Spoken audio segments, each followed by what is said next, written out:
which are now fully on, will be doing that with semiconductors, with chips, and numerous other things. And that'll take place in the very near future. I'm going to be announcing it over the next week. So here's the latest this morning. President Trump indicating exemptions on electronics will be short-lived and stressing, quote, nobody is getting off the hook. Bloomberg's Tyler Kendall joins us now for more. So Tyler, help us out here. What was actually announced over the weekend and what will be announced in the weeks to come? Yeah, hey, John. So it appears that these tech imports, including consumer electronics, will now be subject to a Section 232 investigation. That would then allow the White House to impose tariffs on the basis of national security concerns. So as you mentioned, these tech imports now under the sector-specific umbrella instead of the so-called reciprocal plan umbrella. We have to keep in mind that these Section 232 investigations typically take 270 days. That's roughly 9 months, but it appears very evident that this White House would like to see it done sooner. And they've already implemented an expedited timeline on other Section 232 tariffs, including for steel and aluminum imports as well as auto imports. We have to keep in mind also that how these tariffs are designed, it's to be stacked on top of existing levies. And President Trump made clear that all of these tech imports are still subject to that 20% baseline tariff that's been imposed on Beijing since February. But still, no matter how fleeting the reprieve, it is still widely considered to be at least an initial victory for these big tech companies as they try to seek some more permanent carve-outs from the administration. President Trump said yesterday that he was open to having some flexibility when it comes to specific products. But of course, the scope and the timeline here is just still so uncertain. And John, I would just mention very quickly that we should also be watching how this White House messages around critical minerals that go into semiconductor chips and the supply chain in the days to come as Beijing moves to restrict its rare earth mineral exports to the U.S. Tyler Kendall. Tyler, thank you. Tyler Kendall down in Washington, D.C. With us around the table here in New York. Henrietta Trace at Vader Partners.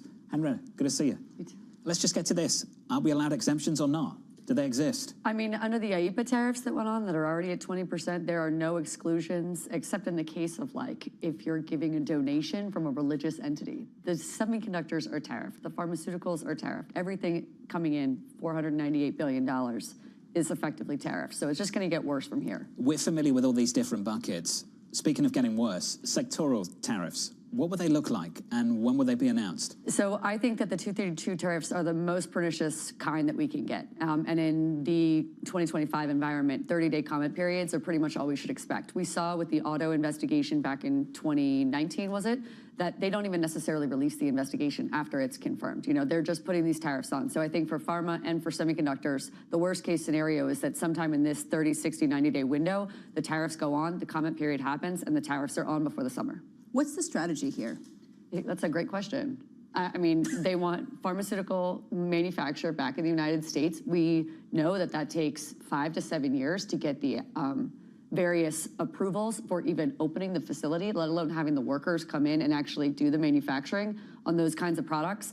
I think that the semiconductor space is exactly the same. When I'm on calls with investors, they're talking about, thank goodness we had the investment from the last administration into semiconductors from the Chips and Sciences Act, a bipartisan bill that passed years ago, to keep, you know, providing any kind of support to the industry because it's going to get slammed from the tariffs. I'm just asking because the complications here are pretty dramatic. Trying to keep track of which tariffs have gone on where is a bold task when you try to talk about what the actual effective tariff rate is, let alone how you plan for the future and what that could be with additional rounds of tariffs coming on.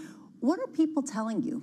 That's the stories that I hear the most are the anecdotal data points, as you were talking before about connecting the soft data to the hard data. The bankruptcies that they're expecting, the seizing up at the ports, the manufacturers halting hiring, halting production, keeping their products on ships, in cargo ships. There's a lot of reminiscing about COVID era when the ships were just idling in the port. We're going to have to all go back to like monitoring the Pacific Ocean and see what kind of fleets are out there. That's what folks are talking about now and anticipating seeing in the hard data in the next couple weeks. Just got a message from a Bloomberg subscriber.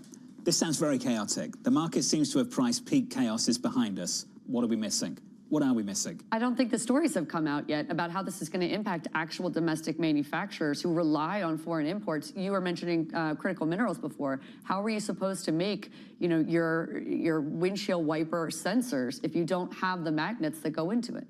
So if you stockpiled enough in the last couple of months to get in around that, you have some certainty for a couple of weeks, but that it's not a sustainable situation. I think the hard data is going to come out next for the next couple of weeks and months, and these tariffs are not going to come off, especially if they're done during under 232. Those are the most pernicious. 301 is pernicious. I mean, these have real staying power for years. And then we need some relief.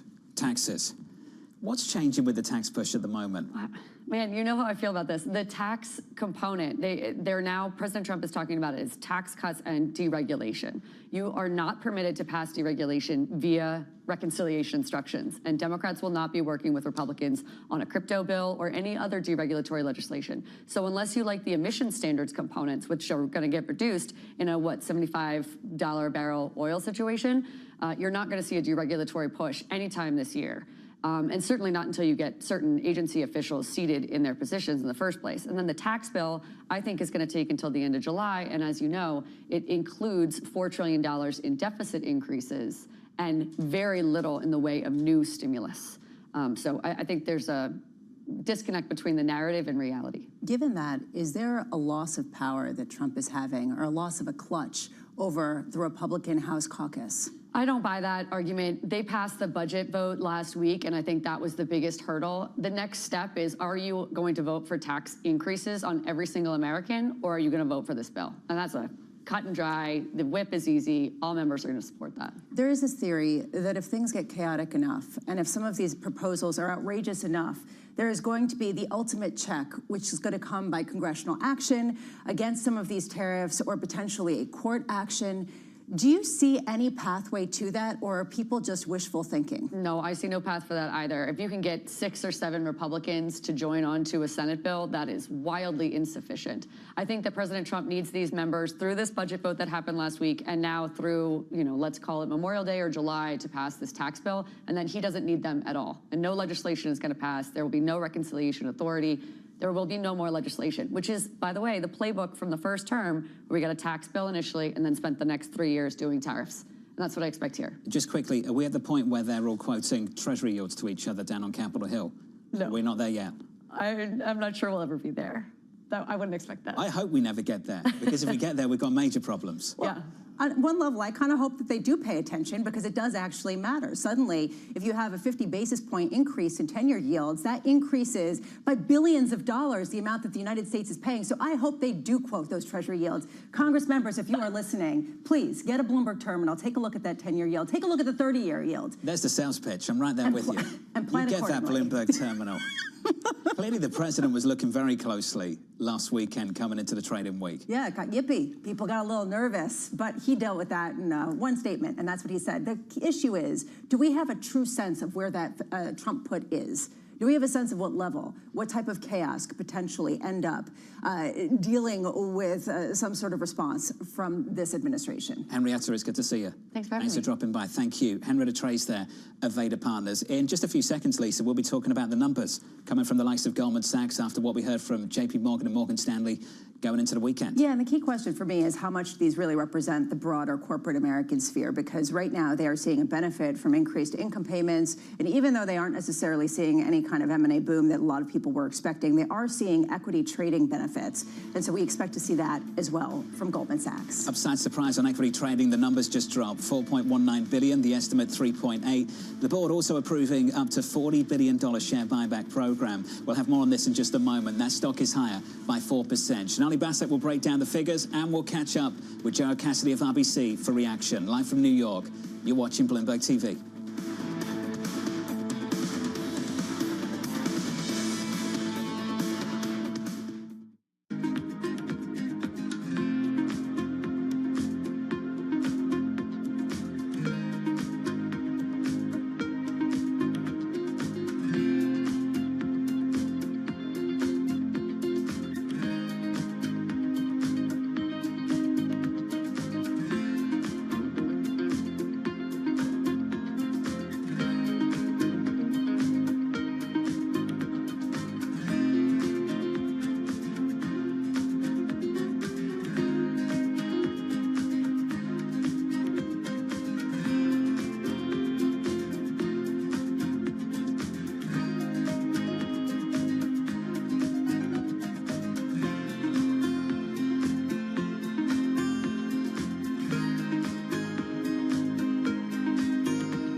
Is this a negotiation or the new rules of the game? It could be either. It is up to the president how he wants to negotiate. A deal is going to be made with China. Nothing's over yet. There's been a lot of confusion up to now. A 90-day pause is not an eradication. Where is this leading to? Trust Bloomberg for all the context and clarity you need as the tariff and global economy story evolves. This year's bear case, very quickly, becoming the base case. Nobody covers tariffs like Bloomberg. Context changes everything. Good morning. This is Bloomberg Surveillance. Welcome back to the opening trade. This is Bloomberg Technology. This is the Asia trade. This is Wall Street Week. Welcome to Balance of Power. This is Bloomberg Television. It's a multi-trillion-dollar industry. We'll show you what's happening in ETFs like no one else. ETF IQ, only on Bloomberg. Africa, a region rife with potential for growth and opportunities, but not without its challenges. Bloomberg highlights the biggest stories, interviewing key players, and reporting on the issues impacting the region. Join us as we get to the heart of African business, politics, and economics, and ask the question, what's next? I'm Jennifer Zabasaja, and this is Next Africa. New episodes every month, only on Bloomberg.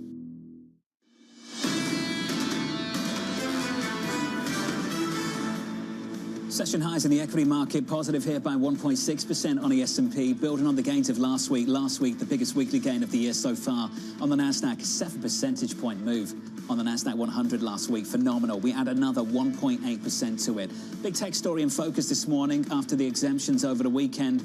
Big banking in focus now. Let's bring in Shonali Bassey for more. Shonali, another beat on Wall Street. Another beat, John. And not only are you looking at Goldman Sachs' beat on equities trading, coming in with record revenue, overall trading is probably one of the best, if not the best, set of results we've seen since 2008, post-2008. You also have trading coming in with the best results in equities trading across all of Wall Street. They came in above Morgan Stanley. They beat on revenue, they beat on returns on tangible common equity, and they have a whopping buyback program as well, as you had mentioned a little bit before. Now, they missed on investment banking. A Goldman executive told me that there is actually a building of the investment banking pipeline. There's the fourth consecutive quarter of investment banking deals building under the surface. Now, the question is, when are these going to get done in IPO, M&As, and leverage finance? I would also turn to the commentary, John. David Solomon not mentioning tariffs in the quotes, but saying that they are in the second quarter with a markedly different operating environment than earlier this year. The main question will be, can they continue these trading gains as the environment turns? Shonali, you touched on it. I think it's really important. Coming into 2025, confidence was sky high for some of these executives, particularly the investment bankers. Your point on that pipeline building, I think, is really important. The difference between activity delayed versus derailed. Shonali, what have we learned over the last few days? A few things. One is that we haven't been able to see much debt financing. A lot of the deals in the pipeline are private equity related, John. This means that all these companies that have borrowed for the last several years, waiting to get out the door, have not been able to. How fast does that window close is what I want to know. And how willing will lenders be to give these companies money when they are ready to go? And are strategics able to do deals with a regulatory environment that's frankly unclear? There's plenty to point to. Think about HP, for example. Earlier this year, a lot of deal makers are pointing to U.S. Steel, highly uncertain. Still, even without the macro not working out, you have a lot of uncertainty with policy that is stifling deals too. Do we have a sense, Shonali, of where Goldman Sachs' growth strategy is going to come from? We know that they had the consumer effort that they backed away from. They did report deposits coming up about 9%. They did underperform, though, when it came to wealth management. Do we have a sense of where beyond just the trading and banking business Goldman Sachs could potentially lean on? Yeah, the asset and wealth manager are exactly where executives are pointing to. They have been pointing to that for months, for years now, to be the next steady revenue stream. In this quarter, very interesting, they actually posted a loss in their equity investments unit. Now, this is a small amount of money relative to what Goldman makes overall, but it is the place that they're trying to grow, asset and wealth management overall. They also missed on their debt investments that they hold as well, but they are reducing the size of their balance sheet. Now, this also leads to legacy. It's President John Waldron. He's been building this business. It's Mark Nachman, who's been over at that business as well. All of these folks are kind of the next generation of Goldman Sachs, and building that business is why you're not seeing them get the same multiples with companies that already have those businesses built out in a larger way, like JP Morgan and Morgan Stanley. JP Morgan is trading at 2x book. You have Goldman trading at 1.4. Shanali, appreciate the update. As always, Shanali Basak there breaking it down. That name in the pre-market up by 2.5%. Two headlines jump out here, Lisa. One, big upside surprise on equity trading revenue, following some upside surprises elsewhere on the street. That number came in at 4.19 billion, the estimate 3.8, approving a share buyback program of up to $40 billion. Which mimics what we've seen from other banks as well, and we expect to see more of the same, especially if they're getting their stocks at a discount. That stood out to me. The other thing that stood out to me was that their advisory revenue came in light at $792 million versus the estimate of $910 million. The reason why I thought this was interesting is it goes to this question of derailed or delayed. How much are these businesses, how much is it really building a pipeline versus something that is a shift in terms of people feeling like they can get deals done? Let's get the view of Gerard Cassidy of RBC. He's back with us. Gerard, welcome back to the program, sir. Your take on Goldman with those numbers out just 4 minutes ago. John, thank you. The numbers were very strong, as you guys have just talked about, particularly in the equity trading area. Trading in all of the big firms that we saw on Friday and today in equities was better than expected, and Goldman certainly delivered, as did they in their FIC trading or fixed income trading. And similar to the other big banks, investment banking was on the light side. But overall, a really good quarter. And the buyback announcement, you know, $40 billion of potential buybacks in the future is also a positive. And that's a positive for the group. That's one of the reasons investors can own the group, is the return of excess capital. Jared, let's talk about that buyback. $40 billion on a market cap of what? Almost 160. It's pretty phenomenal stuff, Gerard. It sure is. And in fact, John, I'm looking at my numbers here. If you go back to the peak level of shares outstanding for Goldman Sachs, which was back in the first quarter of 2010. So this is post-financial crisis. Banks had to issue equities to get through the crisis. Their share count has fallen over 45% since that time. This is one of their active strategies, and they do it very well. Goldman Sachs shares are down some 13% this year, so maybe they are also seeing a chance to get in while its shares are cheap. How much do you see this being a strategy for banks more broadly as we await Citigroup and Bank of America?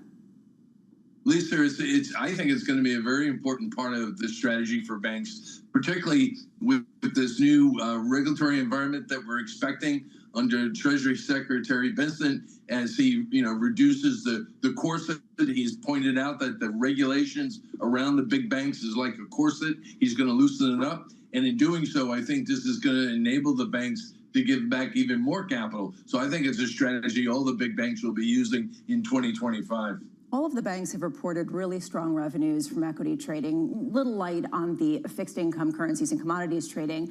What was it about the equity strategy that was so successful in the first quarter? I think what we saw, Lisa, was the volatility. The banks have always pointed out to us in trading, volatility is their friend. And it's not their friend in investment banking, and you're seeing that as well. But because of the volatility, these big players like Goldman, Morgan Stanley, JP Morgan, we expected similar trends for Citi and B of A, they get very active in facilitating trading for their clients. And in doing so, it makes it very profitable for them. If you are just tuning in, welcome to the program. Goldman trading higher in the pre-market. The stock is up by 2.3%. The numbers came out just moments ago. Upside surprise on equity trading revenue. That came in at 4.19 billion. The estimate was 3.8. FIC a little bit lighter, coming in at 4.4. The estimate 4.47. Approving a share buyback program of up to $40 billion. Pretty punchy stuff supporting the stock there.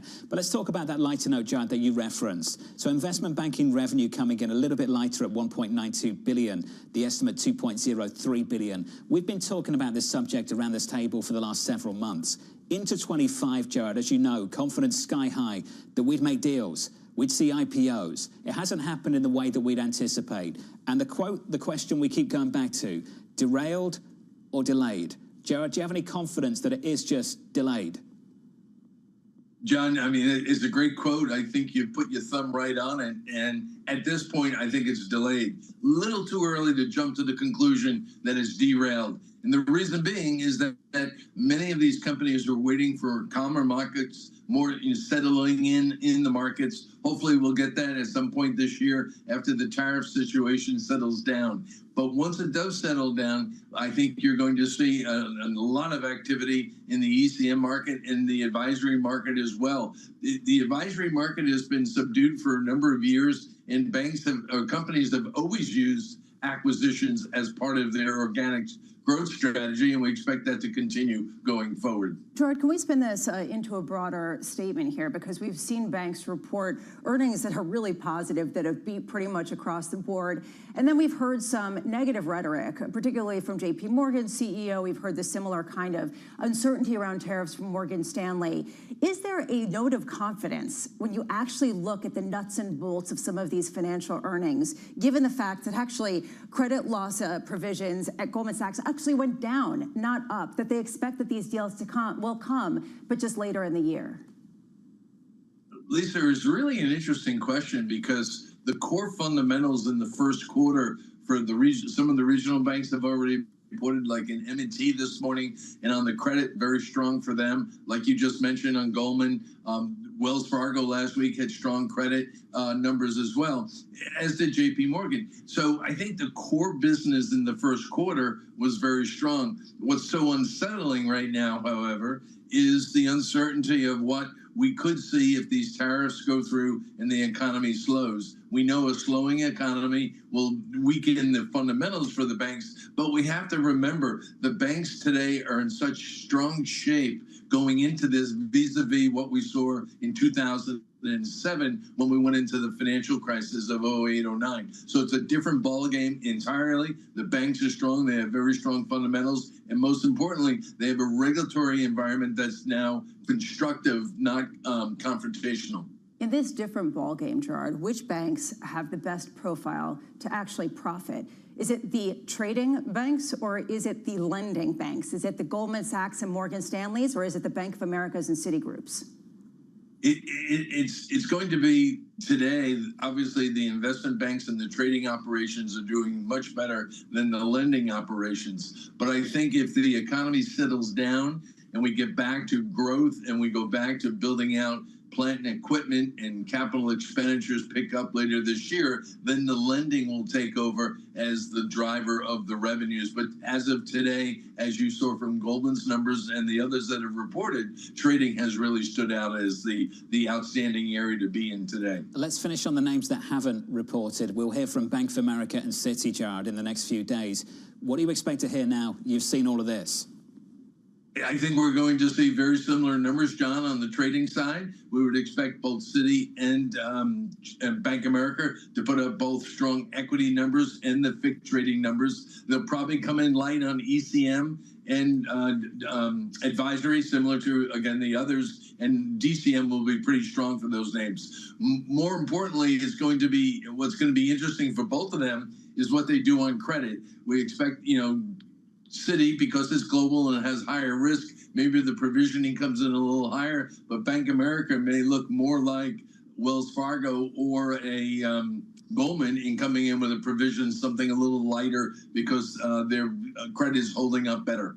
Interesting. Thanks for the update, Jared. Appreciate it. The reaction live to Goldman earnings dropping just moments ago. Jared Cassidy there of RBC. You've got to draw a distinction between what they're telling you and what they're doing. What they're telling you sounds really cautious. What they're doing, Lisa, what have we seen across JP Morgan and Goldman Sachs? JP Morgan raised the outlook. Goldman Sachs came out with a buyback of up to $40 billion. That's what they're doing. It's very different to what we're hearing elsewhere. Which gives the sense that either, one, they're better positioned than many other companies in the United States. They're uniquely positioned to benefit at a time of turmoil, given some of the trading revenues that could come from that. Or the second thing is what they're hearing from clients and what they're seeing in the business community just isn't matching the rhetoric that we're seeing in the soft soft data, it goes to the question of the soft data versus hard data. Is the soft data giving a signal that isn't going to come out in the same kind of way in the hard data? And that is the ultimate question for so many. Here's some hard data for Goldman Sachs. Equity trading revenue rose 27% from a year earlier, posting their highest quarterly revenue haul on record for that division. That stock right now up by 1.7%. With an update on stories elsewhere and more, here's your Bloomberg Brief with Danny Berger. Hey, Danny. Hey, John, just another quick recap on Goldman Sachs, which shares are higher by 1.7% in the pre-market. It posted a record revenue haul from its equity trading unit, up 27% from a year earlier. The board also approved up to a $40 billion share buyback program. Elsewhere, growth in Goldman's deal-making machine remains challenged by broader market volatility. The company's investment banking revenue coming in 8% lower than last year. President Donald Trump pledged that he will still apply tariffs to phones, computers, and popular consumer electronics. The comments downplaying a weekend exemption as a procedural step in his overall push to remake the U.S. trade system. The president telling reporters aboard Air Force One that his decision will come soon. And in sports, Rory McIlroy has added the long elusive green jacket to his resume with a win at the Masters. McIlroy ended a decade-long major drought in dramatic fashion, recovering from 2 double bogeys to reach a playoff round against Justin Rose. McIlroy then hit a stunning drive to set up birdie on the 18th hole, beating Rose by 1 stroke. The win marks his 5th major title. He is now the 6th ever player to achieve the career Grand Slam. And that's your brief, John. Congratulations, Rory, once again. Danny, thank you. Appreciate it. Up next on the program, a temporary reprieve. The president is going to come out with his policies on semiconductors and pharmaceuticals. They're going to be outside the reciprocal tariffs. We need to have semiconductors. We need to have chips, and we need to have flat panels. We need to have these things made in America. That conversation coming up next with Vivek Arya of Bank of America. Live from New York City, this is Bloomberg.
What makes it India's time? It's us women who are going to transform India. I truly feel that the time for Indian women has come. They're not only breaking glass ceilings, but they are redefining, you know, whether it is in sport, whether it's in medicine, whether it's in creative arts. They are everywhere, and I have so much positive energy that comes back to me when I'm talking to Indian women. And I just think that all these little girls and boys, I don't want to discriminate, who are now in school-going age, imagine once education, sports, we empower them. What a difference they would make not only to India, but to the planet and the world. And the world needs it now than ever before.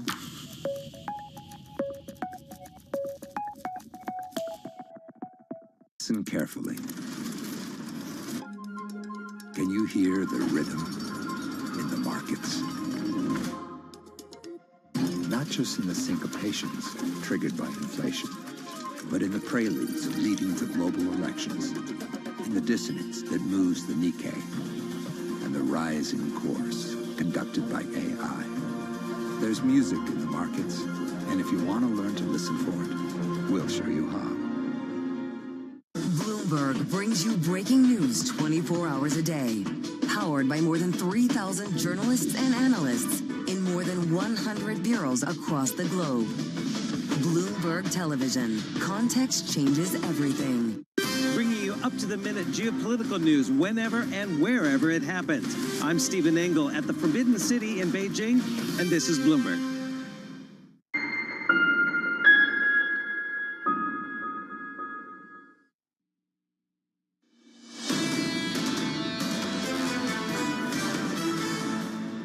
So here's the state of play this morning, and good morning to you. Equities near session highs, up by 1.5% on the S&P, on the Nasdaq up by 1.7%. Moments ago, numbers from Goldman Sachs. Upside surprise on equity sales and trading revenue. And then you've got the additional up to $40 billion share buyback program. So throw that into the mix as well. That stock is up by 1.5%. This line came from David Solomon, the Goldman Sachs chief executive here, Lisa. We are entering the second quarter with a markedly different operating environment. And that's the story, really, isn't it? Where we are now compared to where we thought we would be only 3 months ago. Yeah, he goes on to say, we remain confident in our ability to continue to support our clients, which I don't know what that means, but evidently they're going to be a solid bank and they're going to buy back their shares. It's a way of saying a lot of something has changed without really weighing in at all on it, which is kind of this theme that we've gotten. How do you comment on the unknown? And so many companies have grappled with the same, especially when you're faring off with an otherwise really solid balance sheet. And that's how he dealt with it. It's markedly different. We're here. And that's, I think, the kind of ambiguous rhetoric you're going to hear from a lot of CEOs. The investment banking activity we didn't get. We keep going back to the same question. Delayed or derailed? And a lot of people we speak to keep going with delayed and not derailed. Let's put some numbers on it. People expected the investment bankers to come out with $2 billion of revenue. It came in at $1.91 billion. They did say their backlog increased, but that is a decrease of 8% from last year at a time when people had expected that revenue to be the driver of a lot of bank profits. That stock is up by 1.5%. That's the latest from Goldman and the latest earnings on Wall Street. Let's turn to tech. Under surveillance this morning, a temporary reprieve. The president is going to come out with his policies on semiconductors and pharmaceuticals. They're going to be outside the reciprocal tariffs, and he was just making sure everyone understood that all of these products are outside the reciprocal tariffs, and they are going to have their own separate way of being considered. We need to have semiconductors, we need to have chips, and we need to have flat panels. We need to have these things made in America. So here's the latest this morning. The Trump administration saying a separate semiconductor tariff is coming, downplaying an exemption announced over the weekend. According to 2024 trade statistics, the exclusions cover almost $390 billion in U.S. imports. Joining us now to discuss is Vivek Arya, the senior semiconductor analyst over at Bank of America Securities. Vivek, welcome back to the program, sir. Help us understand what some of the companies that you follow are doing at the moment to respond to all of this volatility in policy. Sure. I think it's important to understand that the semiconductor electronics supply chain has been formed over decades, right? We have materials that come from Japan. We have a lot of design work that gets done in the US and Europe. A lot of the leading edge chips are manufactured in Taiwan. A lot of their back-end processing is done in Southeast Asia. Then a lot of the assembly lines are in China and so forth. So the supply chain has been built over decades, and we certainly understand the importance of insourcing more to the US. But it's going to be a long and complicated process, despite the right motivations in place. So what we are hearing from the companies is somewhat a state of there is a freeze in their thinking, because they are not sure exactly what the rules of the road are going to be. They're not sure how many of these tariffs are going to be followed through. They are not sure where and how and when they would need to relocate their production. So I think there is a little bit of a sense of freeze among the companies that we follow, which is not good for the industry. That's the rules of the game in the future. I think people are struggling with what the rules of the game are right now. China also has tariffs on the United States too. The US has got tariffs on China. They've both been responding to each other. Can you help us understand what is and isn't getting a tariff right now? Who is and isn't exposed to these numbers? Sure. So the first thing is, when we look at the tariffs that China intends to put on the US, there's only a handful of companies that make semiconductors here in the US that are actually exported to China. So Intel and Texas Instruments are among them. But in many cases, Intel and Texas Instruments have a production overseas. So some of it can be used to satisfy China demand. So I think in terms of China placing tariffs on US companies, it is a bit of a bother. It is going to impact a handful of companies. But I think for the most part, the sector should be able to work around it. I think the bigger challenge comes in terms of the tariffs that the US plans to put on electronics that are assembled in China.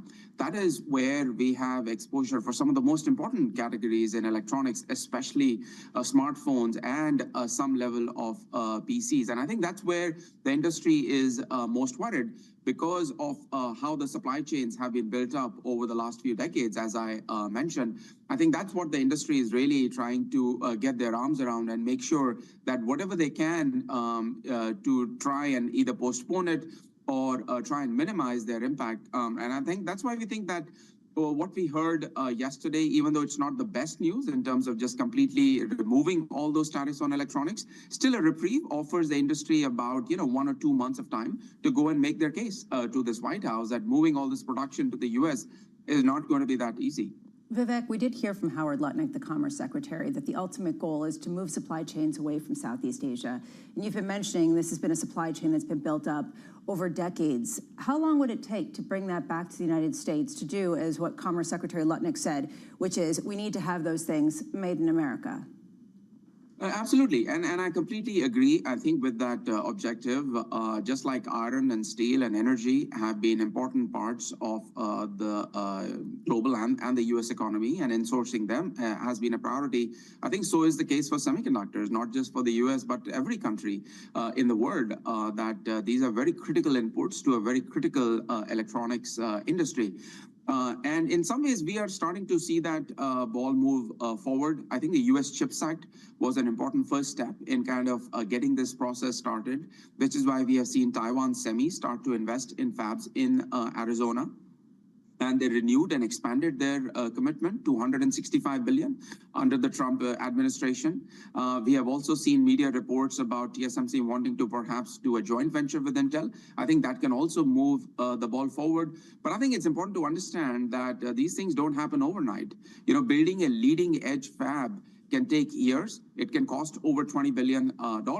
And you still have a lot of the back-end assembly and testing outside, and a lot of assembly of these electronics outside. So I think parts of the process we can move over to the US over the next 2 to 4 years. But a lot of the other parts of the back-end, I think, are just going to be too cumbersome. So we'll have to find a compromise somewhere in between. Let's see if we can find it. Vivek, appreciate your time, sir. Thank you. Vivek Ari there of Bank of America.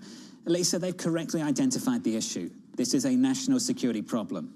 With that, there can be no debate. And there is massive agreement down in Washington, D.C. about that. It's how you address that problem, how you encourage, incentivize those people to develop that manufacturing right here in the United States. And how much time you give them to actually engage with some sort of transition, given that it has been built up over decades. What the market is grappling with is the ultimate goal in its general concept. Most people would agree with in the United States on both sides of the aisle. The question is the path to get there, how much pain is required, and what the U.S.'s profile is with the rest of the world. They're trying to do a lot of things at once, and people are getting kind of confused. Hitting the ground very quickly. Equity futures at the moment rolling over just a touch, still positive, just off session highs. We're up by a little more than 1%. Up next on the program, we'll catch up with Aaron Cannon of Clear Harbor Asset Management. We'll speak to David Ellison of Hennessy Funds, Greg Dacko of EY, and Noel Dixon of State Street. The third hour of Bloomberg Surveillance is just around the corner.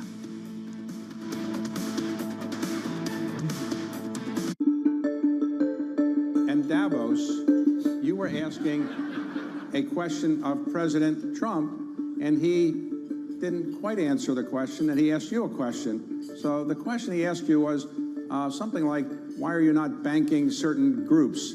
What is the answer? I don't think he gave you a chance to really answer that question, but what is the answer to that question? Well, first off, the Bank of America has 70 million consumer customers and millions of small businesses all over the country, all over the world. And so we bank everybody. But the real question was about overregulation, frankly. And so as you look, what's happened is because the interpretations of AML, anti-money laundering, BSA, Bank Secrecy Act, KYC, know your customer's customer, there's a lot of burden upon the banking system to both report suspicious activity reports and do a lot of analysis, and we have to close accounts, so we can't tell people why we did it.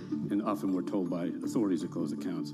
That creates confusion. Another area comes up in this discussion is in the crypto area where the regulator said you can't bank crypto operating companies, employees of crypto companies, et cetera. We are allowed to do, we bank everybody, but the operating company, they said that's a high-risk activity. Ask us for authority, and guess what? You would have never gotten the authority. So that came up as an issue. So at the end of the day, it's about getting these regulations right. Morning, this is Bloomberg Daybreak Europe. I'm Tom McKenzie in London. These are the stories that set your agenda. Taking you from the U.S. market's close to the overnight session in Asia, we'll walk you through what you need to know to kickstart Europe's trading day. Live from our European headquarters, we bring you the day's top market-moving stories, unmatched expert analysis, and on-the-ground reporting from across the continent. Tune in to Daybreak Europe, only on Bloomberg Television. Context changes everything. But what about the diagnosis? If the diagnosis at the end is worries about growth rates, Yeah. how do you get from point A to point B? Why do you worry so much about that end goal of better growth? Because if we can't grow, you're going to have a much more inflated debt to GDP and federal deficit. And that's not good for the economy. Growth is really critical. And I think what's underappreciated is what the inputs are to get to the growth number. And so we talked a little bit about productivity. I hope that we can continue to produce at 2% indefinitely on productivity. I think that would be great. But you got to make sure you have the other levers in place, I think, to buoy that. So if you look back over the last several years, we've had 8 million immigrants come into this country in the last 4 years. And that's helped growth. And by the way, that's deflationary.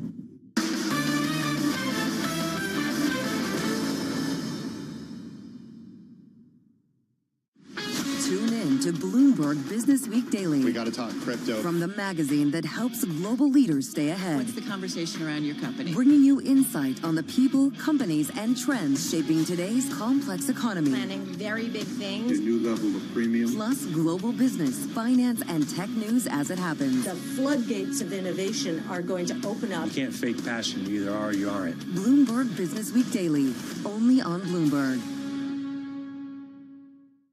Bringing you up-to-the-minute geopolitical news whenever and wherever it happens. I'm David Gura in Rio de Janeiro, Brazil, and this is Bloomberg.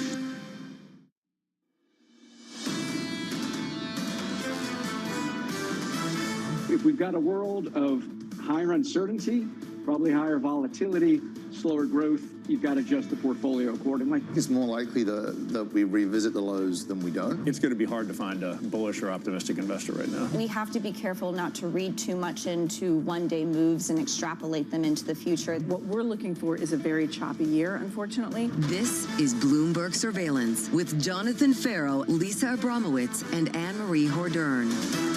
Live from New York City this morning, good morning to you all. It's a calmer morning on Wall Street. Equity futures are firmer by a 1.2% on the S&P. The third hour of Bloomberg Surveillance starts right now. We had some weight to the NASDAQ 100 after a major rally last week. A gain of 7% plus on the NASDAQ 100, up again this morning by 1.5%. And we have some stability in the bond market, which I think is really encouraging news. Let's see if this sticks. We're down 5 basis points at the front end on twos. On a 10-year, we're down 5 to 443.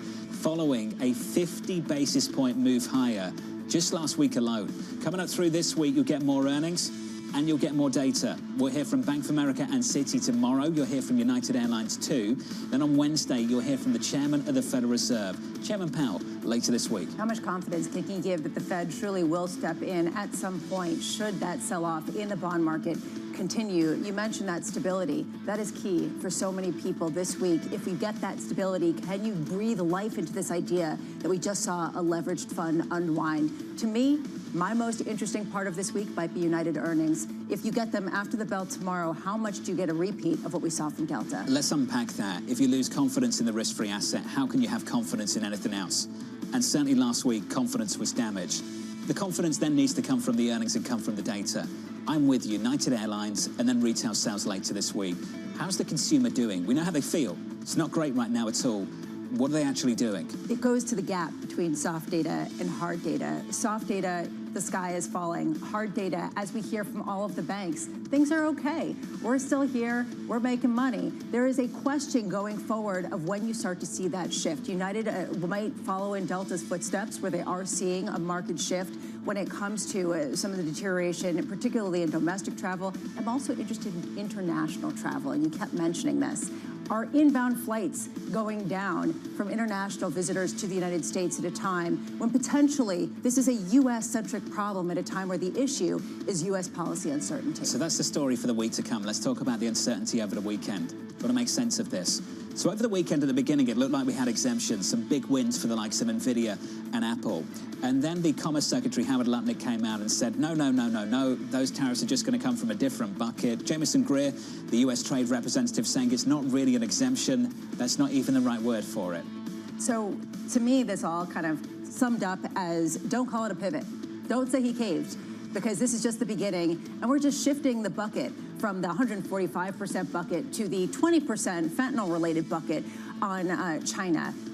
It is unclear what the policy is going to be. The reason why people have any confidence whatsoever from this with respect to the tech trade is it takes the worst-case scenario off the table for now.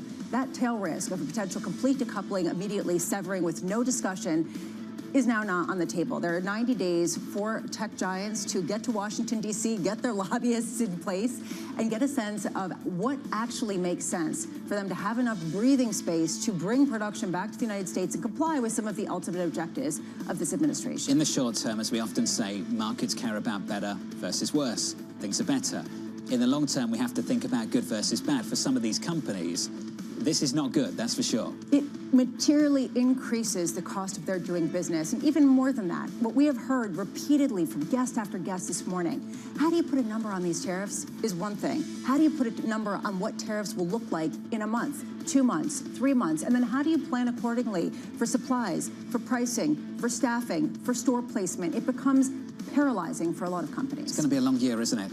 Equity futures right now in the S&P still positive by 1.2%. Coming up this hour, Aaron Cannon of Clear Harbor on navigating heightened volatility. We'll catch up with David Ellison of Hennessy Funds reacting to the latest bank earnings, and we'll speak to Noel Dixon of State Street on why he's still optimistic for U.S. assets. We begin this hour with global stocks rising following the biggest weekly gain so far this year.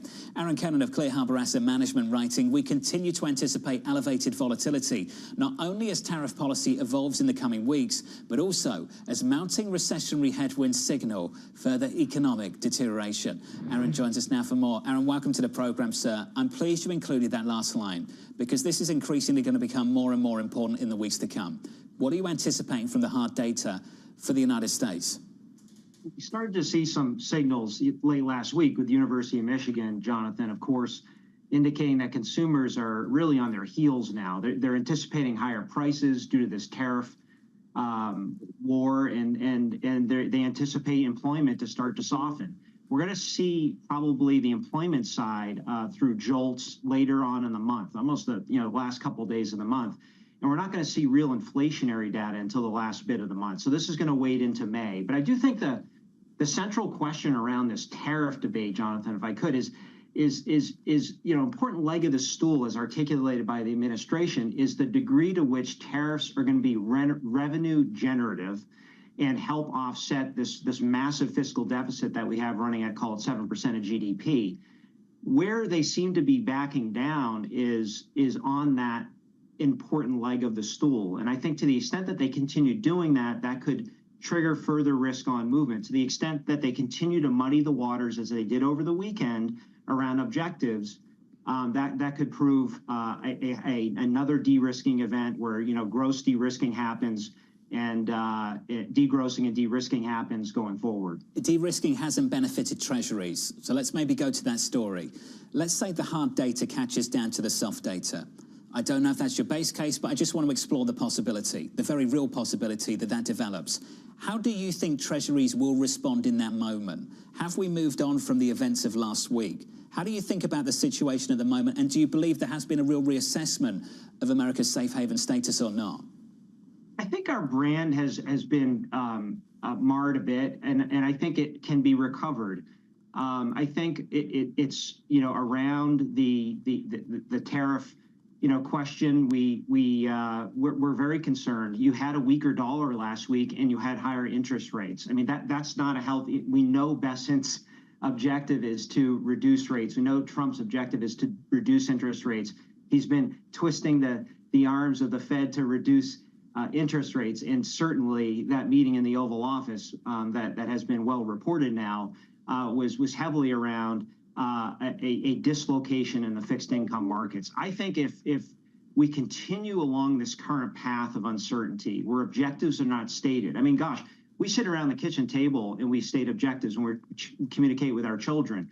We're here in the office communicating objectives when we have an issue we need to talk about. We don't really know exactly what the objectives are. And interestingly enough, on foreign policy over the weekend, the Trump administration did state an objective with Iran. We do not want Iran to have a nuclear weapon. They stated an objective. That's what you do when you have a debate. They're not doing this with tariffs, and it's going to continue to maintain, I think, an unhealthy level of volatility for the markets. Well, and this is the key question, an unhealthy level of volatility for all markets, right? Not just equities, but for bonds as well. What's going to be the main driver for the bond market? We were hearing earlier from Peter Scheer that ultimately this also stems from the idea that the budget deficit isn't going to get curtailed anytime soon, and that all of the proposals in Washington right now speak to an expansion of debt and deficit. So how much is that going to be a major driver of the volatility versus policy uncertainty that causes dislocations in levered funds? Yeah, I think there are two interesting ways to look at that, Lisa. One is the traditional, which is, well, if we have slower growth, we're going to have a flight to quality in the Treasury market. The other one is, no, this is a Liz Truss sort of moment for U.S. Treasuries. And to the extent that this tariff schematic continues to not just breed uncertainty, but to reduce the need, if we're not going to be trading as much with China, they don't need to maintain as many dollar reserves. If they don't need to maintain as many dollar reserves, and they may actually need to support their own currency because they're importing energy and other important inputs, well, it's not retribution, it's economics. They would then sell those dollar reserves, and in doing so, that could put pressure on the Treasury market. There's a huge tug of war going on right now. This morning, the more traditional perspective is outweighing things, but mid last week, certainly we saw that Liz Truss moment weighing on the conversation in the Oval Office, in my opinion. Aaron, how much have you changed the way you allocate as a result? Have you? Because we hear mixed things. Some people come on the show and they say we haven't moved anything. Steve Chiaverone's still modestly overweight equities. And then we heard from Greg Peters of PGIM Fixed Income last week, who said this is a sea change. And it really does raise these existential questions for the bond market. Where do you stand on this? Yeah, I think, in some ways I think about it in the context of, well, the 60-40 portfolio hasn't died on a year-to-date basis. You have the Bloomberg Aggregate Bond Index up over just 1%. You have equities off mid-single digits in the U.S. You have equities up in Europe by about 700-800 basis points on average year-to-date, not including today, which is up another % or so. But then you have the other components of what it means to diversify a portfolio beyond just sort of treasuries. And we believe the treasury piece still has merit, particularly with break-evens where they are. But gold's up 23% year to date. We own that in some portfolios where we're really trying to create balance. You look at the alternative segment, merger arbitrage is up a bit this year. Stat arb is up.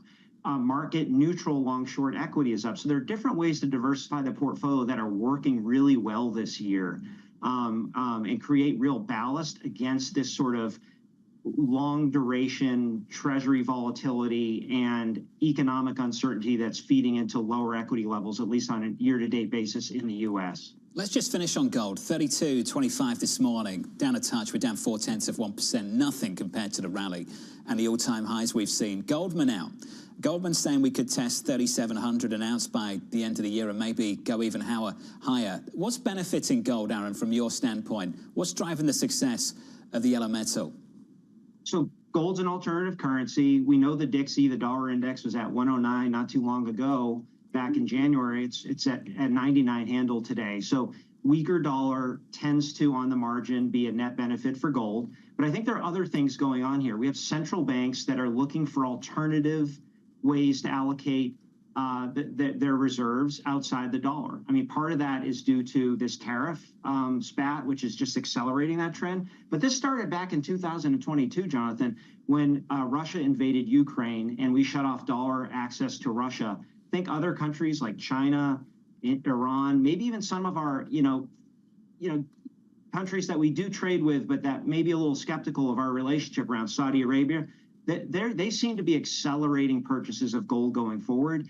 And I don't think that there's really a catalyst for that to necessarily reverse anytime soon. So I tend to embrace the thesis you just articulated. Interesting. Seen a series of record highs over the past year. Aaron, appreciate your time, sir. Thank you. Aaron Cannon there of Clear Harbor Asset Management. Certainly seen evidence of that reserve diversification over the last several years building repeatedly. And we've heard central banks actually say that that was the strategy they were going to engage with. And typically, we've been speaking with experts in the field, and they say, if you hear a central bank say that, they're on the beginning of a multi-year strategy. This isn't a 2-week discussion about whether we should buy gold. You know who used to be focused on this? The Treasury Secretary before he was the Treasury Secretary. What do you think Treasury Secretary Scott Bessent would be doing with a long-short hedge fund right now, or a macro hedge fund, if he were on the other side of this? It's something I've given some thought. I'm sure that gold position would be in the mix. Yeah, I'm pretty sure it would. Based on what he communicated before, but I can never get into someone's head. It's a risky business trying. Well, maybe Anne-Marie can later today. She's going to give it a go. She can ask him directly. I'll see if he answers. Anne-Marie's sitting down with the Treasury Secretary, Scott Bessent, later on this afternoon at 4 p.m. Eastern Time. That will be live from Argentina, so look out for that conversation a little bit later. Let's give an update on stories elsewhere this morning with your Bloomberg Brief. Let's cross over to Danny Berger. Hey, Danny. Hey, John. President Donald Trump pledged that he will still apply tariffs to phones, computers, and popular consumer electronics. The comments downplayed a weekend exemption as a procedural step in his overall push to remake U.S. trade. The president telling reporters aboard Air Force One that his decision will come soon. Chinese President Xi Jinping has landed in Vietnam for his first trip overseas of the year. The Chinese leader is expected to present China as a more stable trading partner than the U.S. under President Donald Trump, whose shifting tariff policies have rattled markets. Elsewhere, Meta faces a landmark antitrust trial today. The FTC alleges that the tech giant acquired Instagram and WhatsApp to eliminate competition and maintain a monopoly. Meta says that the acquisitions were approved by regulators over a decade ago. And that's your brief, John. Danny, thank you. More from Danny later this hour. Just a word on that story. It's up to them to take care of business in the courts. I get all of that. But the benefit of hindsight, at the time when these acquisitions were made, I remember covering them. I was in London at the time. I'm sure you remember covering them here in New York. People thought they'd overpaid for the assets. I remember people thinking the numbers were absolutely crazy. They're going to argue, and I'm talking about Meta, that this is revisionist history, and you can look back and say, now, with 10 years of hindsight, wow, they have a monopoly. But at the time, it was actually highly skeptical. It goes to this question, too, of the Trump administration as having the same approach as the Biden administration when it comes to antitrust, at least when it comes to big tech. NASDAQ futures, at least this morning, up by 1.7%. Up next on the program, the Morning Calls Plus, David Ellison of Hennessy Funds with bank earnings in full swing. That conversation just around the corner.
Investors, top executives, global innovators. Join me for in-depth conversations with the biggest newsmakers on the day's top stories.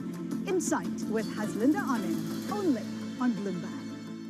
Jumpstart your trading day on Bloomberg Open Interest. 2 hours of single stock stories that are driving the opening bell action. We'll take you to Wall Street, Main Street, the C-suite, and beyond. These are companies that are growing their market. The great companies in the U.S. are the companies hitting the cutting edge. That's a different story. Get the inside track on what's buzzing in markets. With the players who are shaping the narrative. If you have bad earnings reports, you're going to get punished. They're not buying what the industry is selling. Join us on Bloomberg Open Interest every trading day, only on Bloomberg. The Middle East and Africa, vibrant resources and high-yield investment opportunities abound. Join me on Horizons Middle East and Africa for the stories, newsmakers, and insight from this exciting region. Now weekdays, only on Bloomberg.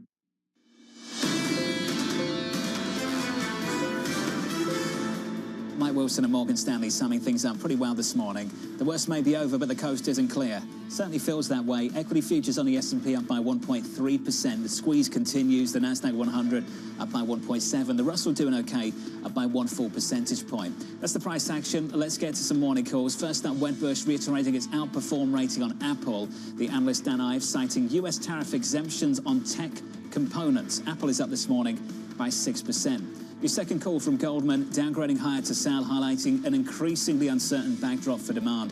That stock is down by 1.3%. And finally, Phillips Securities upgrading Wells Fargo to buy, expecting a slow but stable year for the bank. That stock is up again today by about 1%. Let's stick with the financials. Goldman Sachs adding to banking optimism after posting a record revenue haul from its equity trading unit. The stock is up by 2%. To discuss, I'm pleased to say, is David Ellison of Hennessy Funds. David, welcome to the program, sir. Appreciate getting some time with you. We've heard from JP Morgan, from Morgan Stanley, from Goldman. How would you grade the quarter so far? Well, the quarters were great. I think the industry is showing that have done a great job of dealing with credit and liquidity and capital, managing the buybacks. So I think it's like that's all in the past, unfortunately. But I do think the industry is in great shape to weather what's ahead. I think your conversation with Gerard Cassidy this morning sort of put it in focus. But I think the industry is in great shape. Doesn't mean the stocks are going to double or triple or go down 50%. But I think as an industry, they're ready for whatever happens in Washington, I think. Let's talk about that. As a portfolio manager, just how defensive do these names trade in growth scares? And how has that changed over the last decade, say? Well, I think since 2008, we've been worried about a credit cycle, worried about a rate cycle. We've had an inverted curve. So the financials have been, frankly, not the place to be for 10 or 12 years. And I think the color of my hair shows it. So I think the hope is that as we go forward here, there's going to be a little less pressure on them as they, in a sense, the tariffs are not attacking financial services products, they're attacking physical goods. And so I think people maybe are going to be more worried about the physical good traders and makers than they are about the financial guys. So we'll see. I mean, Wall Street finds a way to make money in all environments. People need to lend money to grow.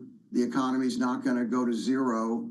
And so I think, these companies could be the safe harbor that they haven't been for the last 10 or 12 years. David, the narrative around banks has shifted. At the beginning of this year, it was the growth stock, given the fact that there was supposed to be a wave of deregulation as well as a boom in mergers and acquisitions and all sorts of deals. Now it's a defense stock where suddenly banks are buying back their own shares in pretty large quantities. We just heard about a $40 billion repurchase from Goldman Sachs. Which is it? Is it defense or offense? Well, when you sort of have one guy deciding what the world trade environment's going to be and a bunch of other stuff, I think, you look for defensive names, and that means you look for good balance sheets, you look for capital, you look for liquidity, and you look for good managers. And I think the banks have that. And so, this weekend was pretty quiet on the Washington front, so the market's up. So I think the general move of the market, I think, is the market generally wants to go up, in my view, and it's being held back by sort of one guy making decisions about how the world's going to function. And that, I think, will calm down, and I think we'll be okay on the other side. Another way of sort of approaching the same question is, which banks are best positioned for the next phase of whatever is to come? Is it the ones who are going to benefit from volatility in markets, trading revenues, some of the potential other opportunities there, or is it going to be the lenders, the Bank of Americas, that are going to go out and actually be able to create credit at a higher rate based on where the Treasury yield is right now? Well, I think one of the concerns I think that's coming up on the analysts that I've talked to and the companies that I talked to prior to earnings was that is this disruption going to really hurt small business and therefore hurt the lending of the traditional banks that we haven't heard from yet, but we will in the coming weeks. I think the big banks, they have the earnings, they have the, in a sense, network effect of having a lot of customers and a lot of data inputs about what's going on. But I think the overriding thing about this industry is that we need new products, we need innovation, and we need companies to do transformative acquisitions to kind of get them back on a growth path. They've lost so much share on the lending side to private equity and private debt and other sources of income that the loans just don't grow anymore. And so they need to do other things to get out of that box that they're in. And hopefully that will happen as we move forward with the new administration. We've heard lots of people say the same thing, that we're expecting consolidation, particularly between the regionals and the smaller lenders, David. What are you anticipating for the year ahead on that front? Well, it started off pretty good. I think that I don't think that's going to stop. I don't think whatever the administration is doing now is going to stop that. I think at the end of the day, the smaller banks know that they're losing share. They can't invest in technology. It's hard for them to compete with these new platforms that seem to be popping up every day. They're competing for deposits and loans.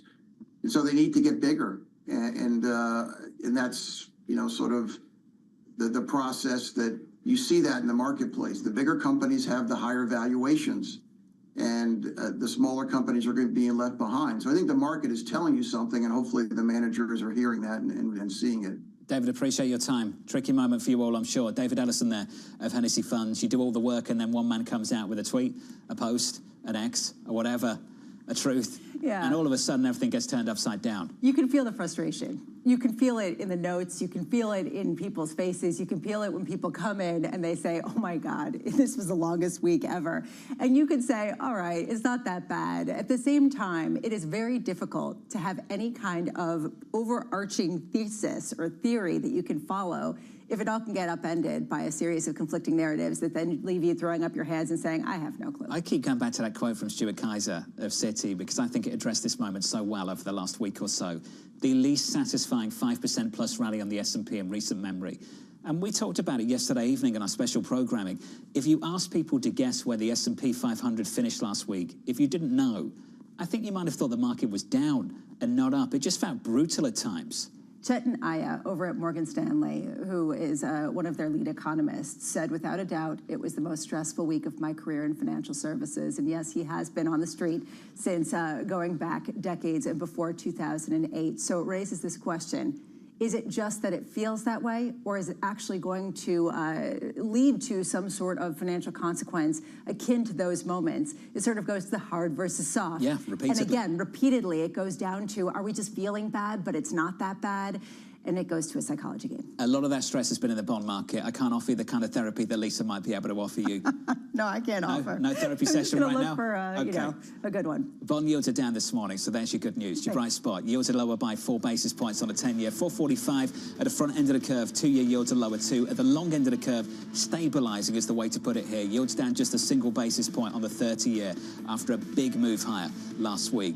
Up next on the program, Greg Dacko of EY, Noel Dixon of State Street from New York City. This is Bloomberg.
this a negotiation or the new rules of the game? It could be either. It is up to the president how he wants to negotiate. A deal's going to be made with China. Nothing's over yet. There's been a lot of confusion up to now. A 90-day pause is not an eradication. Where is this leading to? Trust Bloomberg for all the context and clarity you need as the tariff and global economy story evolves. This year's bear case, very quickly, becoming the base case. Nobody covers tariffs like Bloomberg. Context changes everything.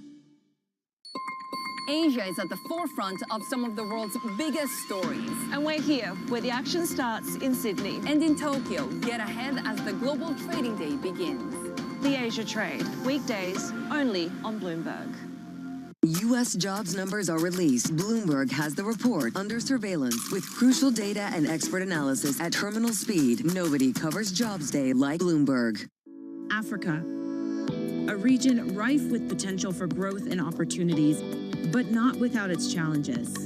Bloomberg highlights the biggest stories, interviewing key players, and reporting on the issues impacting the region. Join us as we get to the heart of African business, politics, and economics, and ask the question, what's next? I'm Jennifer Zabasaja, and this is Next Africa. New episodes every month, only on Bloomberg.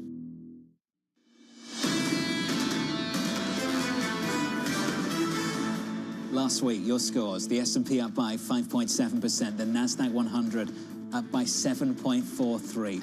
And we wake up this Monday morning with more gains. Equity futures up across the board. On the S&P 500 up by 1.4%. On the NASDAQ 100 up by close to 1.8%. With 60 minutes until the cash open with some morning movers, here's Danny Berger. Hey, Danny. Hey, John. Some news from Pfizer over the past few hours. They will be abandoning their obesity treatment. The company citing one of their clinical trials in which one patient developed a potentially drug-linked liver injury. This is a setback for them. They say they're going to continue to invest in early-stage obesity treatments. However, they are far behind the competition.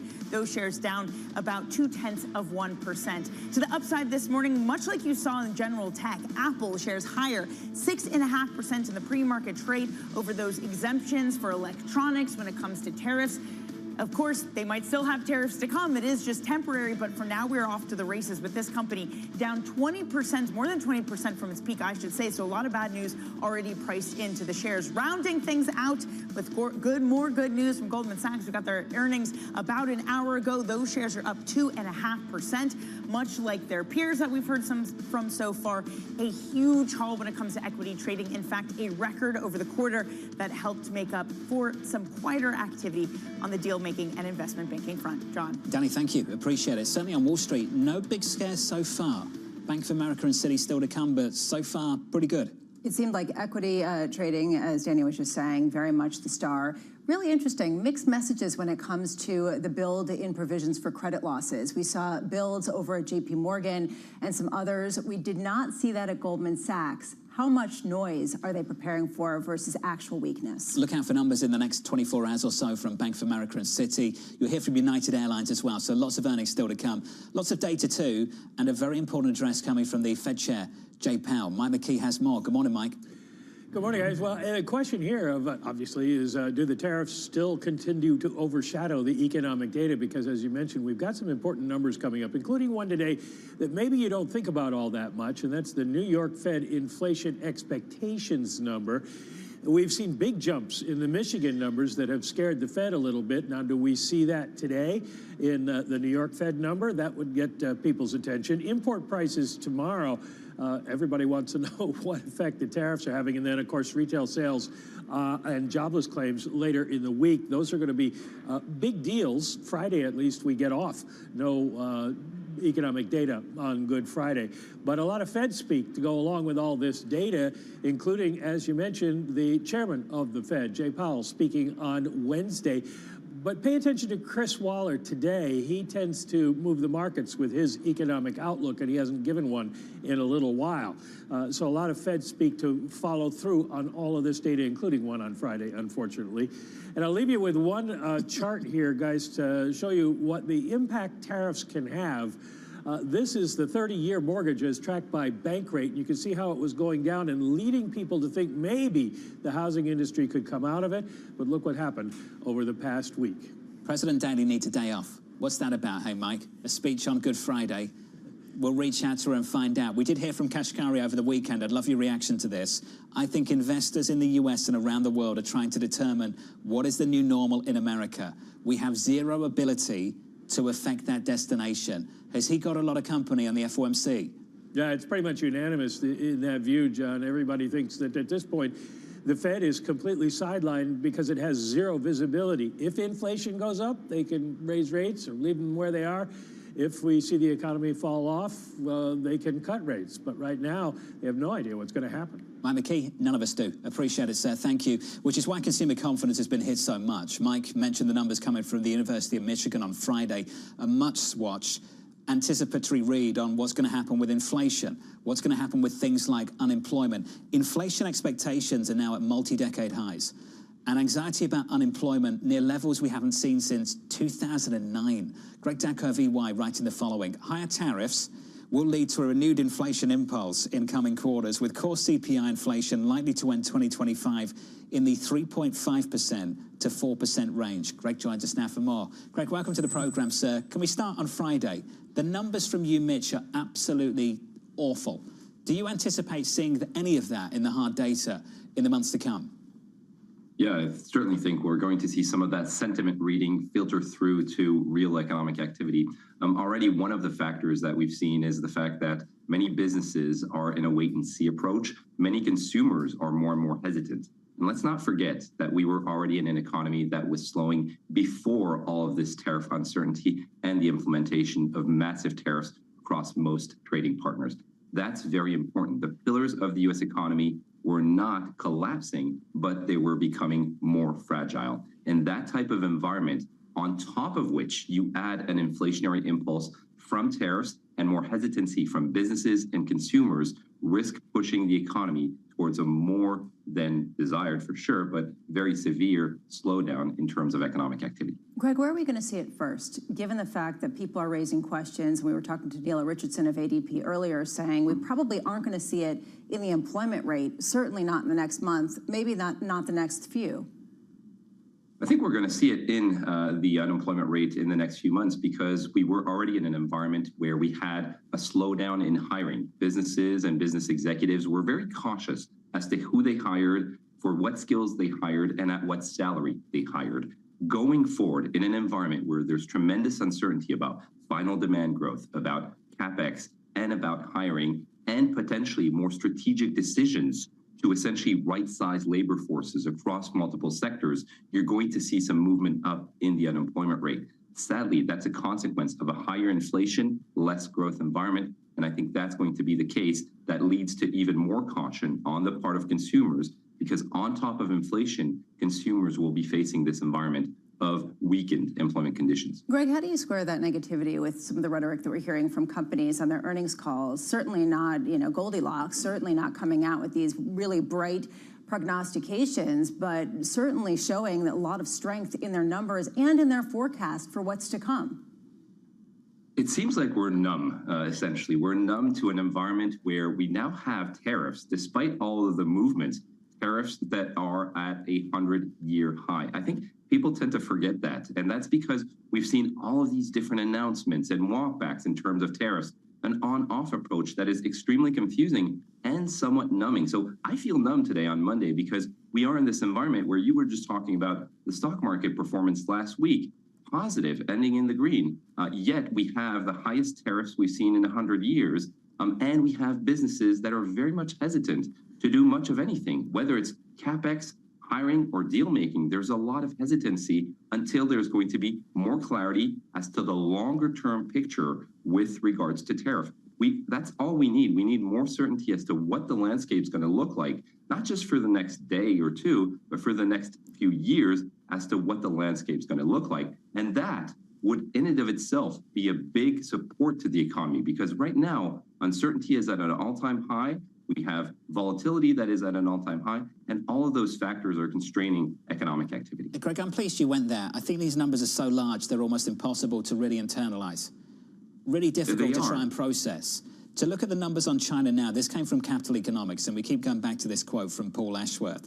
The effective increase on China, even once those exemptions over the weekend are accounted for, is still closer to 100%. Greg, What on earth does trade between the US and China look like in the next few months? We really don't know. I think what businesses are doing right now is they're holding off on orders, which is actually in and of itself a factor that is constraining economic activity, because when you have less of these orders, it does hurt economic activity. You're absolutely right about the average tariff rate. The average tariff rate has increased 27% to nearly 30% on all of our trading partners. And as you were just saying, our average tariff rate vis-a-vis China is something that is unconceivable, or was unconceivable just a few weeks ago. So we are in this historical environment where you have the cost of traded goods that would put upward pressure on inflation, continue to feed financial market volatility. And I don't think we're out of the woods here in terms of the appetite for US denominated assets. Whether it's treasuries, stocks, or the US dollar, they're still all going to be under tremendous pressure in an environment of hyper protectionism. And I think that's a key risk to continue observing very closely. Hey, Greg, appreciate it. As always, sir, thanks for jumping on. Greg Dacko there of EY. The market's preoccupied with up and down. Are the tariffs higher or lower? We've almost forgotten where the tariffs are at the moment, and the tariffs are still incredibly high. Well, this is the point, actually, and I think that Greg really summed it up with the fact that he feels numb. I think a lot of people feel numb. There is a question about whether people are numb to the idea of this becoming a reality because they say that the tariff rates are so high that they are, kind of like what China said, not realistic. They're almost a joke. They can't be real. There are so many people that come on, they're looking for off-ramps. They're not taking it seriously and literally. Economists who come out with some pretty fantastical numbers that represent some pretty shocking situations. So how do you factor this in if you're an investor who doesn't understand whether to take President Trump literally or seriously? With great difficulty. So we get you some optimism. Noel Dixon of State Street writes this: while the next month or so will be bumpy, the second half of the year will be a good story for US assets. I think we ultimately avoid recession. Noel joins us now for more. Noel, good morning. Good to see you. Good morning. Big picture then. Why is it going to be so good in the second half? Yeah, so I think right now a lot of bad news has been priced into markets, and I do think ultimately we avoid a recession. And when I say recession, that's the EMBER's, National Bureau of Economic Research's definition, which factors in real income, non-farm payrolls in the household survey. But I do think what will happen is we'll grow below trend. And what that'll do is that'll actually help with the cyclical part of inflation, the part of inflation that the Fed's been struggling to get control over in the past few years. And they'll be in a position, I think, to cut a couple of times in the second half. What are your assumptions on tariffs from here? How do things change? So I do think we're in the negotiation phase. I think we are getting some certainty. I just think markets haven't been liking the certainty that we're getting. And I think where we're going to get to is probably an effective tariff rate of roughly maybe 15% or 20%, still high, but I do think businesses will finally have that certainty. From the low single digits to a number that big, and you think inflation has settled down so much that by the middle to the second half of this year, the Fed can cut rates? I think it's possible because you're going to have lower energy prices. I think you're already seeing a pullback in discretionary spending with consumers. And again, that's getting one of the key pieces of inflation that the Fed has been struggling to get under control, and that should help to offset some of the price shock, I think, from tariffs. How much is your faith that there is going to be some further gains predicated on the idea that the U.S. will be once again a haven in a storm, that the tariffs that the U.S. puts on are going to hurt the rest of the world more than the United States? I think it will. I mean, we import a lot from the rest of the world, more from the rest of the world than others. So I think we're going to be in a situation where it's relative growth. I think what you're having now is some outflows, largely going to Europe, some going to China. But I think once we get into the second half, you get some business confidence with the tax plan. I think businesses will be more confident. You'll get more capital back to the U.S., largely in tech companies. I think interest rate differentials will become a factor again, and I think that'll be positive for risk. Are you seeing international clients right now interested in coming into U.S. assets? Right now, I still do see appetite, especially with fixed income. So on the 10-year, the domestic investors are still coming back.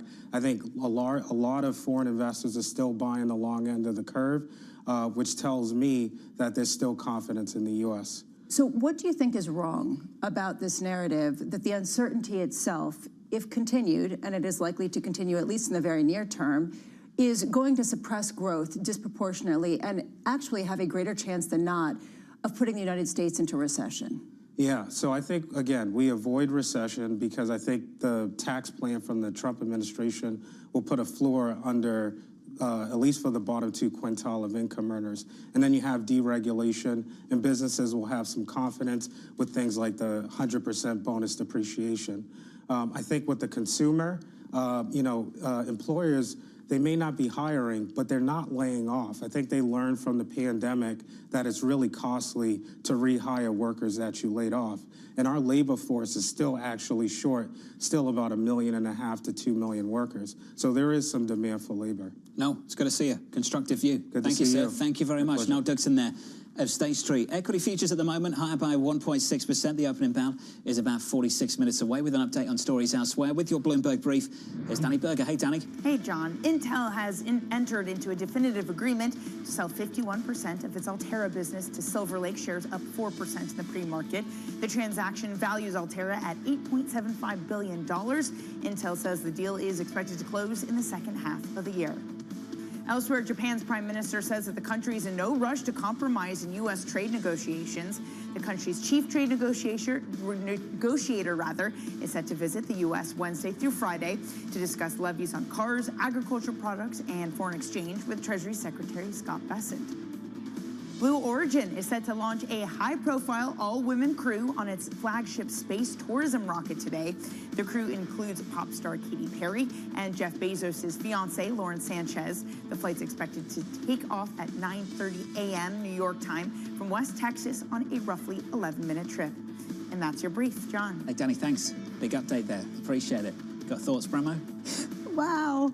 All I could say is this idea of space travel as this recreational thing for pop stars is really interesting to me. I'm curious, is this going to be the future? 11 minutes in space if you're Katy Perry. I'm not going to share my opinion. Up next on the program, I'm withholding that. I think you know what it is. Come on, go ahead. You know what it is. Okay. I just couldn't care less. Okay. Let's set you up for the day ahead. We're going to catch up with Anne-Marie in just a moment from Buenos Aires, Argentina, who's catching up with the Treasury Secretary, Scott Bessent, a little bit later on this afternoon at 4 p.m. We'll speak to her on the other side, live from New York. This is Bloomberg.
You missed it on Balance of Power. The statute governing the FTC says commissioners can only be removed for cause.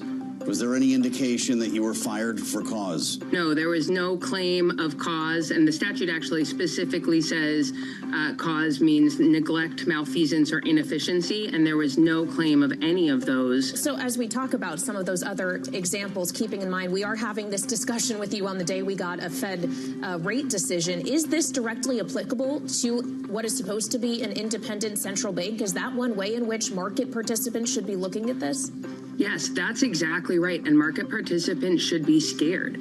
To be clear, there's no legal difference between Jerome Powell and me. In fact, he and I were both originally appointed by President Trump, and if the president can illegally remove me, he can illegally remove Jerome Powell. People should be very worried about that. Don't miss Balance of Power, live every weekday. Listen carefully. Can you hear the rhythm in the markets? Not just in the syncopations triggered by inflation, but in the preludes leading to global elections, in the dissonance that moves the Nikkei, and the rising course conducted by AI. There's music in the markets, and if you want to learn to listen for it, we'll show you how. From the world of politics to the world of business, Joe Matthew and Kaylee Lines deliver news, insight, and analysis live 2 times a day, every trading day. Balance of Power at 1 and 5 Eastern, only on Bloomberg. Bringing you up-to-the-minute tech news whenever and wherever it happens. I'm Ed Ludlow in Las Vegas, and this is Bloomberg.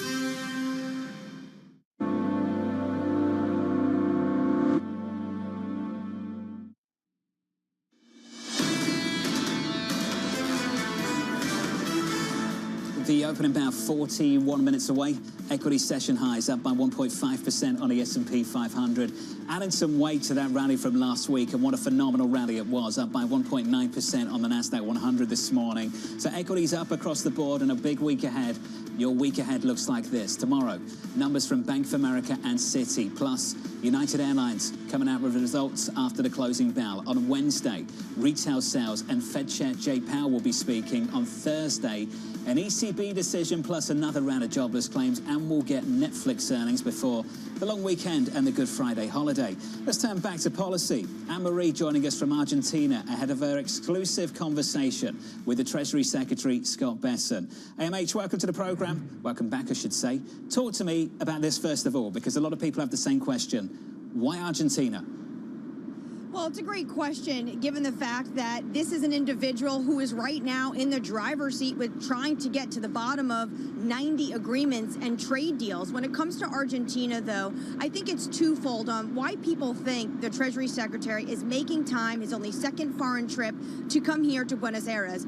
One, you do have this IMF deal that was clinched between Argentina and the IMF board on Friday, $20 billion, Jonathan, and they've given Argentina $12 billion of that up front. In exchange, Argentina is willing to put the peso, their currency, to now start trading more free-floating in a band. The second, and what the local press seem very excited about, but it's very unclear if this can even happen, is that they think maybe the Donald Trump presidency would give Argentina a credit line. This is something that would happen under the Treasury Secretary. What I would say is I'm reading this trip as a little bit more of tea leaves. Javier Milei has been a big supporter of President Donald Trump, one of those handful of world leaders that went to Washington, D.C. for the inauguration. And I think on top of this IMF loan, they want to come here and show a sign of support for him. Let's talk about the Treasury Secretary himself. At the start of the program this morning, we were speaking to Steve Chavarone, a Federated, a guest you know well. And Lisa asked him, he's constructive, what it would take to make him bearish. And he said,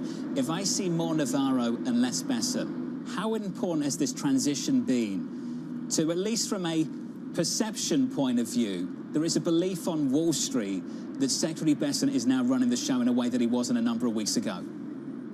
It's a massive change, and it's a huge perception change on Wall Street. Individuals have called me and said to me they are so happy to now see that as the Treasury Secretary, Scott Bessent, taking the lead on negotiations. This week, he is set to sit down with not just Milei here in Argentina, but also his counterpart, the trade mission when it comes to Japan, as well as the economy minister in Spain. So he is really going to be the face of a number of these negotiations. And what people on Wall Street will tell you is they are so happy because they feel like they have an adult in the room, someone that not just understands trade, but understands financial markets and is less aggressive when it comes to the cabinet of rivals than the likes of, say, Peter Navarro or the Commerce Secretary Howard Lutnick. Anne-Marie, if we're going to read the tea leaves of both this trip and future trips to come, do we have a sense of who Treasury Secretary Bessent is currently scheduled to speak with when it comes to negotiating with some of the counterparts that we would be dealing with when it comes to trade negotiations?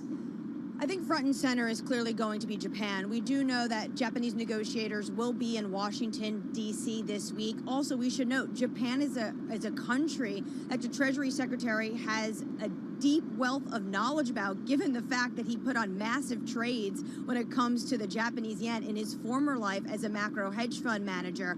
And also, I think Japan is a place where the U.S. realizes is such an important ally in the Asia Pacific. And the Treasury Secretary has talked about the fact that do these deals with these 90 countries. Two figures. Well, Lisa, I heard you and Jonathan talking about this earlier, and this is the question I would love to ask him, but I know he's not able to give me an answer. If he was still running Key Square Capital, what kind of positions and bets would he be putting on when he sees this administration come out with global realignment and trade policy we have never seen in our lifetime? What I will say is something the Treasury Secretary told me, you, and Jonathan in February, that in his old life, he used to be that person, put his ear up against the door, looking over the doorway, trying to understand every next move of policymakers and the domino effect of that and what that would mean for financial markets. So maybe we can ask him, what is your advice for individuals who are sitting in his former seat, putting their ear up against the door and trying to understand what this administration is doing? Because one thing is very clear, financial markets, global investors, even everyday consumers, they want clarity. Anne-Marie, appreciate it, and we're all looking forward to the conversation a little bit later on this afternoon. Anne-Marie sitting down with the Treasury Secretary, Scott Bessent, at 4 p.m. Eastern Time in Buenos Aires, Argentina. I love that. What would you tell those people with their ears pressed up against the door, especially when they hear 5 different things behind the same door? It becomes a real question about messaging, as well as how he can contain a message that seems at odds with itself, depending on the day. Consensus would suggest limit long gold. Is that right? Well, that's the view of things, right? That was something that he liked before. I'd be curious to see, right? Because ultimately, this is a difficult moment for him to game out, considering that he is very much a player. So, you know, he wouldn't tip his hand, obviously. Let's take stock of things, Lisa. So far, a lot of people are concerned, anxious. You see that in the data. What you also see in the data, though, and particularly from the guidance that we've had from Wall Street so far, is a degree of confidence. A degree of confidence that you certainly didn't see in you, Mitch, on Friday, to come out and raise your guidance, JP Morgan, to come out and boost the buyback plan, Goldman Sachs, does speak to a degree of confidence that some of these business leaders still have. I go back to something Mohamed El-Erian said when he spoke with us a couple weeks ago, and he said there was a 50% chance that we go to a Reagan-Thatcher-like reorganization of world trade that ushers in an era of prosperity, or Carter on steroids, which we embark on a 1970s stagflation, inflationary, and recession type situation.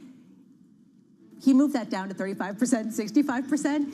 But there still is that upside, and that, I think, is the point. We'll see if that confidence is misplaced or not. Coming up tomorrow, we'll catch up with Christian Muller-Glissman of Goldman Sachs, Brent Schutte of Northwestern Mutual, Krishna Bamani of Lafayette College, plus the Virginia Governor, Glenn Youngkin. Look out for that conversation tomorrow morning. Live from New York City this morning, good morning. Thank you very much for choosing Bloomberg TV. This was Bloomberg Surveillance.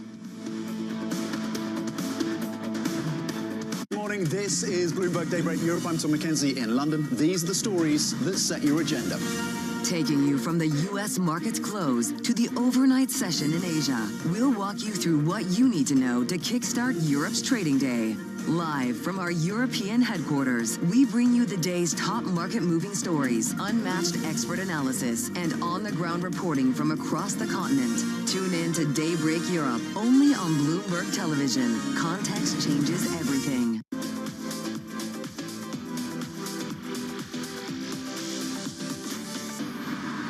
In 2000, post-Napster, generally everybody wrote off the recorded music industry, including the investment community. And I didn't mind that chapter because then I got left alone. And actually, I think out of that period, we started to create better art because the pressure wasn't on from the technology to be the most powerful chapter.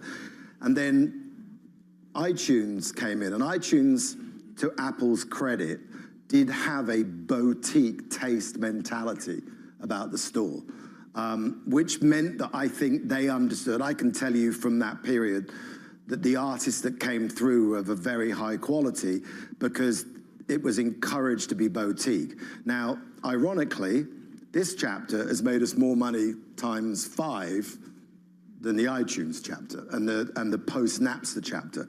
But an algorithm tells you what you want, not what you might like.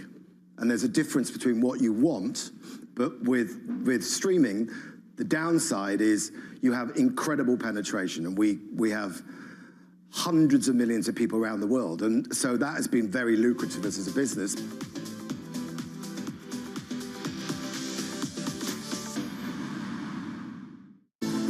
In case you missed it, on the close.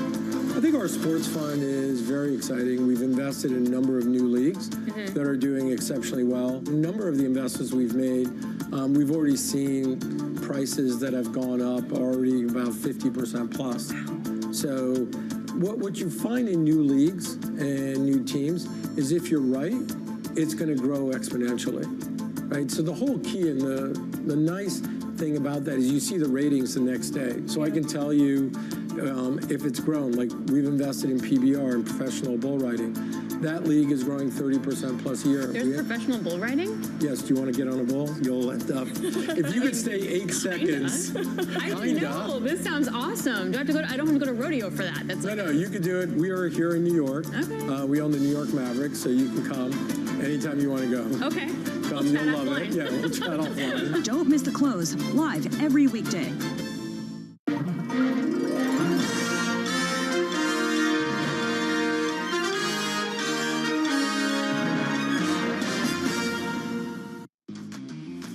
It's launch day. We're looking for a rocket in the markets. 30 minutes until the start of cash trading. I'm Matt Miller. I'm Shonali Bassick. And I'm Katie Greifeld. Bloomberg Open Interest starts right now.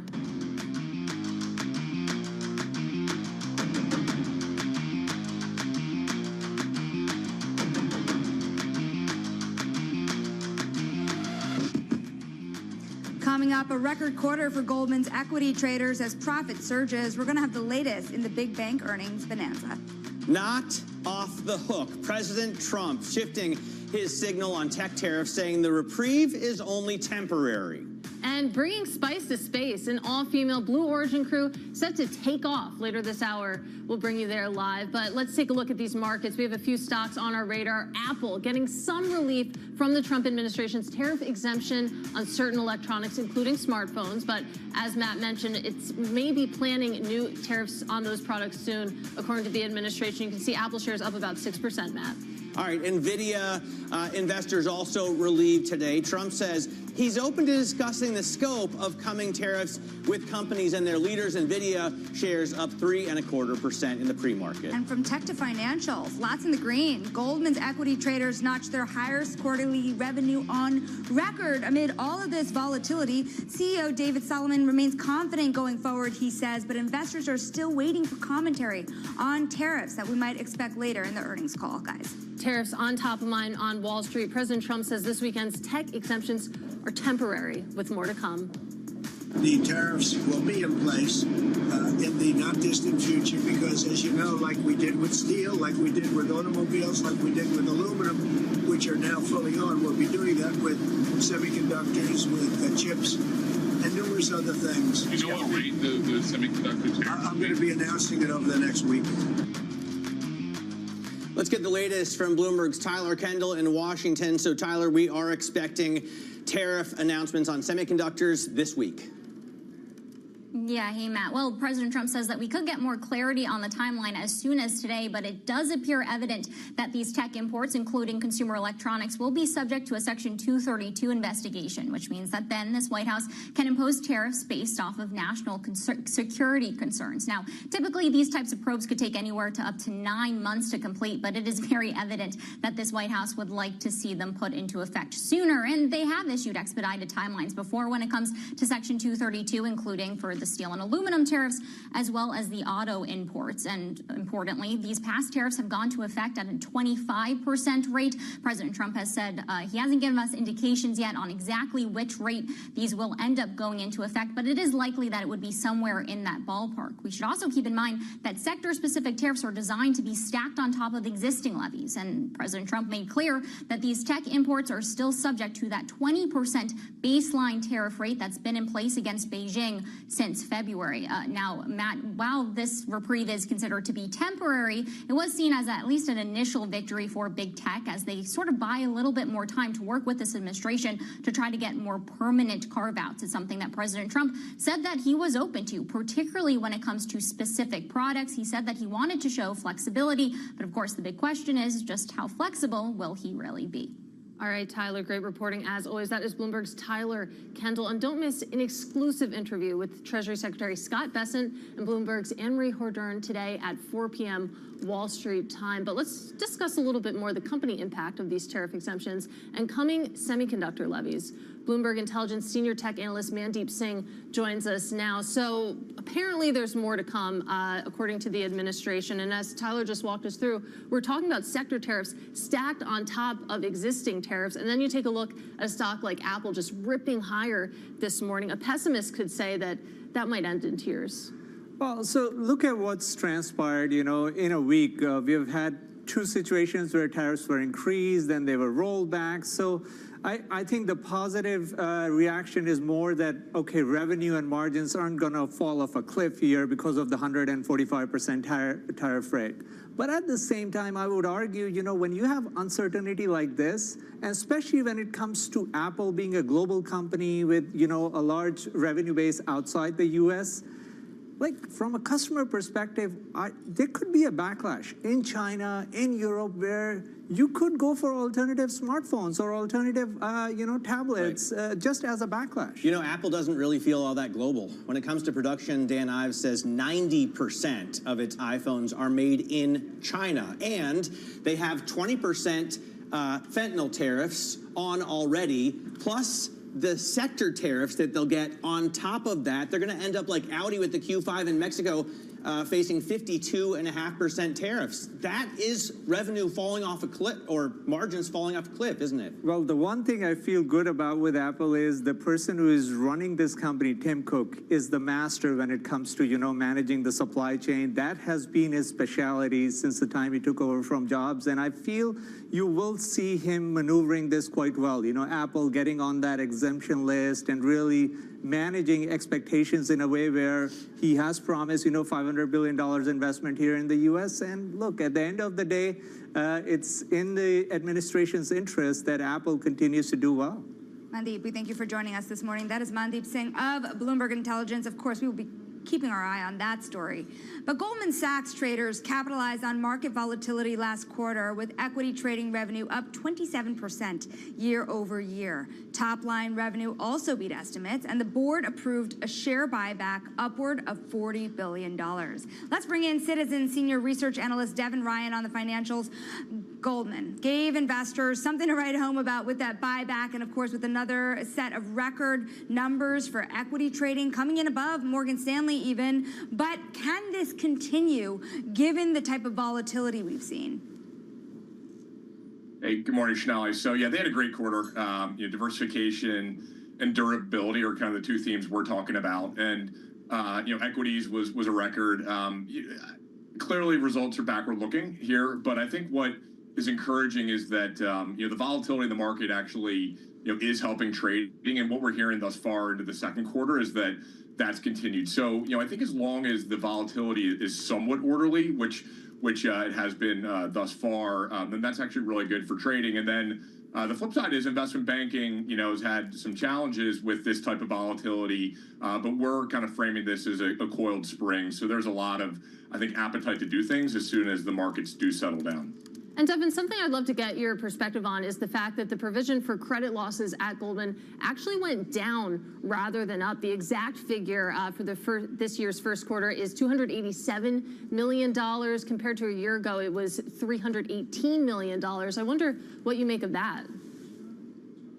Yeah, I wouldn't read too much into that. They're exiting some of their legacy, consumer kind of relationships, and so that's a piece of it. But just there's really, I think, nothing to point to yet in the market that I think is concerning on credit. We're obviously watching the next couple quarters here in terms of just how things play out in the economy, but thus far really haven't seen any cracks. And just with CECL accounting as well, I think positive that they're not really seeing anything that's concerning from their end.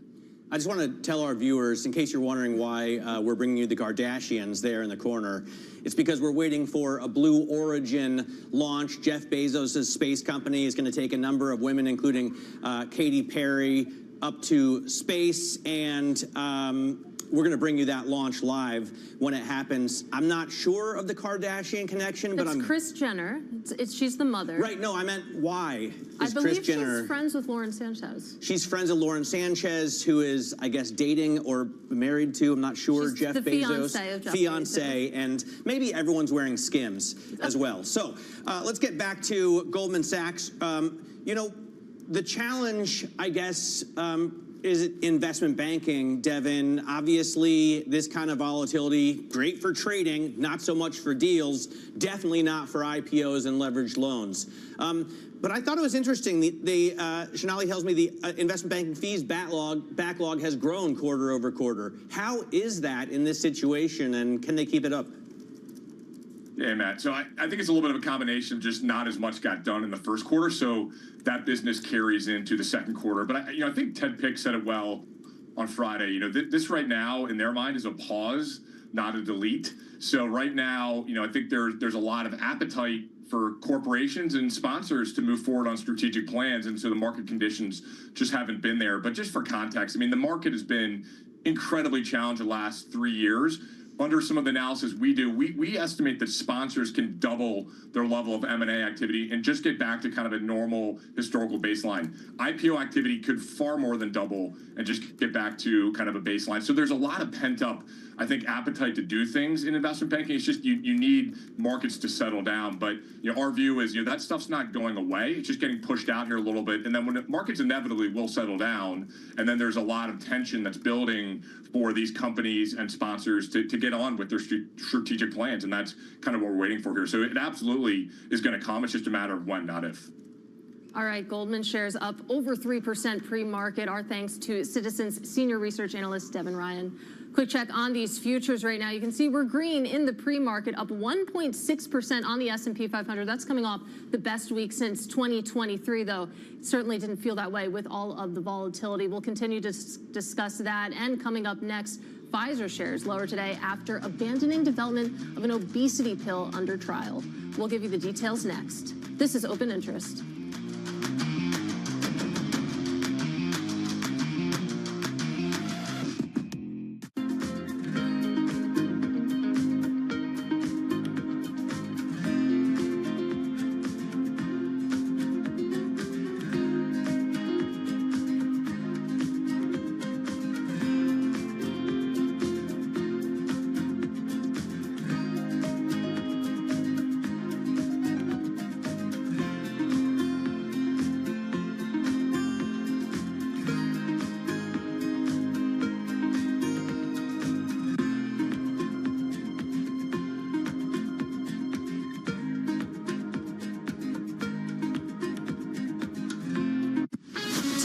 To Bloomberg Business Week Daily. We got to talk crypto. From the magazine that helps global leaders stay ahead. What's the conversation around your company? Bringing you insight on the people, companies, and trends shaping today's complex economy. Planning very big things. A new level of premium. Plus global business, finance, and tech news as it happens. The floodgates of innovation are going to open up. You can't fake passion. You either are or you aren't. Bloomberg Business Week Daily, only on Bloomberg.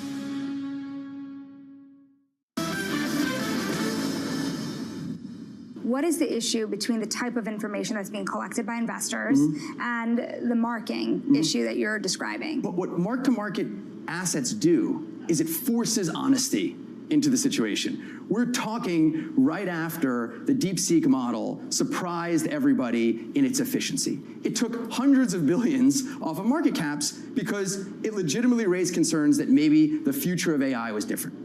I guarantee you that if you look at other portfolios that aren't marked, they didn't move. If private assets are going to eat the world, as they say, with the equity market halving in the number of names, you come to a world that is increasingly an echo chamber. Imagine you have a firm that has some public assets and some private assets. If you see your public assets in AI going down by 20%, you're going to be thinking very, very deeply about what your private assets are worth differently than someone who just has the latter.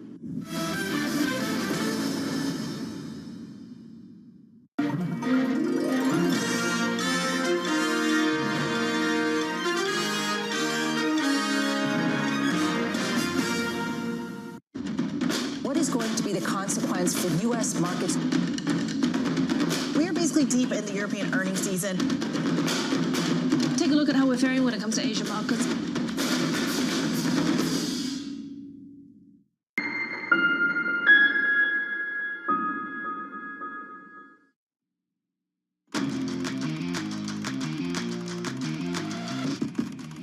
Let's get now to high interest and look at what's making headlines around the world. White House National Economic Council Director Kevin Hassett has completely dismissed the idea of a recession. He told Fox Business earlier, 100% no recession this year, citing the strong jobs data out earlier this month. Hassett's statements counter some Wall Street forecasts of an economic downturn resulting from the steep tariff hikes imposed by President Trump.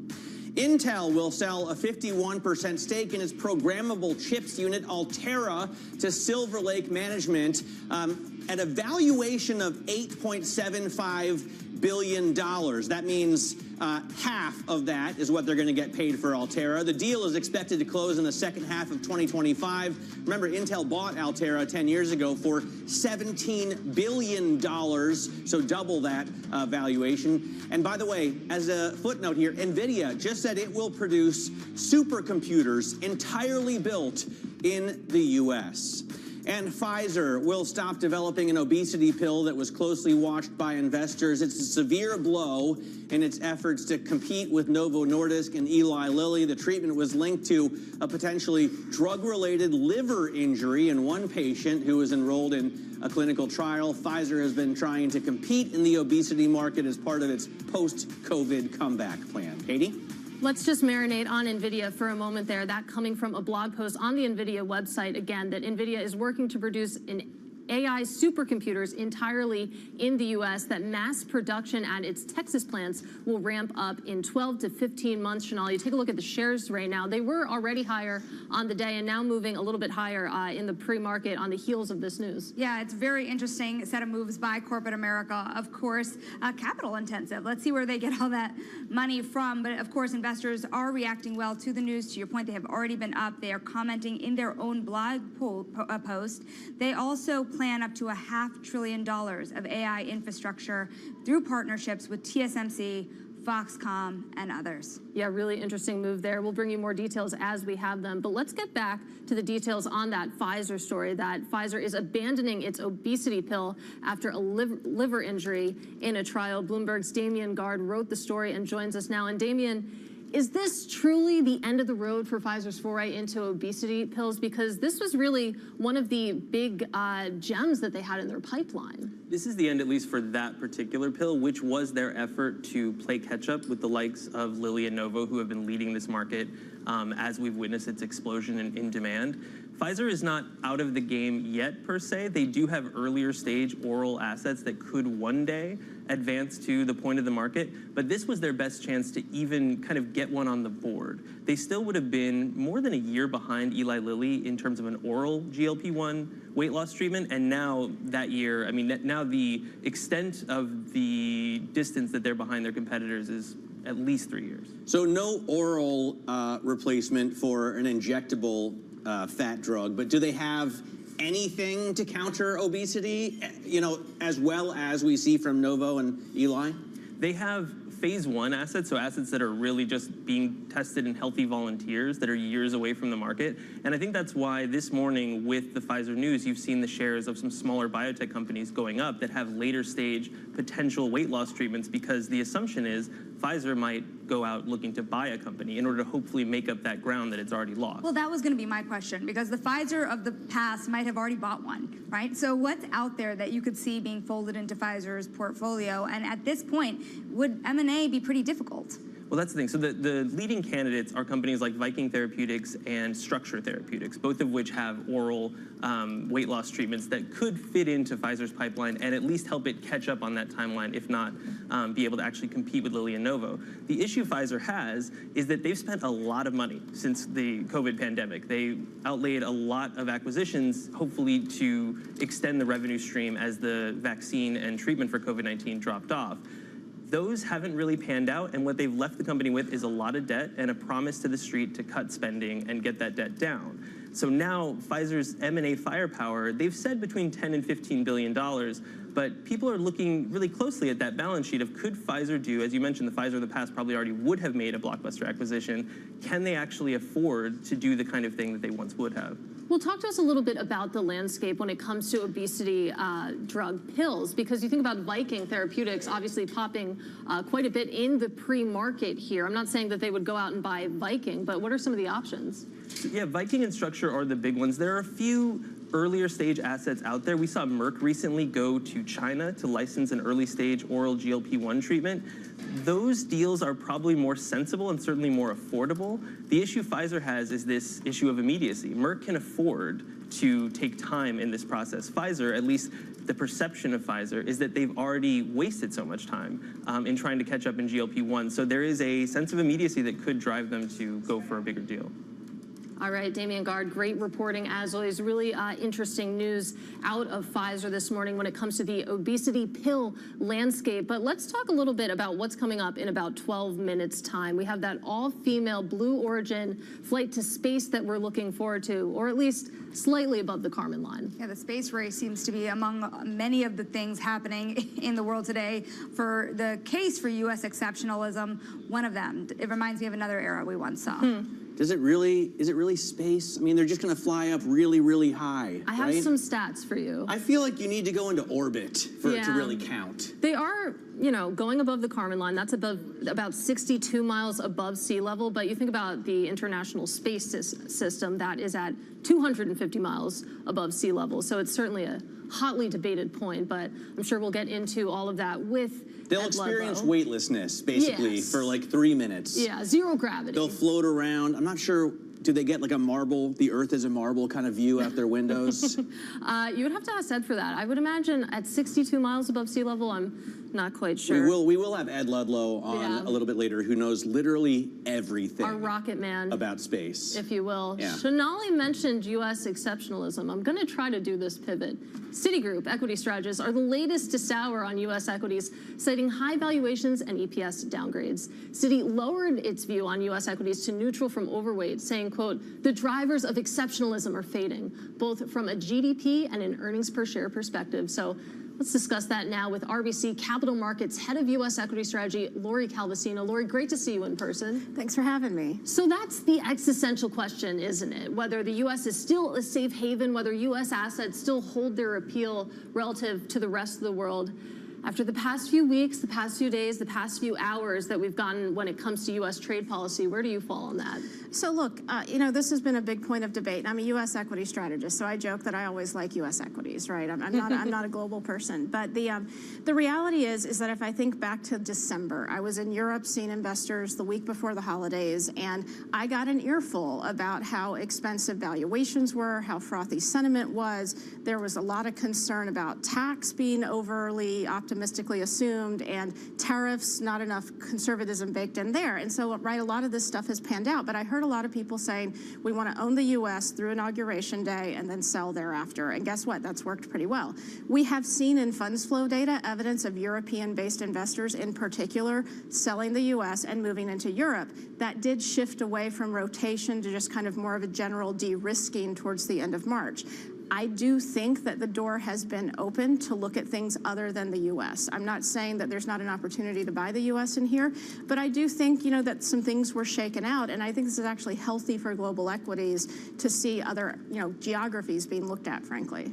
Do we have a recession ahead in the U.S. or even the possibility of a recession? Because Kevin Hassett was on Fox this morning and said 100% no, which is so many percent, right? And then he said the CEOs he talked to say that uncertainty over tariffs is not a big drag, and that, in fact, they're just moving everything they can onshore.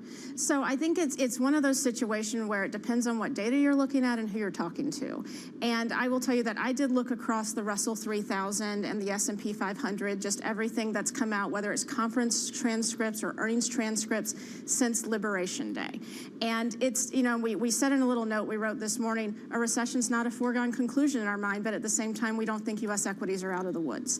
And I think, unfortunately, sometimes things are murky, and that is just where we are right now. 100% is not murky. 100% is like pretty clear. Yeah, right? to me it's murky, and I'll tell you, on the one hand, when I look at what companies have been talking about with tariffs, I do get the impression a lot of prep work has gone in. There's been some pre-buying by consumers. There's also been, moving inventories around. I did read one company that talked about how they were in China. They're shutting stuff down there. They're moving to the U.S.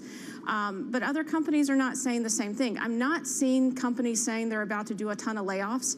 That being said, when I look at the soft data and the survey data, in a variety of surveys, both consumers and corporates are reporting an eroding outlook for the labor market over, kind of the next 6 to 12 months. So you have to take that seriously. Also, just to follow up on 100% recession is not murky. I mean, even if we don't have a recession, you could have a period of really low growth, high inflation. Even if we're not at the NBER defined threshold of recession, it could be pretty ugly out there. Literally the first thought I had this morning when I saw that. And look, Katie picks up on an important point, because when I back test equity returns for different GDP environments, guess what? Negative GDP, which is most consistent with a recession, is actually typically up in equities.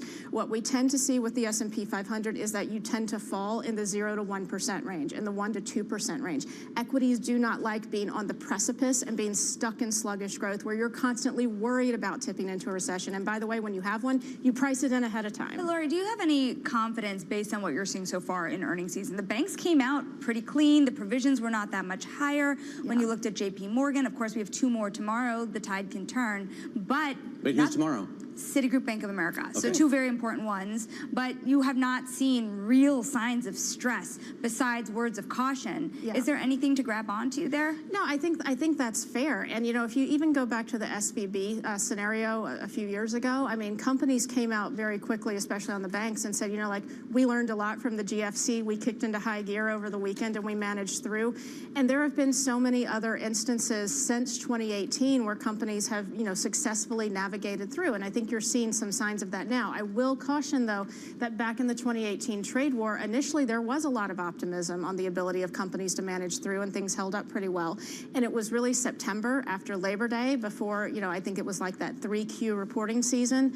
Companies get out to all these sell-side conferences and they waved, kind of the caution flag then. So it may just take time. Speaking of time, you had President Trump coming out into the weekend, rather, removing some of the hurdles on critical industries here when it comes to tariffs, and then the Commerce Secretary right away saying this is temporary. When you think about that, how much uncertainties that create for companies like Apple, I know sectors like Apple operates in, the semiconductors more largely.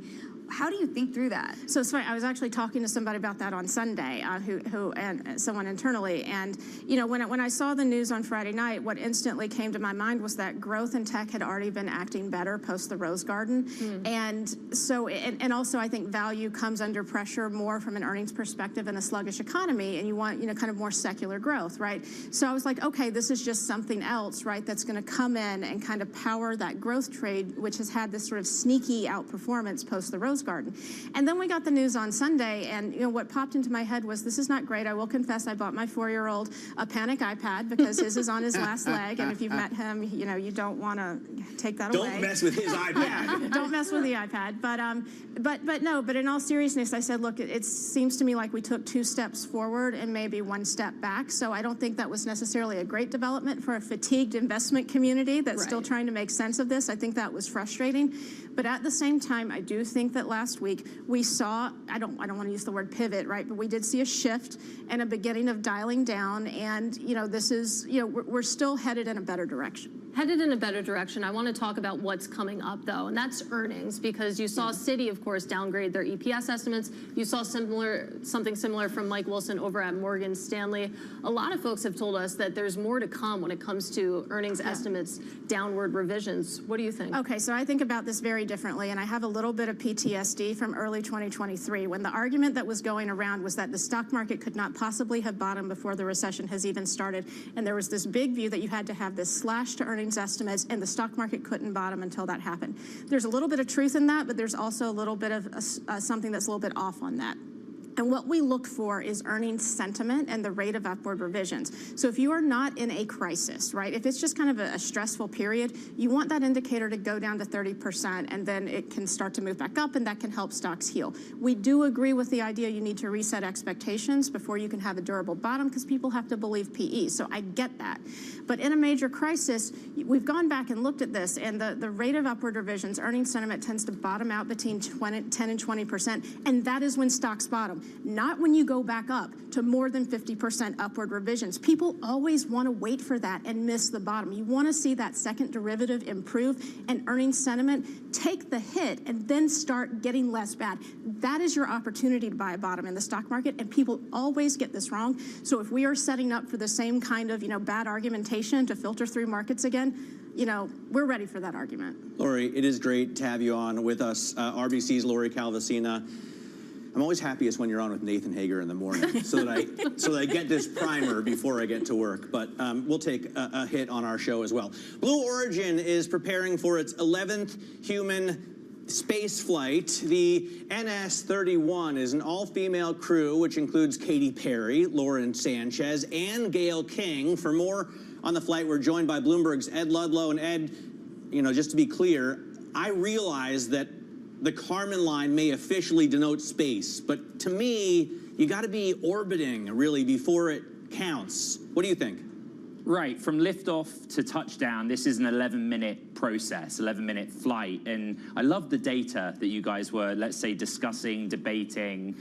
Katie makes the point correctly that the International Space Station is about 250 nautical miles above the Earth at any given time. They're going to go to the Kármán line, 62 miles, the sort of internationally agreed boundary of space, but it's like less than 3 minutes. You unbuckle from the seat in the capsule you're looking at in your screen, float around a bit, you get a 1-minute warning, and you get back in. Compare it with, like, for example, what something like SpaceX has done with the Inspiration 4 or Polaris Dawn missions. Polaris Dawn had an apogee or peak altitude of about 800 miles, way beyond this, but still, it is technically space, and the bigger picture is that it's supposed to make it seem accessible to more people here on Earth. Right. Well, Ed, just really quickly here, because we are awaiting this launch, but compare that, for example, to Virgin Galactic, which does not actually go to the Kármán line, and you've seen Virgin Galactic and Blue Origin trade some barbs around that.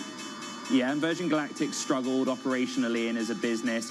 Look, the big picture is that this is another player, not just giving humans the ability to go into space, but it's a reusable launch system. And generally, the big picture that the industry says is, like, look at what they're doing. The more the cadence increases, it's demonstrating that commercial space is making some progress. Commercial space overall, but can you just give some more context on where Blue Origin stands in this space race? Yeah, so this is a kind of smaller part of its business, right? Celebrity, rich people tourism. They want to sell their engines to other players, and then New Glenn, their main rocket, is way behind. Here we go. Let's listen into the countdown. Go to school journal. T-minus 10, 9, 8, 7, 6, 5, 4, command engine start, 2, 1, ignition.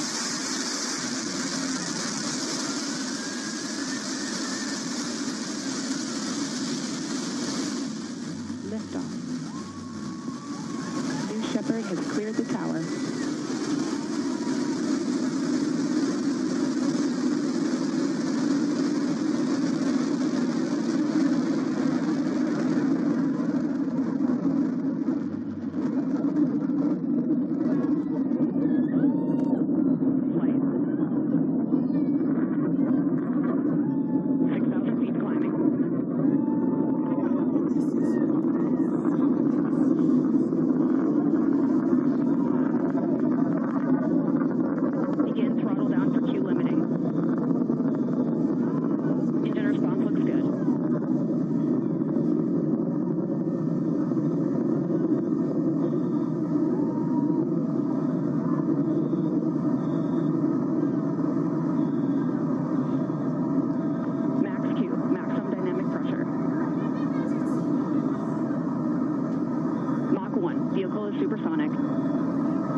supersonic. We have passed through max Q. Accelerating through 800 miles per hour. Vehicle, the stresses between the atmosphere and the speed are at their maximum. So to punch through that is so important. You see the BE3 engines is firing beautifully. You see the stream of steam behind it. Those ladies right now are having an incredible Okay, so we passed max Q. That's the moment where the combined booster and capsule is under the most sort of aerodynamic stress or pressure. It's accelerating right now about 1,400 miles per hour, and it will hit a top speed of 2,200 miles per hour. When you pass that kind of like 2,000 miles per hour stage, which is going to happen any moment, that's kind of supersonic speeds. It's the max speed that you're looking for. And in about 30 seconds time, it will then stop. It's kind of reaching its altitude. And so the main engine on the booster will cut off. And quickly after that, the capsule and booster guys will separate. And the capsule basically relies on the momentum of the launch to carry it to that stage. And that's kind of what you're looking at now, that separation. I think, again, let's go to the big picture. Of all the humans and people that have gone to space through history to date, only around 15% of them have been women. This is an all-female crew. And a big part of the mission is to, again, make it seem accessible, although it helps knowing one of the richest people in the world who owns the space company, right? Yeah, absolutely. I think we're all pretty much in awe here. We're not in tears like Oprah, but we think that is pretty cool. Is it fair to say we all think that's pretty cool? Yeah, it's to pretty watch cool. that. No, it's pretty cool. To Ed's point, I mean, this is a sort of side project of Jeff Bezos in the sense that, you know, right now it's just sending rich people to space. But I mean, Ed, you think about sort of the ambitions here, commercial space travel. That's certainly something that it seems like with each of these flights is getting closer to reality. Right. You know, Shonali's question earlier is really important. Like, what is the business model of Blue Origin? And just like SpaceX and Elon Musk, Jeff Bezos has this kind of bigger picture vision where people, humankind, call it what you will, work and live outside of Earth's atmosphere. So yes, this is sort of the lower level version of that. You know, we don't know for certain how much Blue Origin charges per seat, for example. It ranges from several $100,000 to more than $1 million, depending on your relationship with Bezos. Right now, we're almost 4 minutes into the mission. They're probably about 60 seconds into that sort of weightlessness, zero-G environment. And in about 60 seconds time, you know, the crew inside will get the instruction, because this is a fully autonomous system. There is no sort of Blue Origin staff member or pilot inside. They'll get the instruction to get back into their seats and their harnesses to fall back down to Earth. Away from this is the 11th human spaceflight, as Matt pointed out. They have a bigger rocket called New Glenn, which is just, in short, very behind schedule. It was supposed to launch for the first time 5 years ago and launched in January of this year. It's encountered technical delays. And then they manufacture BE4 engines. The BE4 is not on this system. It's a much bigger rocket that runs on liquefied natural gas. And their hope was that, particularly in the context of the war in Ukraine, to be able to sell those engines and displace the Russians who are no longer able to sell theirs. But right now, you have 6 celebrities, frankly, floating around in zero-G and hoping for a safe return back to Earth. Speaking of their return, Ed, telegraph how the rest of this flight goes. Yeah, so essentially the booster is already making its way back down. We're 5 minutes into this mission, and in about 2 minutes' time, the booster will come into greater view, and it will land on a platform a short distance, basically, from the launch pad where it took off. And it essentially free falls, keeping itself and righting itself using thrusters, and then the main engine reignites right at the last minute, just before landing, and comes up in a sort of puff of dust and smoke in that West Texas desert. This is old school spacecraft in the sense that the capsule is gumdrop shaped or teardrop. It has a flat bottom. So initially, when the capsule re-enters Earth's atmosphere, it's in free fall using the flat surface and its own aerodynamic resistance to slow it down. But of course, there are chutes that get deployed to make it a really comfortable, kind of more moderate few miles per hour by the time it touches down to Earth. Ed, I don't want to take too much away from this because it did look so cool, and I'm sure it's super fun sitting in that capsule, but it just doesn't seem like they're even fractionally as far along as SpaceX. Why is that?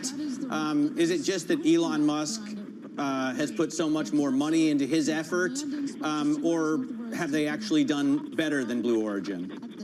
So what's really interesting is Blue Origin first did its reusable booster in November of 2015. SpaceX did it a month later in December. So they actually kind of got a head start on the reusable landing of booster thing.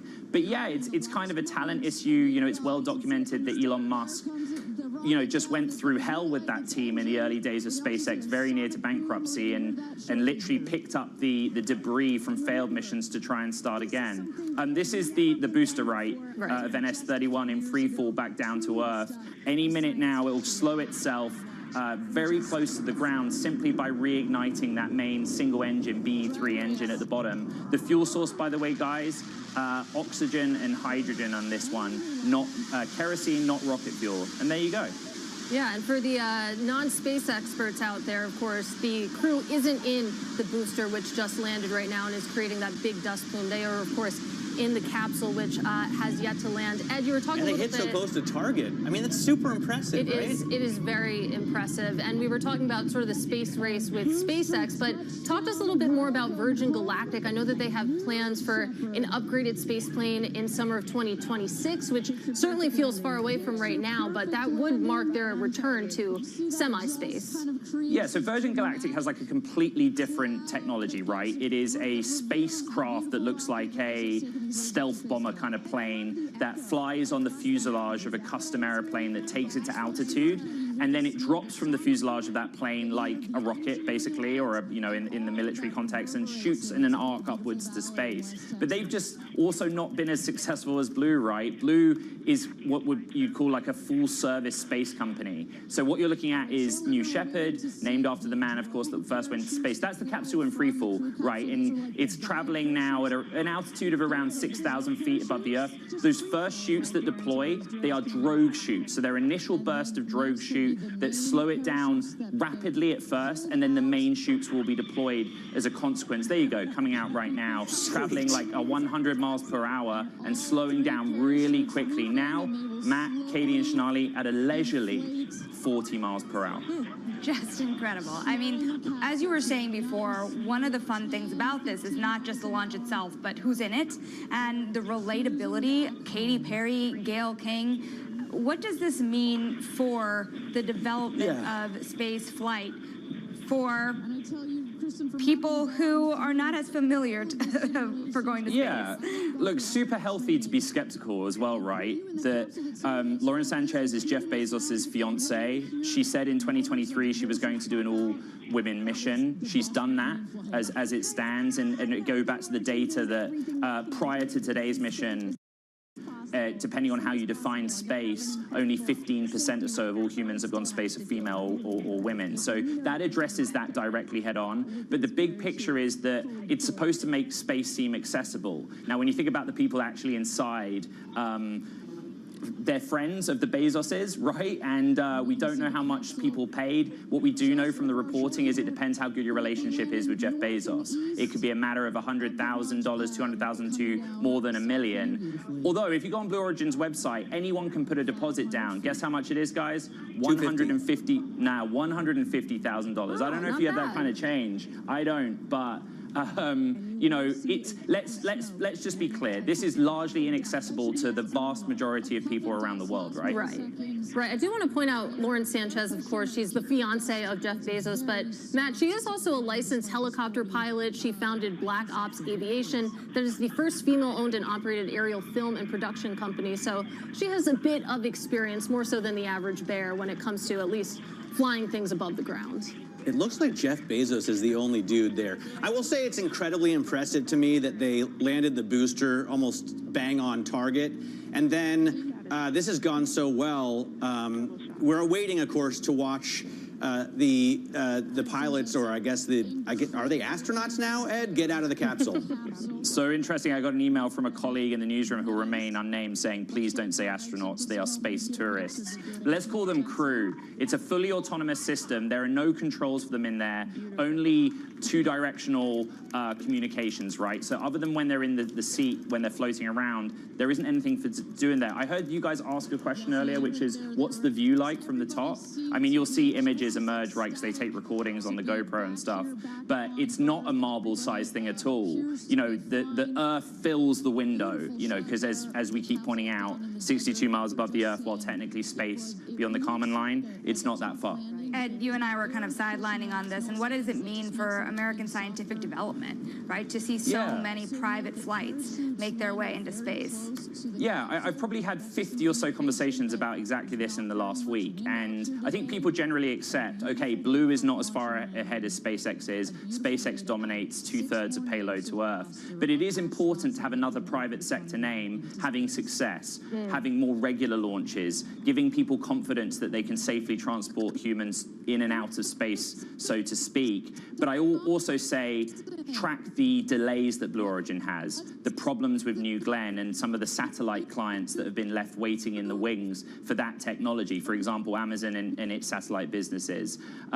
And also the hope that Blue Origin was going to become a great vendor of rocket engines, the BE-4, when the Russians were no longer able to sell them to American businesses in the face of restrictions and sanctions stemming from the Ukraine war. That part, the bigger commercial part, hasn't really panned out to the way that Blue had wanted.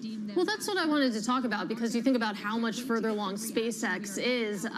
You know, when we think about the ambitions to maybe, you know, transport things to space for the government, for NASA, taking over a little bit there. I mean, is that a stated ambition of Blue Origin? It seems like they're best known for these sort of high-profile flights to semi-space just above the Kármán line. But you mentioned all the issues and production delays that they've had. I mean, is that eventually where they would like to go?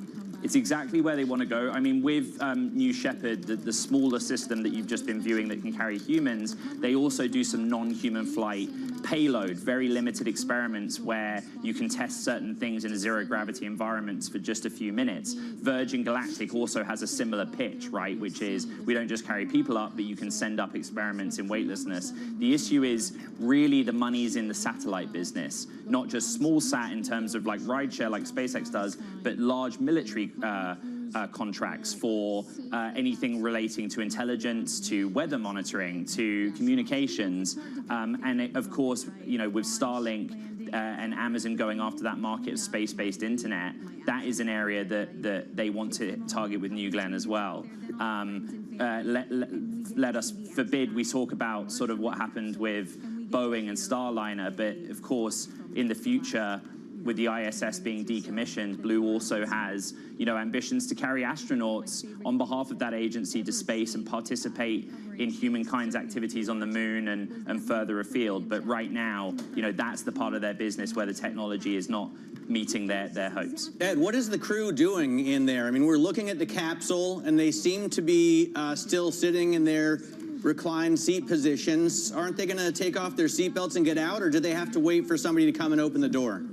Yeah, so there are procedures with all of this. Right now, there is a fleet of Rivian vehicles, because remember that Jeff Bezos was a big motivating factor in Amazon's investment in Rivian. They're hurtling from the base towards the capsule. There are medical staff included in that convoy. They open, there, you can see them arriving in the background there. They open the capsule. They will have already done audio confirmation with the crew that they're okay. You can see people inside. I can't tell who that is through the window. But that gives you a good sense, actually, about the scale of the window. Like, you go up for 3 minutes to look out and see the Earth from that perspective. You know, also kind of stating the obvious, they have to wait for the dust to settle, literally, not metaphorically. And there is some heat components of the capsule because of the aerodynamic resistance of the Earth. But I think they're all okay. And if they weren't, we would have heard otherwise. Dare I ask, maybe it's early, but what's next for Blue Origin?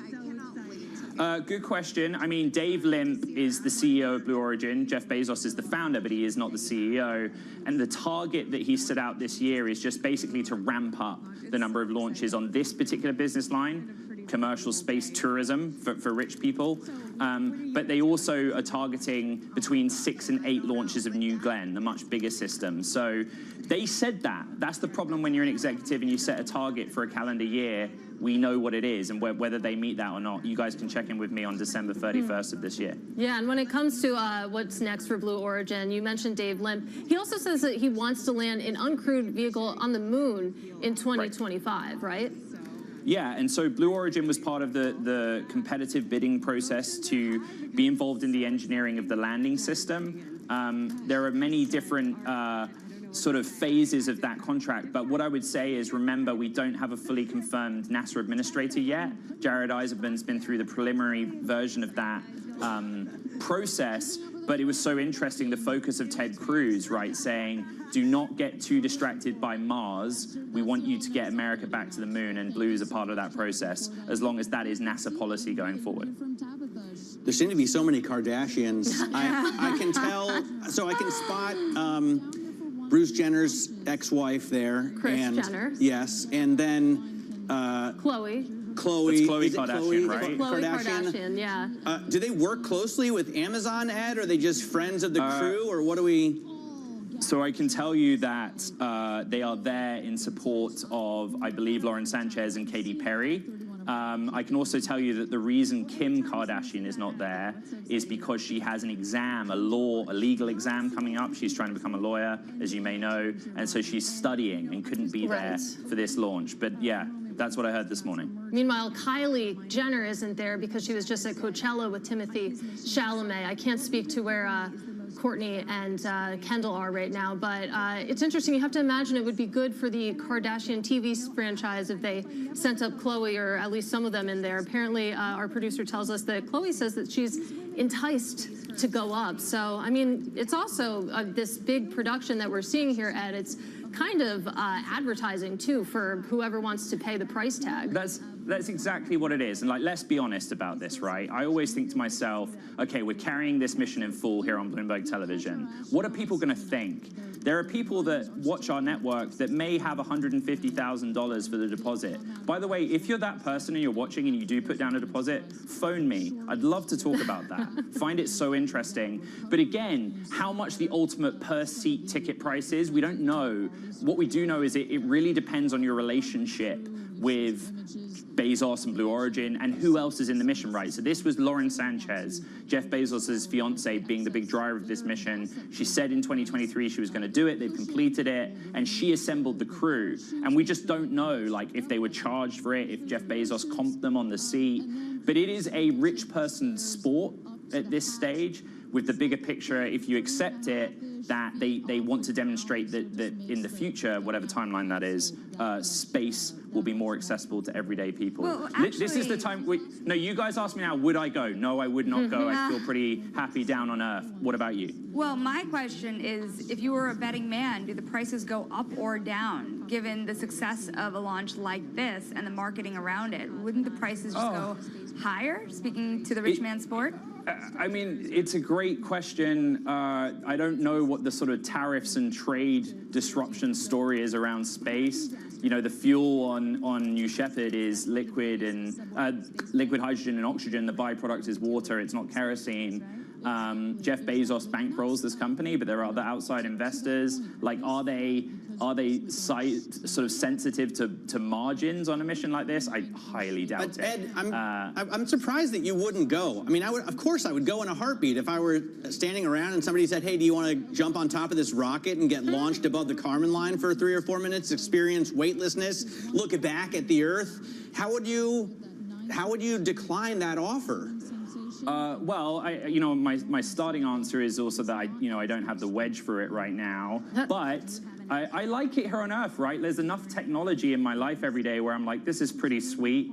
California's nice. I'm comfortable, and I just, I like high-speed vehicles on Earth like you do, and I just don't feel ready yet. That's the truth. I just don't. Yeah, Ed, I'm with you. You could not pay me money to get into that thing. Seriously? Yeah, I love being alive. Not that, we've seen anything horrible happen here, but there's always a risk, of course, when you get on any flight, let alone one that's going 62 miles above sea level here. So, Ed, again, just to bring us back to these images, it looks like we're getting closer to opening. We know that the recovery crew, friends and family have arrived towards the capsule. They were removing the air cushions, the parachutes. It looks like we're getting pretty close to opening that door that we're staring at right now. There it goes. Yes, and this is the moment we can watch it, listen in. I think that's Jeff Bezos on the left. He's taken off his jumpsuit or overalls and is now wearing jean t-shirt combo. It's a very different gig doing this to covering financial markets and technology stocks. You have to really be into fashion, and I just got an IB saying, wow, we have a Kardashian correspondent. But yeah, they all smiles, everyone seems safe, and you know what happens next, based on my experience of going in July 2021 when Bezos went up, is that there is just endless hours of press conferences and interviews describing the experience and what it was like. I just want to see them get out of this capsule. I mean, they opened the door briefly and then closed it like they weren't quite ready yet. Just a sneak peek. Jeff Bezos hanging out with, looks to be Christiane Amanpour. I'm not sure who's standing there, but they've got a full camera crew. I mean, he's got something in his hand. I have to say, the payoff is going to be the look on Katy Perry's face, right? Isn't that what we're all waiting for? Like, yeah. How excited were you? How cool was that?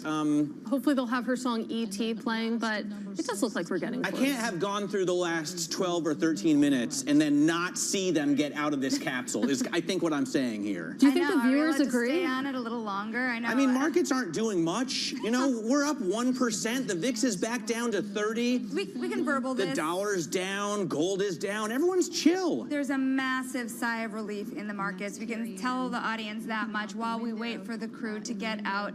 But yes, I agree. People want to see their faces. Yeah, I don't know if it's hard to know what to call this, because in any other environment, a 1.3% rally on the S&P 500 would be huge. But I mean, relative to the past couple weeks that we've lived through, relative to maybe the news that we got this weekend, it's not impressing me. I'll remind everybody that we're not even back to 5,500 on the S&P. So this is good, but not great, right? At 54.35 as we stand, I want to see Lauren Sanchez and Gayle King get out of this capsule.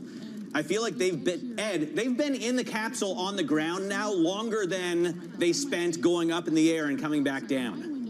I don't think that there is an issue, guys. I don't think that there is any sort of emergency event, like they can't open the door or someone's stuck or anything like that. I think that, you know, as fast and fun as the launch is, space takes time. On markets, there is no causal link here. I'm just making an observation that one of the very few technology names in the red is Amazon, although it's down 0.5 percentage point.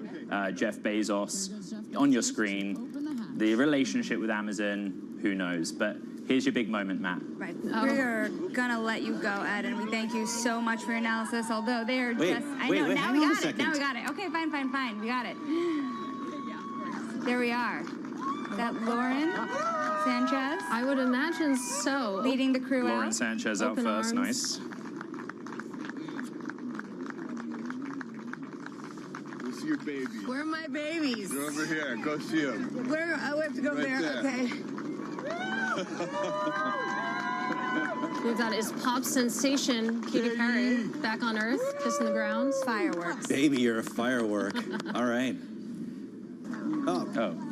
Well, here we go. We'll, I guess, watch the rest of the crew get out, and then we'll get back to markets.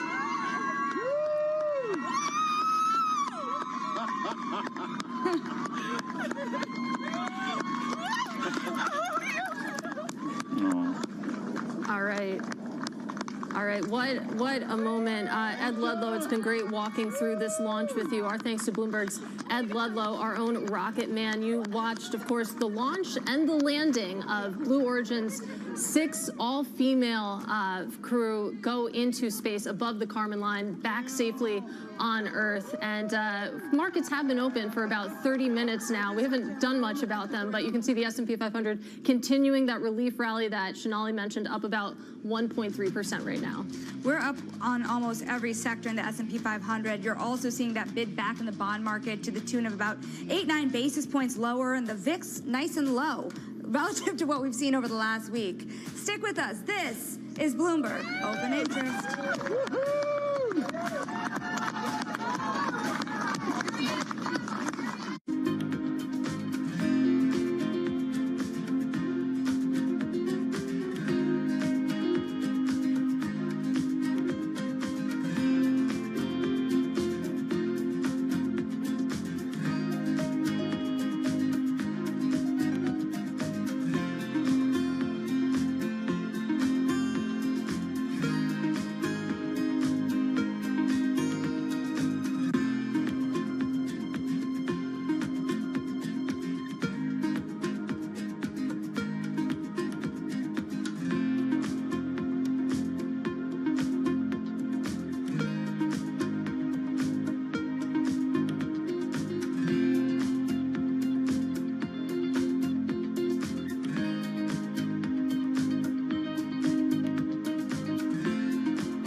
DraftKings hit a milestone in the second quarter of 2024.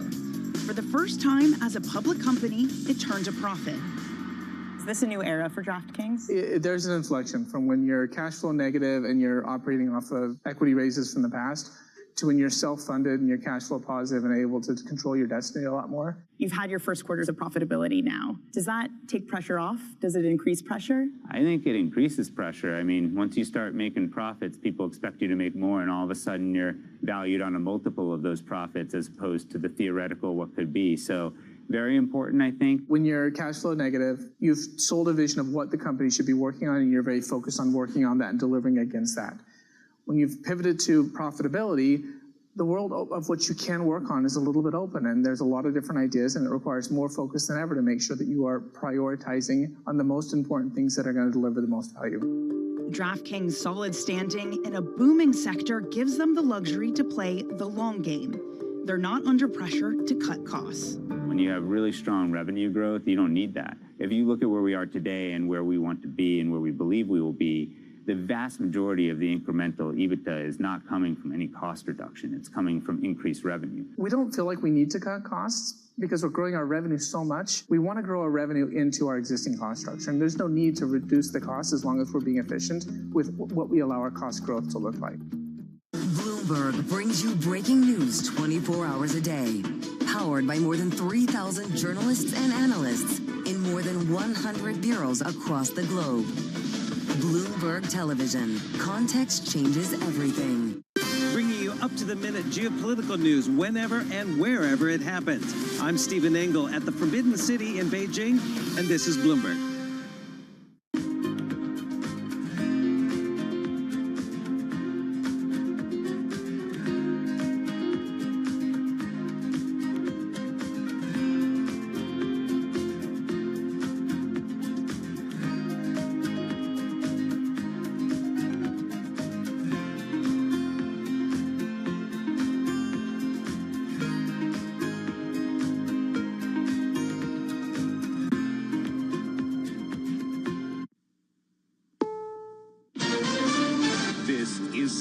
News on the Hour, sponsored by Progressive Insurance. I'm Deborah Rodriguez.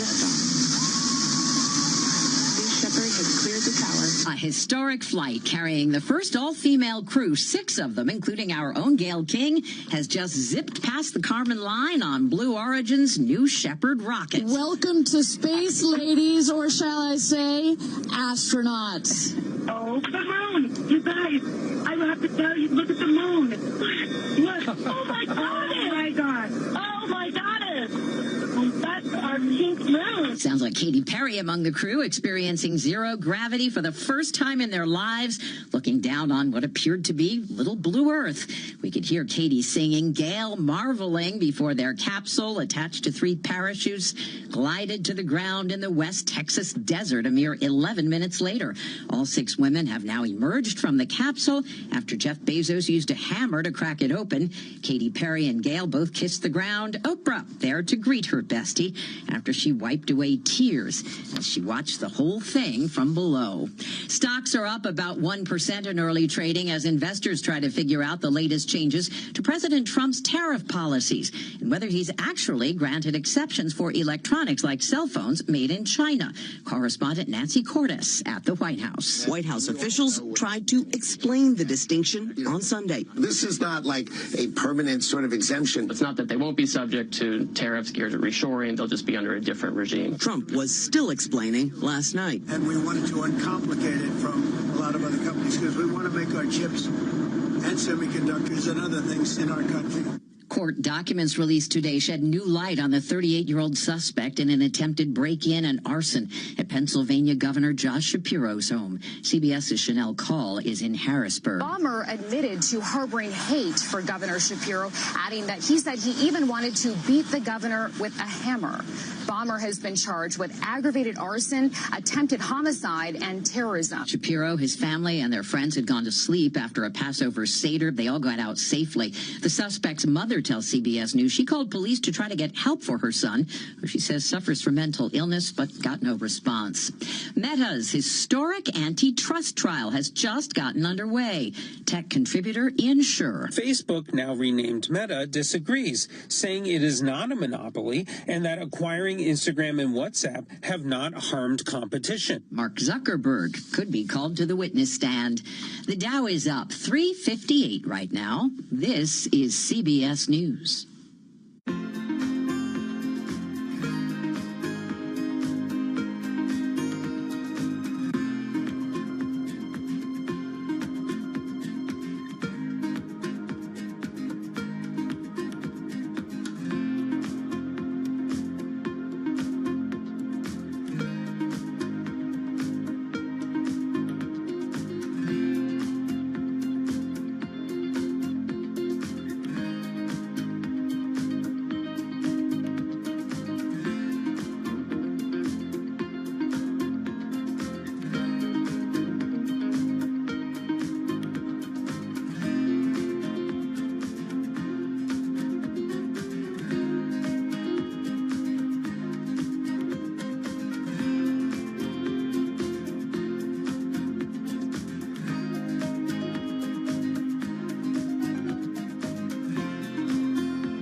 It was a loud and destructive Sunday in one neighborhood in the Texas capital. There's an investigation in Austin, Texas, after a house explosion yesterday injured 6 people and damaged 24 nearby homes. This woman lives in the neighborhood. I think it kind of sounded like what you would expect if you were in a war zone and maybe a bomb went off next to you. Police called it an isolated incident. The home had no gas service, but there were propane tanks on the property.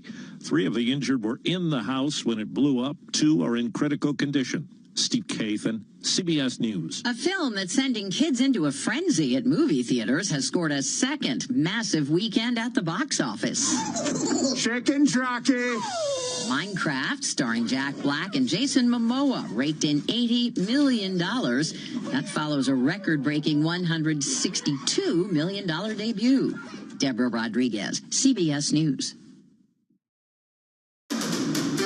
This is Bloomberg Intelligence with Alex Steele and Paul Sweeney. The real outperformance has been in U.S. corporate high yield. Are the companies lean enough? Have they trimmed all the fat? The semiconductor business is a really cyclical business. Breaking market headlines and corporate news from across the globe. Do investors like the M&A that we've seen? These are 2 big-time blue-chip companies. The window between the peak and cut changing super fast. Bloomberg Intelligence with Alex Steele and Paul Sweeney on Bloomberg Radio.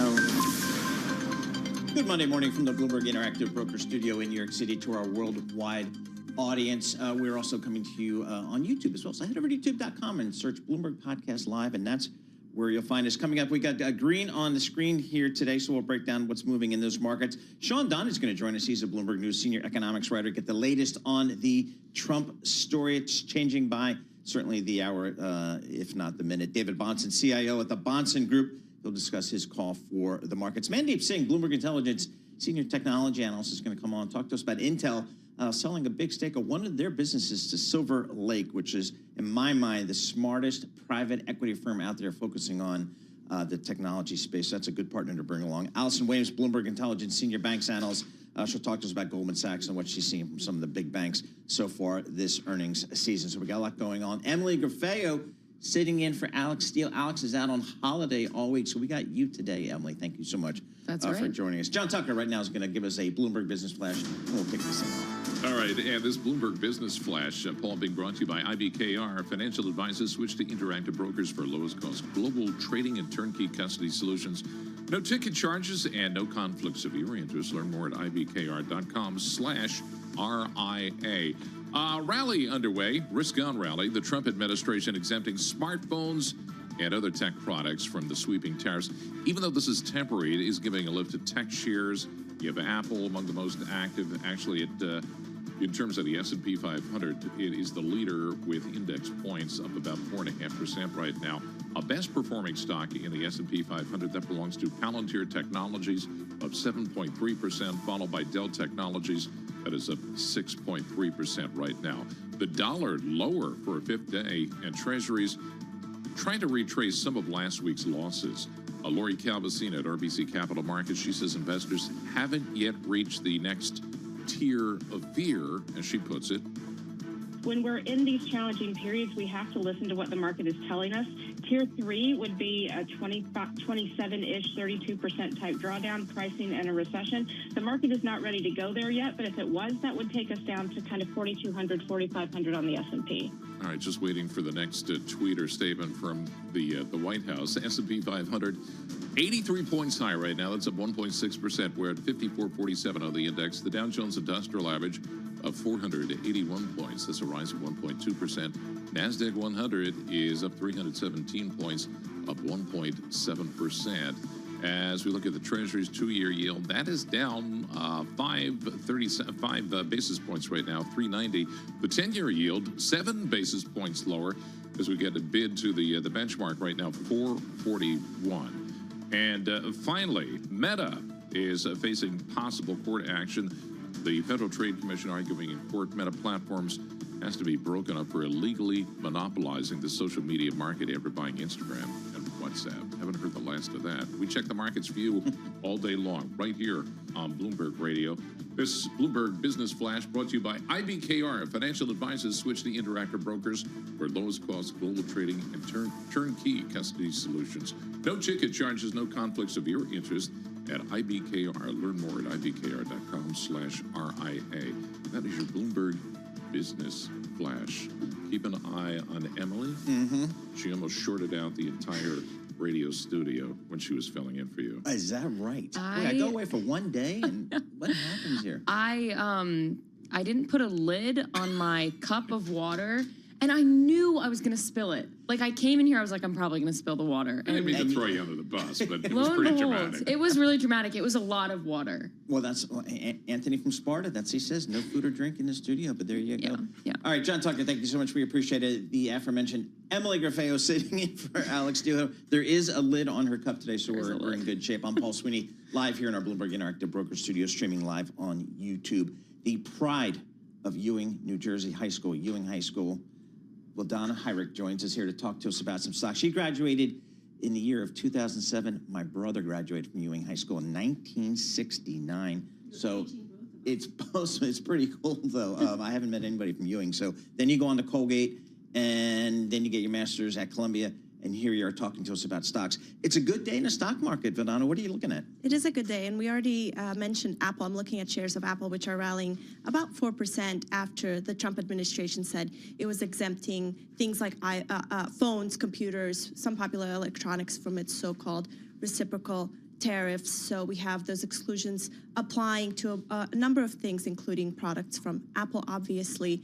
Although we did hear from the administration afterwards saying that the president is pledging that he will still apply tariffs to some popular consumer electronics. So a lot of analysts and strategists are looking at this and thinking that maybe the reprieve is seeming temporary. And I'm also looking at shares of Goldman, which reported earnings on Monday, and we have stock traders posting their highest quarterly revenue haul on record. Obviously, it's thanks to volatile markets, which we have had plenty of recently.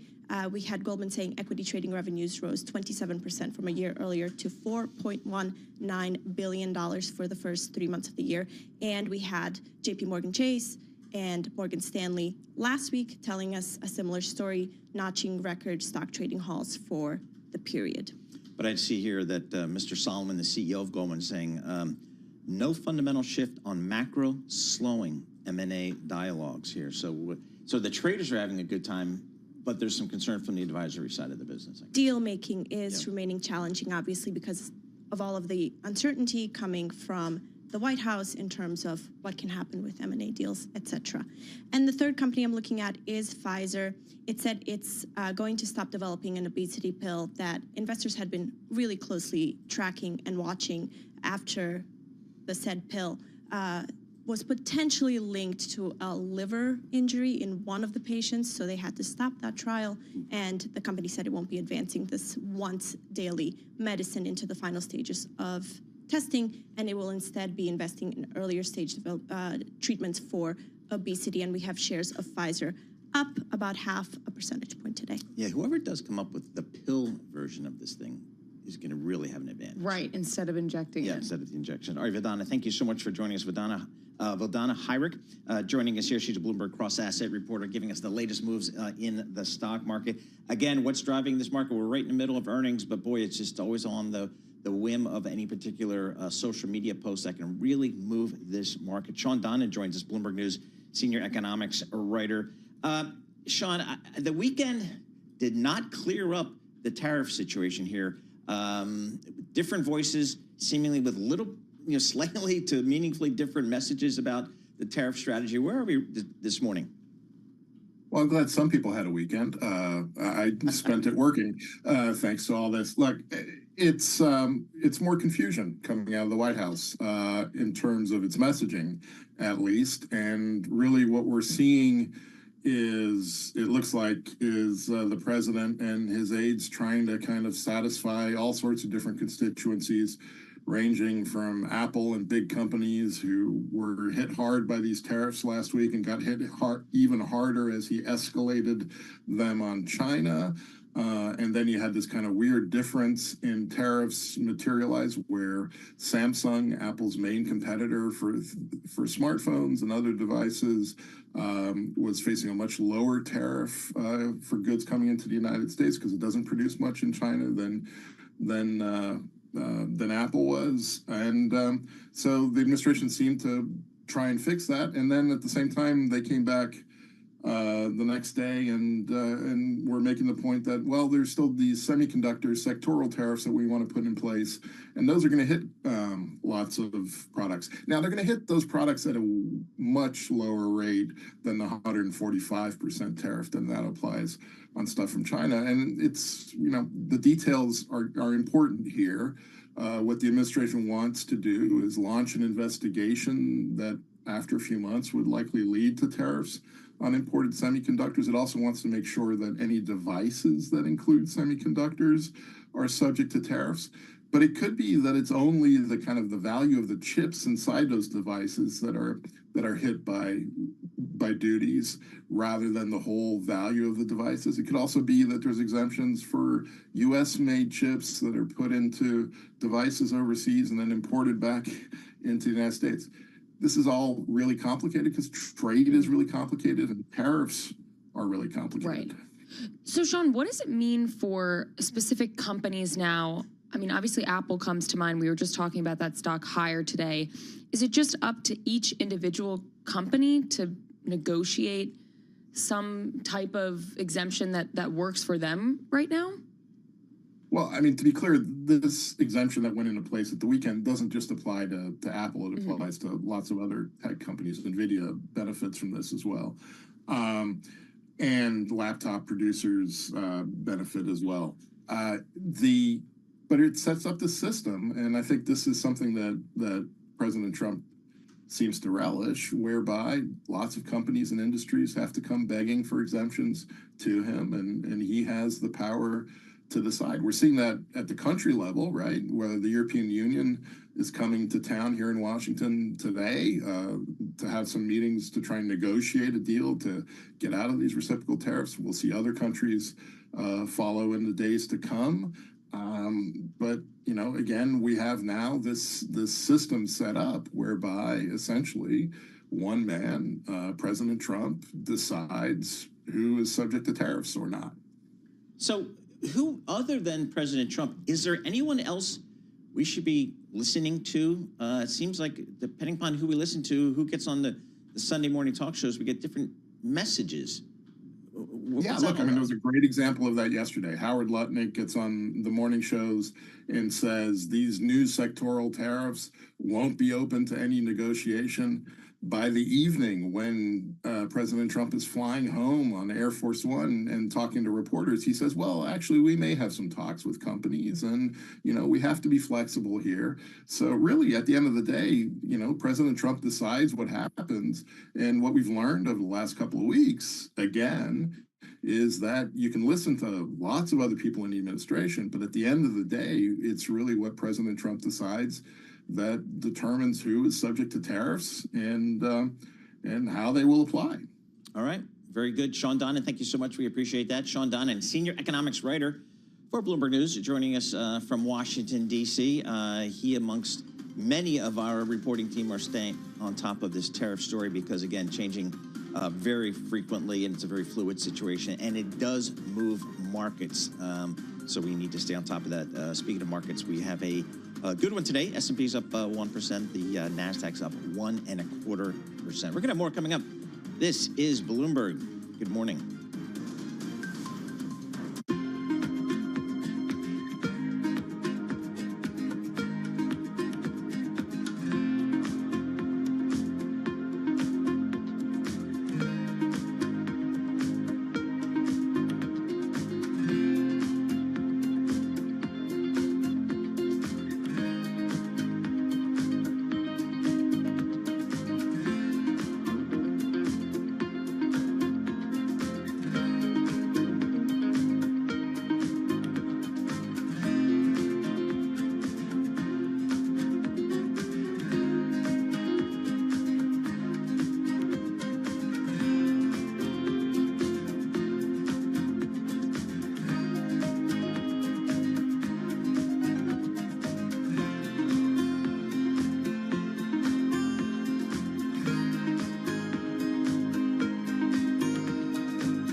Markets, headlines, and breaking news 24 hours a day at Bloomberg.com, Bloomberg Television, and the Bloomberg Business app. This is a Bloomberg Business Flash. And I'm John Tucker in the Bloomberg News with this Bloomberg Business Flash. It is technology in the lead, lifting the major stock averages higher. Although they are off the best levels of the session, investors for now latching onto the tariff exemptions for phones, computers, and consumer electronics. This is seen as a short-term win for tech champions like, of course, Apple and NVIDIA, two of the most actively traded stocks at this point, as we check the most active list right now.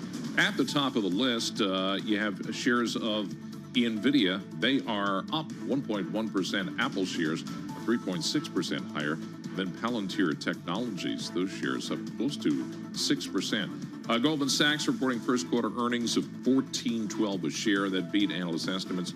Sales and trading business turned in a strong quarter. Volatility, good for the banks. Pfizer is going to stop developing an obesity pill. The treatment was linked to a potentially drug-related liver injury. And the Federal Housing Finance Agency Director Bill Pulte says in a post on X that news on Fannie Mae is, as he puts it, coming shortly. So we'll bring that to you when we get it. Here's one for you, Paul. The share of Manhattan home sales involving a trust surged to 28% last year. It would seem that brokers and wealth advisors are telling us parents are using trusts more and more to buy homes for their kids. Really? Often to avoid the tax ramifications and because they want discretion. So maybe you can take your lead from that. Yeah, okay, very good. Check the markets for you all day long. Right here on Bloomberg. I'm John Tucker. That's your Bloomberg Business Flash. All right, John and Tucker, thank you so much. We appreciate that. Emily Grafeo sitting in for Alex Steele. I'm Paul Sweeney. We're live here in our Bloomberg Interactive Broker Studio. We're streaming live on YouTube as well. Head over to youtube.com, search Bloomberg Podcast Live, and that's kind of where you find us here. We've had volatility, let's call it what it is. We've got the VIX pulling back here 5 points here, but we're still at 32, and anything over 30 kind of gets your attention. We've seen volatility in the bond market. One could argue that was one of the reasons President Trump amended some of his initial policy thoughts here, but just a lot of volatility out there. And a lot of folks are looking for some guidance about how to navigate some of these markets here. So that's why we turn to the pros like David Bahnsen. He's a chief investment officer at the Bahnsen Group.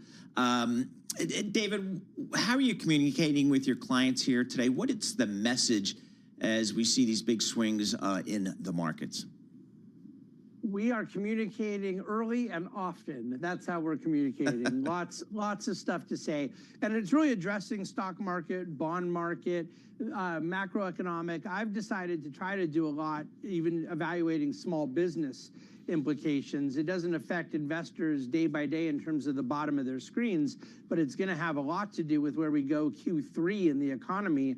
So we're trying to look at all aspects and give our clients a full perspective as to why we're doing what we're doing. Let's talk about the week that was last week. Like Paul said, there was a lot of volatility, a lot of headlines. China made up a large portion of the news flow. David, do you think that investors really should be focused on everything that happens in China and forget the tariff news when it comes to the other 70 countries? Well, I think that the tariff news in China is the biggest story, and I think that there will end up being a combination of cosmetic victories and perhaps some substantive victories with these other 70 countries. When I say cosmetic, I mean probably deals we would have gotten anyways. And then again, I'm hopeful that there'll be some better deals, meaning less impediments to trade with the other 70. China's the big elephant in the room, and of course, I happen to believe this is the way that the administration should have done it to begin with. I think they had more political capital to isolate China, but it isn't a non-story. Just because it's more popular to go after China with the American people than it is to go after Switzerland and some of these other things they were doing, there's still a big economic impact. And so understanding where we're headed on the China side, we're by no means out of the woods there. There's a lot of uncertainty, and you've even seen a back and forth and different confusion over the weekend as to what's happening with some of these computer and semiconductor and smartphone exemptions. So lots ahead of us in that regard. So, David, specifically, what are you telling your clients here? Are you buying the dip? Are you going to quality, or increasing your allocation to fixed income, or are you just going all into gold? Definitely not the latter. And one of the beauties of being a dividend growth investor, Paul, is that we're already in quality, so we don't have to go to quality. We just really strongly believe that you want to find those companies that are paying sustainably growing dividends. When I say sustainably, I mean including in things like a trade war. That's a very hard criteria to meet. And the companies that were able to sustain a growing dividend through COVID, through the global financial crisis, through all of these different areas of trauma over the last 25 years, it's a limited universe, but that's what we're focused on, and that's what we want people focused on now. The good news is that some companies, even in the dividend growth space, got cheaper. Some of the more cyclical financial type companies, they came down a little bit. Some of the energy companies came down, and I think that's good news. It gives people a chance to buy more at lower prices. And yes, we've been heavily buying through that period. What we haven't done is try to bottom pick on the NASDAQ or other types of companies that we think started this trade war with a valuation problem. What about sector levels? There are some, I guess, investors out there that are trying to really pick stocks where there's going to be a benefit if there's more manufacturing in the U.S., if there's more reshoring. Does that come into play when you're picking dividend growers? I feel like the themes are similar, but... Well, I think I understand what you're asking, but I don't know how somebody could predict what companies are going to benefit by more onshoring other than a broader infrastructure theme, which should benefit even apart from this. So we own a company, BIPC, the Brookfield Infrastructure, but that has a data center story, that has a pipeline, that has a number of other elements. If you're just simply trying to find companies that build factories, I think that that's a much more limited space. And it's a much longer term play. And I don't know that there's any clear indication that we are seeing some of that. That's sort of the challenge and ambiguity about the administration's priorities is we're not really clear what they're trying to get to. Are we trying to get to better deals? In which case you're not going to see more onshoring, or are we trying to get to no deals, in which case they're trying to force more onshoring? And then if you get that onshoring, what does it mean for our export-oriented companies? In other words, does one hand giveth and the other hand taketh away? So we're not trying to set investment policy around administration policy. I don't think anybody should. We think that there's a little more dependability in focusing on these bottom-up fundamentals of the companies that we own and not looking to speculate on what the administration is going to do next week or even next year. David, thank you so much for joining us. Always appreciate getting a few minutes of your time. David Bahnsen, he's the Chief Investment Officer at the Bahnsen Group out there in Newport Beach, California is where he is based. Little M&A activity here in the tech sector. Intel finalizes a deal to sell 51% of its Altera stake to Silver Lake. Now, Silver Lake, folks, I got to know them back in the day. I think one of the smarter private equity folks that has a technology bent, some super smart folks. They've backed a lot of companies over the last 30 years in Silicon Valley. They know what they're doing, and when they move their money, you pay attention. Mandeep Singh, I also pay attention to him. He's a senior tech analyst at Bloomberg Intelligence, joins us here in our Bloomberg Interactive Broker Studio. What's Intel up to these days, Mandeep? Well, they got a new CEO, and I think he's making the moves. Everyone was looking forward to what is he going to do differently than Pat Gelsinger, and it looks like he wants to turn around the foundry business. There was one school of thought that thought Intel should sell the foundry and focus on chip design like NVIDIA. But clearly he feels, foundry business can be turned around. And so the easy pickings here is raise cash, get rid of the non-core assets, which is Altera here. So they're selling 51% stake. Mobilize another business that comes to mind that they could sell. And look, with a company like Intel, everyone knows that, you can't really turn around this company to show high growth. It's more about how do you manage the company in a way where they're not burning a lot of cash, as well as they can have, low to mid-single digit growth. And I think that's going to be the playbook here.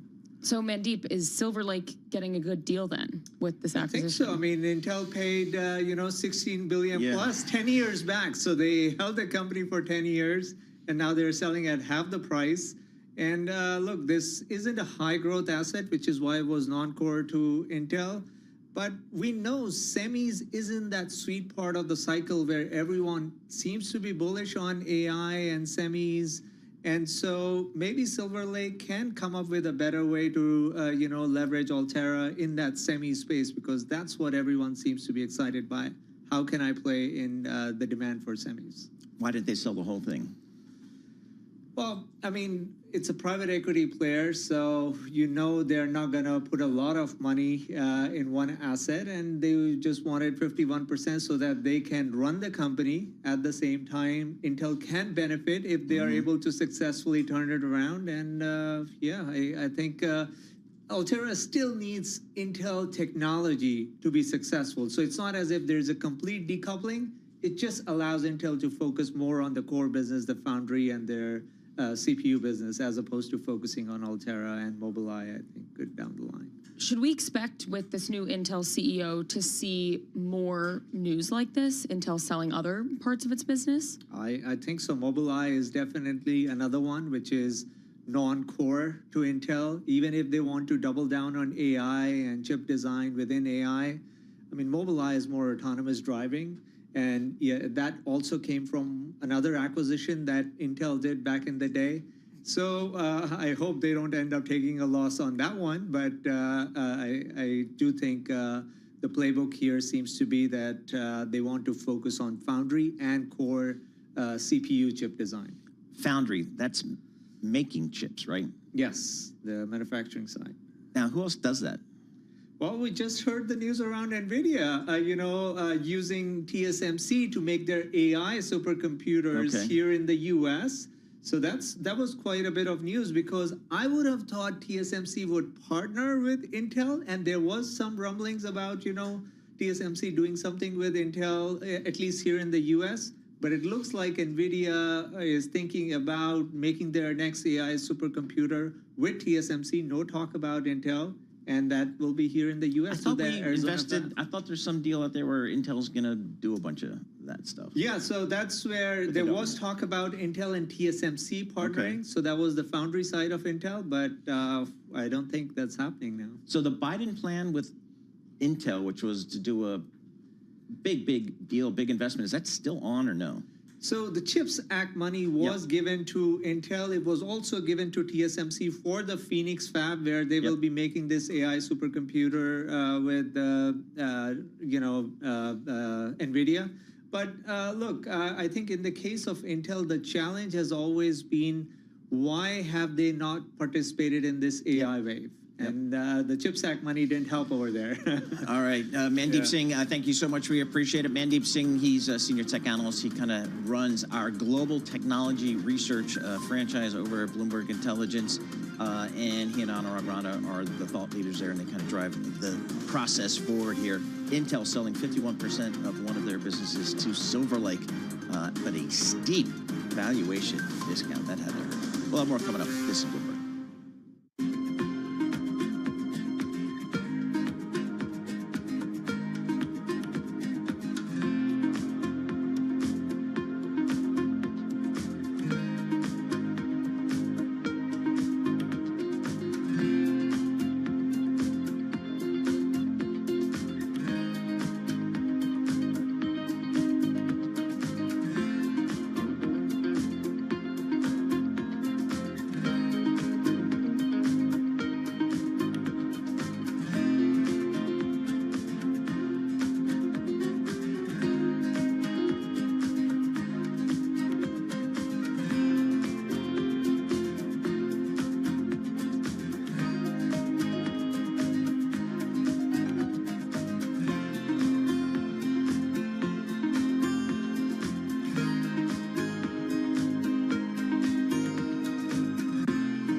markets, headlines, and breaking news 24 hours a day at Bloomberg.com, Bloomberg Television, and the Bloomberg Business app. This is a Bloomberg Business Flash.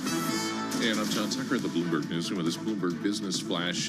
Risk-on rally today. The S&P 500 up 79 points, a rise of 1.5%. The Dow up 417 points. That's a rise of 1%. NASDAQ 100, 315 points higher. That is up 1.7%. And then the individual shares on the move. You have Apple, NVIDIA, other big tech companies leading the way on Wall Street. This comes after the president said he was exempting smartphones, computers, and some other electronics from the tariffs. Now, officials in the administration said this most recent exemption on electronics is only temporary. The bond market also showing signs of some calm today. You have a bid to 2s, 10s, and 30s. The 2-year down 7 basis points, 388 right now. The 10-year yield is about 7 basis points lower. That is at 441. Steve Chiavarone at Federated Global, meantime, says, despite the tariff turmoil, he remains bullish of equities. And if you can stay calm, what you realize is that you've gotten a lot of pretty good value opportunities over the last week to 2 weeks, and you need to take advantage of those and upgrade your portfolio. Quietly, simply, confidently, not anything flashy, just doing the work stock by stock. And this week's U.S. economic reports could provide a mixed picture as the tariffs cast a shadow. Bloomberg Economics forecasting retail sales advance for the month of March, stoked by autos coming ahead of the tariffs. The outlook for the rest of the year is looks like it's dimming at this point. And we check the market's view all day long right here on Bloomberg Radio. I'm John Tucker, and that's your Bloomberg Business Flash. Emily and Paul. All right, John Tucker, thank you so much. We appreciate that. Emily Graffeo sitting in for Alex Steele here today. I'm Paul Sweeney. We're live in our Bloomberg Interactive Broker Studio, and we're streaming live on YouTube as well, so you can check us out on YouTube. Goldman Sachs put out their results this morning, better than expected results. The stock's up about 2.5%. It was really the equity trading desk powering the way here, similar to what we saw from J.P. Morgan Stanley last week. So let's get the breakdown here with Allison Williams, senior analyst covering all the financial institutions for Bloomberg Intelligence. He joins us live here in our Bloomberg Interactive Broker Studio. Goldman Sachs, the stock traders had a nice quarter. They did have a nice quarter, and they weren't up 45 to 50% like J.P. Morgan and Morgan Stanley, but still enough to hold that number one lead across. And what we're hearing is derivatives, which is not surprising, right, given all the volatility. And the other interesting note is, Goldman this quarter a little bit weaker than the peers, but over the long term, I mean, the market share gains they've had in FICC and equities trading, really strong, leading, across all of the banks. Over the 10 years, those three names, JP Morgan, Morgan Stanley, Goldman, all gaining, but really Goldman has done a good job. They've been focusing on clients. They've also been focusing on financing revenue. FICC trading also above a year ago, just not as strong and a little bit shy. And then the other part of the story, as you know, is those weaker fees. So Goldman is number one in equity trading revenue. They're number one in M&A. Equity trading really powering these banks higher. M&A really feeling the fallout from uncertainty. That's right. So the company's investment banking revenue was 8% lower than last year. Is that just due to macro uncertainty, companies not wanting to get deals done because they're not sure what's going to happen in the future? It's exactly that. So debt fees really have been the area of strength across these banks. Continue to be the area of strength this quarter. Equity fees, which started out the year strong, as you can imagine, there was some stalling as markets sold off, like especially in the U.S. Late in the first quarter. But now really a lot of those deals coming to a standstill on the equity side of things. And then M&A, which really can be driven by CEO sentiment. Keep in mind, if you're going to sell your business, you want to be sure that you're getting the best value for your shareholders. Similarly, if you're buying a business, you want to be estimating what your return on investment is going to be. And you really can't, there's so much uncertainty. There's so much, I think, so much of a wait and see approach that business has really come to a standstill. I see that David Solomon, the CEO, called out growing backlog. Backlog ain't cash. Backlog's not fees. What's he saying about the environment to get stuff done, whether it's an M&A trade, an IPO, that kind of stuff? And that's a great point, because we always do look at the pipelines. And as you said, Solomon did point out, look, we've seen it grow another quarter in a row, but you want that pipeline growing because there's more new business not coming in, not because things are not getting done, right? So the pipeline can increase for two reasons, and what you really want is execution and confidence in the execution. So the positive sign, which I think is true for so many things, right, is that where we have a huge level of uncertainty. If that resolves, then you could be back in business. And unlike some of the other periods that we've seen with incredible uncertainty, right? So the pandemic, I mean, there was really no control over what happened there. I mean, obviously the scientists were working very quickly to come up with a vaccine. The global financial crisis, we know that there were huge underlying issues with the financial system. In this case, it's really about the politics. So certainly that is something that is incredibly difficult to handicap. I certainly am glad that I'm not the analyst there trying to figure out or estimate what's going on, or a CEO thinking about whether or not now is the time to sell my business. But I think that gives a little context in terms of if we can get certainty, can we really just get that pipeline executed?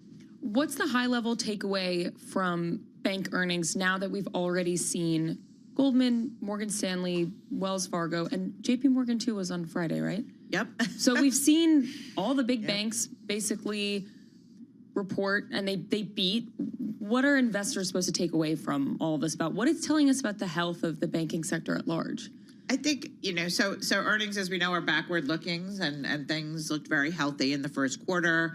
I think that, as I said, there's puts and takes, but for the most part, what we are hearing from the management is similar to what you'd expect with uncertainty. We do get Bank of America and Citigroup tomorrow. That will give us, I think, even a richer look in terms of the U.S. consumer, which, Bank of America is a good bellwether for. Citigroup has this big card business. But the key trends we're seeing are, one, trading strong, fees weaker. That's really due to the volatility. Two, buybacks, strength in buybacks, coming in better than expected. Big program at Goldman. So really, this benefit from lesser regulation does have an impact that we're seeing.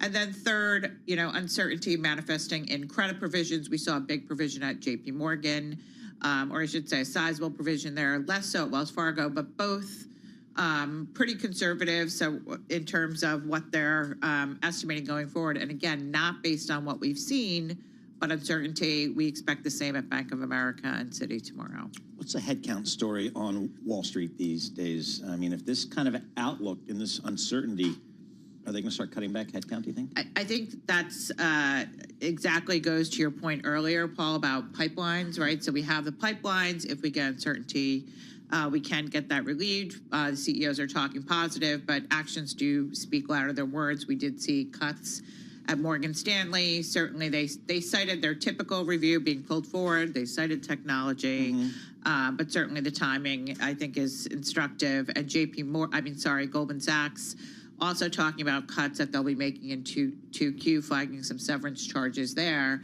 So I think that signals that when they're thinking about the revenue sort of in the months ahead, that they do think that this uncertainty is going to damp the potential for the coming quarters. What about CEO pay? Is it going to dampen that? No problem there. Or no problem there? CEO, yeah. So we just got through that season, and that's going to be how they navigate this year ahead.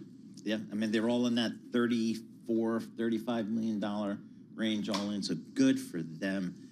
They get paid. We appreciate that. All right, Allison Williams, thank you so much. We appreciate that. Allison Williams, Senior Analyst, Global Banks, Asset Managers, all that kind of stuff for Bloomberg Intelligence. It's a busy day, and we appreciate her coming into New York City to be available to us. Coming up, we're going to check in with Mikey Shaw, Bloomberg Intelligence Senior Pharma Biotech Analyst on Pfizer abandoning its obesity pill after liver injury, and that is a big setback there, because I think the next leg up, as it were, in that growing obesity treatment area is you replace that shot with a pill, and then maybe you're really on to something there. So looking at the markets here, we do have green on the screen. It is solidly green on good volume. S&P 500 up 85 points. That's 1.6%. The NASDAQ up 1.9%. I'm going to quote the Dow because it's an even 500 points higher, 1.25%. How about that? And the Tom Keene Bitcoin quote brought to you. It's up 2.7%, 85,700.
is Bloomberg Intelligence with Alex Steele and Paul Sweeney on Bloomberg Radio. All right, Emily Mateo sitting in for Alex Steele and Paul Sweeney live here in our Bloomberg Interactive Broker Studio, streaming live on YouTube as well. And what you find is easily just go search Bloomberg Podcast Live, and it brings you right to us. Mikey Shaw joins us here. He's a senior pharma and biotech analyst for Bloomberg Intelligence. He's in London, and he covers all these big pharma companies. And big one today, Mikey, Pfizer abandoning its obesity pill. That sounds like a big deal because I keep reading the research you and your colleagues over there are putting out about this obesity market. This is a big market, and for Pfizer to have this big miss here, how big of an issue is it for Pfizer? Yeah, I mean, I think it's a sentiment issue. I mean, clearly, you know, you've got a massive obesity market out there, you know, $100 billion plus in terms of size. And it's a market where, you know, Pfizer's already kind of trailing large pharma peers like Lilly, Roche, Novo. In terms of, you know, the obesity pill itself, so this was danuglipron. So what they actually did was it used to be a twice daily pill. They kind of canned that and repurposed it into a once daily following the failure of another one of their obesity pills, lotiglipron. So I'd say, you know, confidence into this readout, you know, was pretty low. We had already kind of removed it from our models, you know, back in 23. But what it does, you know, create is, you know, two concerns. One is, you know, the trailing timeline in the obesity space. And two, it kind of adds to the mid to long-term growth worries of the company. So they've got, you know, about $15 billion in lost revenue to LOEs that they'll need to kind of offset over 25 to 29. And at the moment, you know, it's quite hard to see, you know, where that offset and where that additional growth is going to come from long-term. Obesity would be kind of one pillar. But, you know, following the danuglipron readout today or the news today, you know, that's obviously been terminated. So, you know, we think that they're going to have to go to, you know, look to, you know, external assets in the obesity space if they're going to remain a relevant player in that market. Mm-hmm. Is anyone else doing obesity pills in this market right now? Yeah, so I mean, there's a few biotechs out there that are doing pills. In terms of the large pharma competitors, you know, Lilly's got one. We'll see the data for that this year. Phase 3 that could potentially launch in 26. Novo's got one. They're expected to file, and then you know, Roche also has one kind of in early to mid stage development too. On the biotech front, you know, we're seeing moves for, you know, Viking, Structure, Terns, you know, all positive share price moves today, and they all hold oral GLP-1s in their pipeline too. Hey, Mikey, can you put into just perspective the size of this obesity market relative to other big verticals that drive these pharma companies? I mean, I think the excitement around obesity is, you know, one, it's you know, prevalence is rising. You got 40% of U.S. Adults at the moment that are obese, and it's a relatively underpenetrated market. So I mean, you know, penetration rates are, you know, low single digits. You know, in the U.S. at the moment, you know, probably even lower elsewhere, you know, globally. You know, we think that this market could grow, you know, well in excess of $100 billion. So, yeah, I mean, it's a massive opportunity. I think in terms of, you know, drug classes, I think PD, you know, immuno-oncology, PD-1 drugs, you know, were the kind of biggest class to date in terms of sales. So that's like your Merck Keytruda, Bristol Opdivo. But, you know, GLP-1s could potentially surpass that. So, Michael, where does Pfizer go from here after this setback? Do they? I mean, do they double down on obesity pills? Do they try something new? What's the plan here for Pfizer? So, I mean, they've got another oral GLP-1 in their pipeline, so it's in phase 1. It's being developed for diabetes. Not sure, you know, whether or not they can also look at that in obesity too. But clearly, the timeline here is the issue. You know, you've got oral GLP-1s coming to market in 26 onwards. You'll probably have a wave of new treatments coming in, you know, towards the end of the decade. So, we really think that Pfizer's going to have to go out, either in-license a GLP-1 or do some sort of M&A. They're well positioned to do that. They've got 10 to 15 billion of M&A firepower, for acquisitions. So that's really, how we think that they're going to do, play catch up in this space. In terms of, I mentioned some biotechs out there that have, quite appealing assets. You've also got China too. So, we've seen some, very competitive data in Chinese patients for some of those domestic players. And, we've seen the likes of Novo, Astra, Merck all delve into China's R&D locker to essentially bolster their obesity pipelines. All right. Hey, Mike, we much prefer to talk to you than Sam Fazeli. This is a nice refreshment. So we hired Mikey Shaw like a million years ago. He was a kid. Now he's a grizzled veteran. I see a little gray hair there, and he's one of the leading pharmaceutical analysts all across Europe, and we appreciate getting a few minutes of his time. Mikey Shaw, senior pharma and biotech analyst for Bloomberg Intelligence, a part of that, just that great global healthcare team that we have at Bloomberg Intelligence, led by Sam Fazeli. All right, folks, for our listeners in the U.S., a reminder, you can listen to us via satellite radio on Sirius XM channel 121. Access the world's only global audio business network, coast to coast, 24 hours a day. Bloomberg Radio and Sirius XM channel 121 is presented by Oracle. Stay tuned for the latest market news and industry research. The next hour of Bloomberg Intelligence starts right now. We got the S&P 500 up 83 points. That's 1.5%. NASDAQ doing even better, up 1.7%. Small cap Russell, that's up a 1.25%. So we got green across the screen. The VIX down 6 big points, sitting right at 30. This is Bloomberg.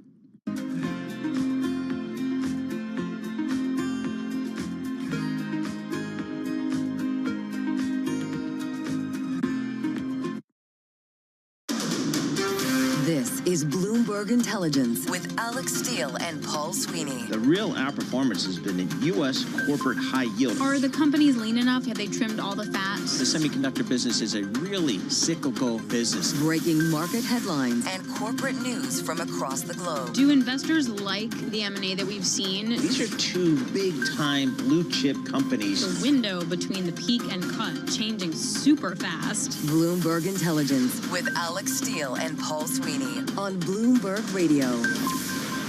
All right, coming up in this hour, we're going to check in with Jennifer Reed. She's a Bloomberg Intelligence senior litigation analyst. Meta going to trial. Is there, on antitrust issues, is there a chance that this company, I don't know, could be broken up at some point? Well, I have no idea, but Jen Reed does, so we'll check in with her. Ed Mills, Washington policy analyst and managing director at Raymond James. He's going to give us the latest on tariffs. Michael McKee, Bloomberg International Economics correspondent, talking about the weakness, the persistent weakness in the U.S. dollar. What is that saying about this U.S. economy? So we got a lot coming up in this hour. Let's kick it off with the pride of the University of South Carolina, Amy Morris in Washington, D.C. Amy, what do you got?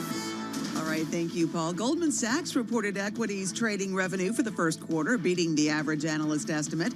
Shares of Goldman Sachs right now more than 2.5% higher. Intel nearing an agreement to sell a stake in its programmable chips unit to Silver Lake Management as the company begins to spin off non-central businesses and assets. Sources say Intel may announce a deal to sell Altera to the private equity firm as soon as this week. Shares of Intel jumped more than 5%. We do check markets for you all day long here at Bloomberg. The S&P 500 up 80 points, NASDAQ up 269, and the Dow is up 461 points. The 10-year Treasury yield at 4.41%, and the 2-year yield is at 3.88%.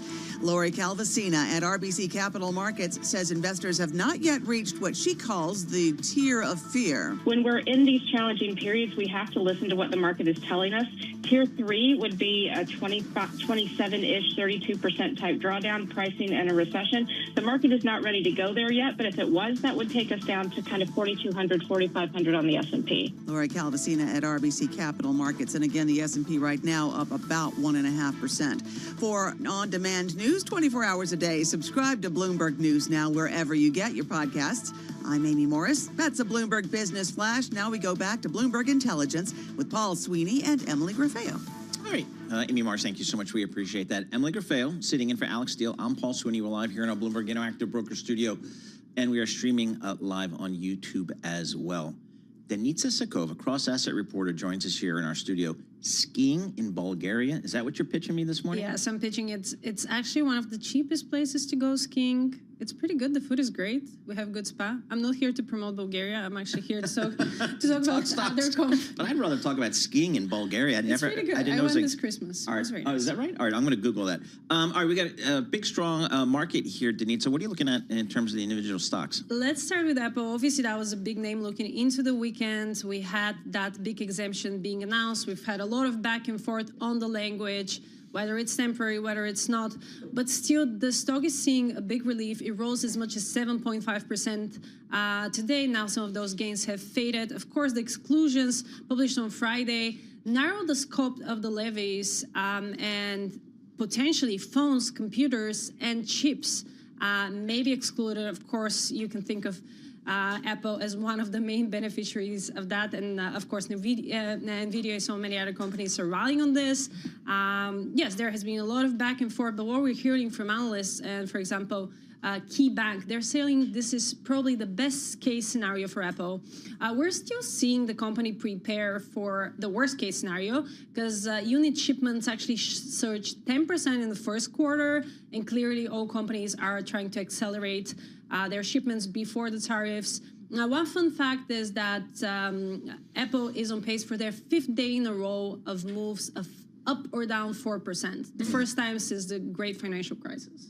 So that's a good stat. That's a very good stat. volatile. Yeah, moving all over the place, and just at the whim of a certain Twitter account or X account, I guess, or Truth Social account, I should probably say. Intel, what's happening there? Intel shares also pretty good day. We have the combination of what we just talked about, the exemptions, but we also see the chip maker is entered agreement to sell about 50% of its Altera business to Silver Lake. What we're seeing, obviously, the company has a new CEO. Just a couple of weeks ago, he said that he will spin off the assets that are not central to the mission, create new products, and we're seeing a boost to the company. The stock is actually up about 4% this year, which in the grand scheme of things is actually really good. We're seeing a lot of optimism from analysts. Bloomberg Intelligence is saying the deal aligns with Intel's strategy to streamline non-core assets and brings in a sizable cash infusion. We know that Intel, of course, lost markets to rivals in that competition and shift to artificial intelligence.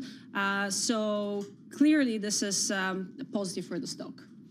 All right, and lastly, PTON, Peloton, which we have 2 Peloton pieces of equipment in our home. Oh, 2. wow. We have the bike and the little... That's real dedication. The little what? The thing you run on, the treadmill. Treadmill? The Yes. treadmill. Yes. I didn't even know they're famous for Yep. Yeah, I didn't know they had treadmills. Oh, sure. Oh, yeah. But that's probably the case. You probably bought them during the pandemic. Yep, that's when I got all into it. Yeah, that's when their stock peaked at around $170. Now the stock is about $6, so it's very, very low. But Deutsche Bank is seeing potential in that they upgraded the exercise equipment maker to buy, saying that it has been unfairly punished since the second quarter earnings. The stock rose as much as 6% today. Obviously, we're coming from a very low level, but they're clearly seeing opportunity for deep buying.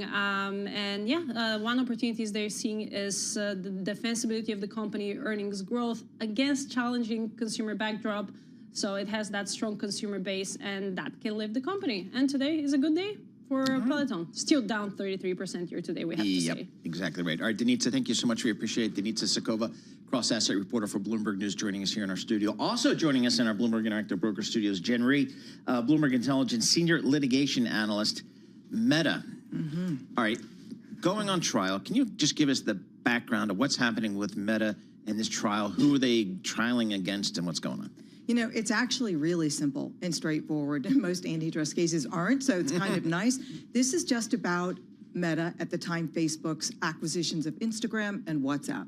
One was in 2012, the other in 2014. And what the FTC is saying is that Meta acquired these companies in order to kill off potential competition, that they were concerned they'd grow to really challenge Facebook in personal social networking, or that, let's say, some competitor like Google would buy them and then grow them into a big competitor, and that was anti-competitive. Buying them in order to kill off your competition instead of trying to compete violates the antitrust laws, and what has resulted in less quality for consumers. Maybe there are more ads, less privacy protections.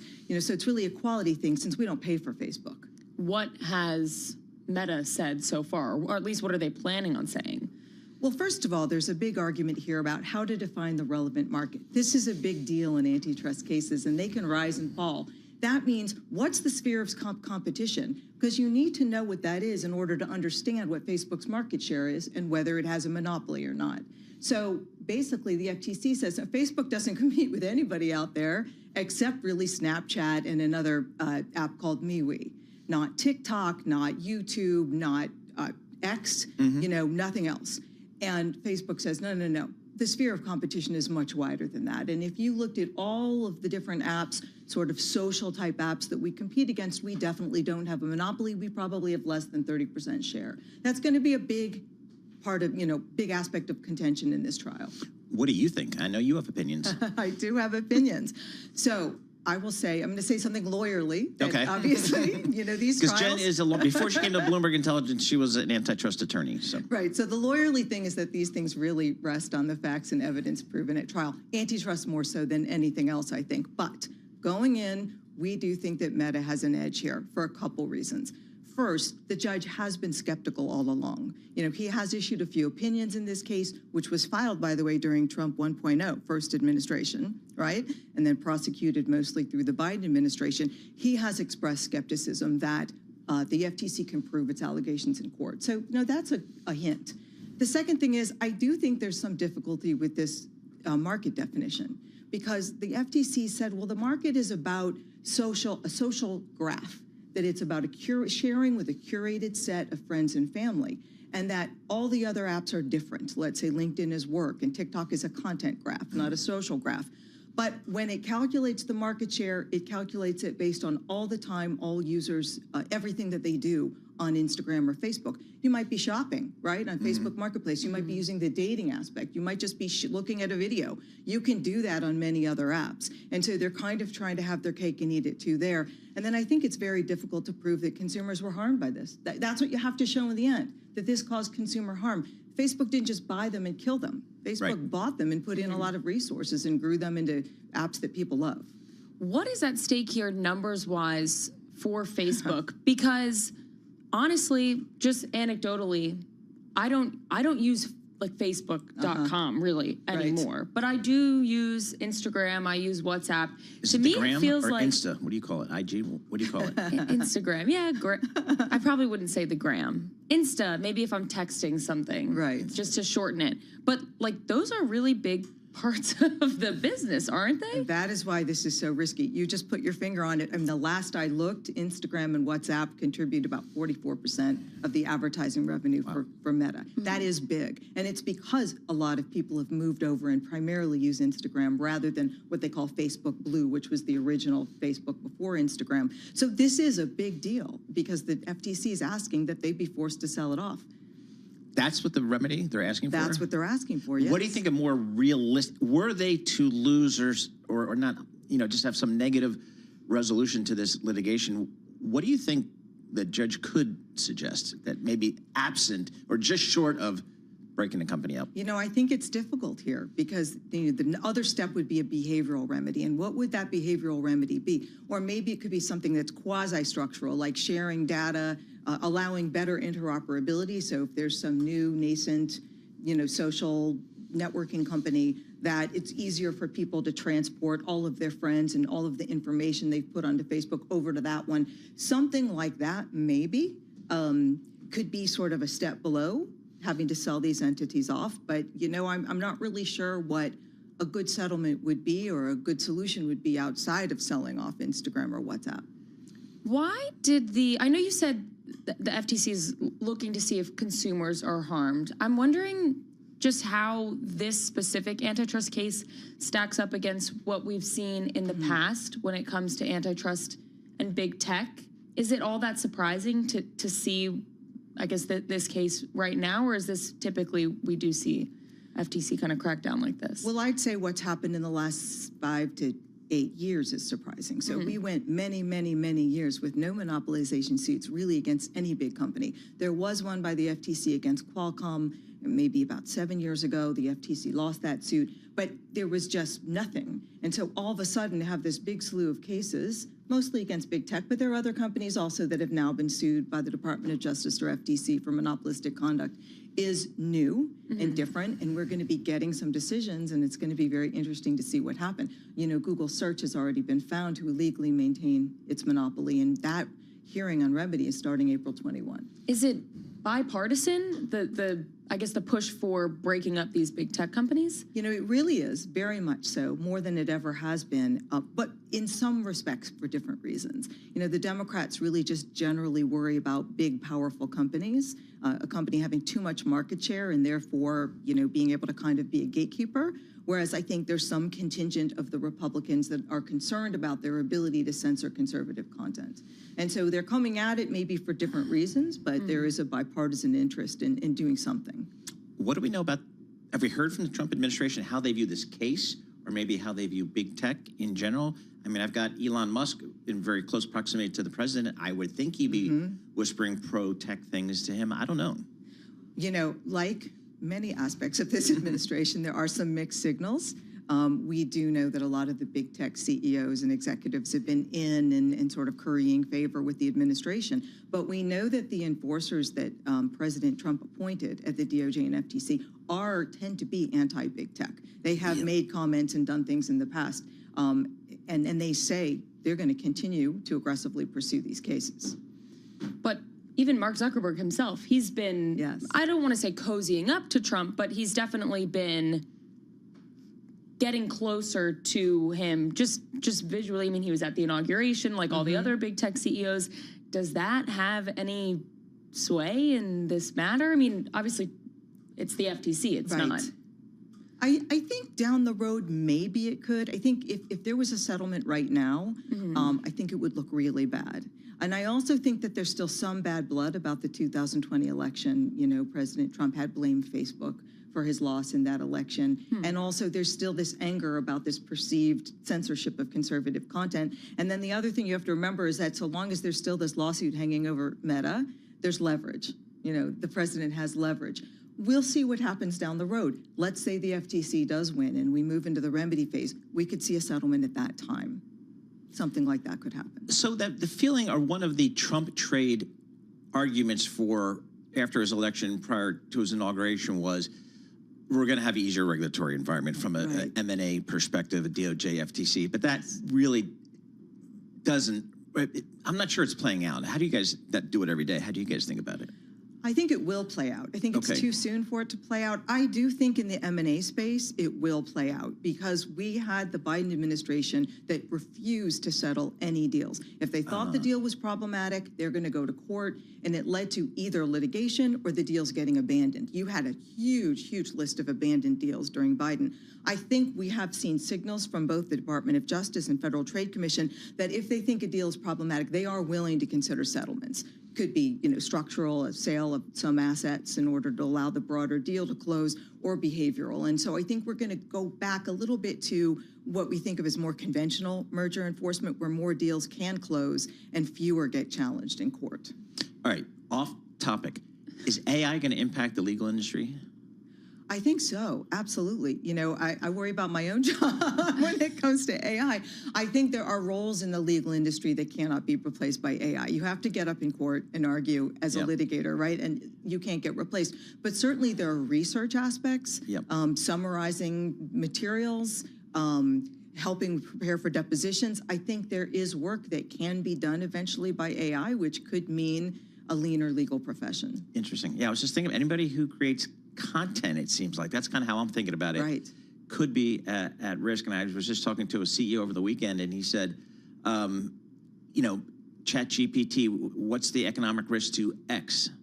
And got back what he considered an excellent analysis. And he says that saved him probably a $2,000 or $3,000 or $4,000 bill by posing the same question to his attorney, who was on, you know, retainer, I guess, or whatever. And that would have taken probably 3 or 4 days. And I don't know. We'll see how it goes. Jen Reed, Senior Litigation Analyst at Bloomberg Intelligence, joining us here on our Bloomberg Interactive Broker Studio, talking about Meta, and again, going to trial against the Federal Trade Commission.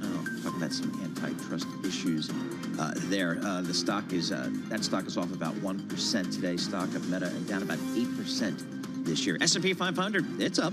It's up over 1%. We're going to have more coming up. This is Bloomberg. Good morning.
Markets, headlines, and breaking news 24 hours a day at Bloomberg.com, Bloomberg Television, and the Bloomberg Business app. This is a Bloomberg Business Flash. It's 11:22 on Wall Street. I'm Amy Morris, and we do check markets for you all day long here at Bloomberg. The S&P 500 is up 1%. That's about 63 points. NASDAQ up 205 points, and the Dow up 365 points. The 10-year Treasury yield at 4.40%. The 2-year yield at 3.87%. NVIDIA says mass production at supercomputer plants in Texas will be ramping up in the next 12 to 15 months. It is working to produce AI supercomputers entirely in the U.S. The company says it's building supercomputer manufacturing plants in Texas with Foxconn in Houston and Wistron in Dallas. The plan is to produce up to $500 billion of AI infrastructure in the U.S. in the next 4 years through partnerships with TSMC, Foxconn, Amkor, and Siliconware Precision Industries. NVIDIA shares right now about 1% higher. For on-demand news 24 hours a day, subscribe to Bloomberg News Now wherever you get your podcasts. I'm Amy Morris. That is a Bloomberg Business Flash. Now back to Bloomberg Intelligence with Paul Sweeney and Emily Griffeo. All right, Amy Morris, thank you so much. We appreciate that. Emily Griffeo, I'm sitting in for Alex Steele. I'm Paul Sweeney. We're live here in our Bloomberg Interactive Broker Studio, and we are streaming live on YouTube. So head over to youtube.com and search Bloomberg Podcast Live. That's where you'll find us here. The market on a daily basis is trying to discount the impact, the economic impact of tariffs. The news is coming fast and furious. It doesn't stop on the weekend.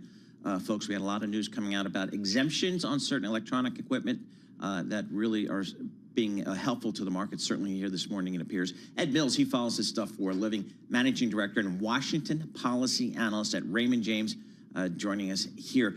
Ed, let's just talk about what happened over the weekend here and how are you putting that into the overall mosaic of what seems to be a higher tariff world? Yeah, Paul, I think there's two major things that happened this weekend. On Friday, after the close, we got a list of exemptions that for laptops, smartphones, flat screens, semiconductors, they're not going to be subject to any of the existing reciprocal or global tariffs. That's a really big deal because they were 125% coming out of China.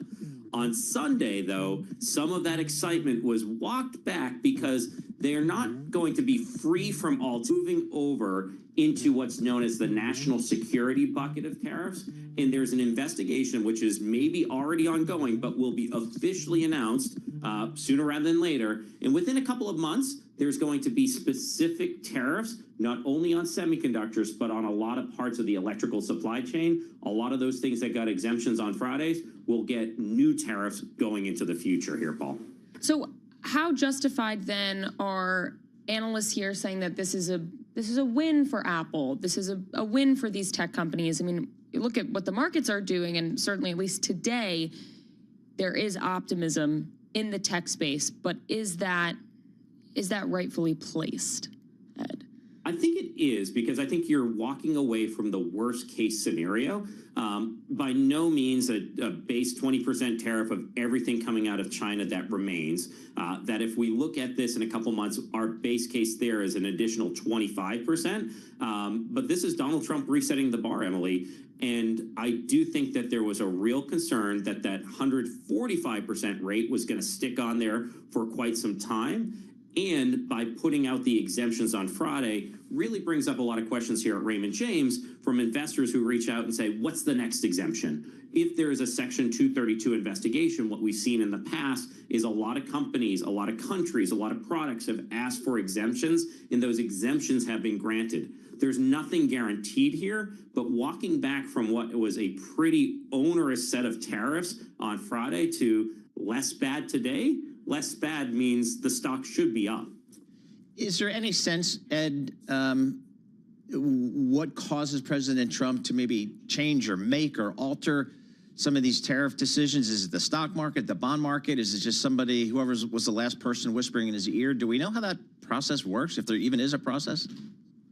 Yeah, I think there's a lot of palace intrigue here, Paul. And one of the ways in which we described it to folks here at Raymond James is that there's Team Econ and Team Tariff.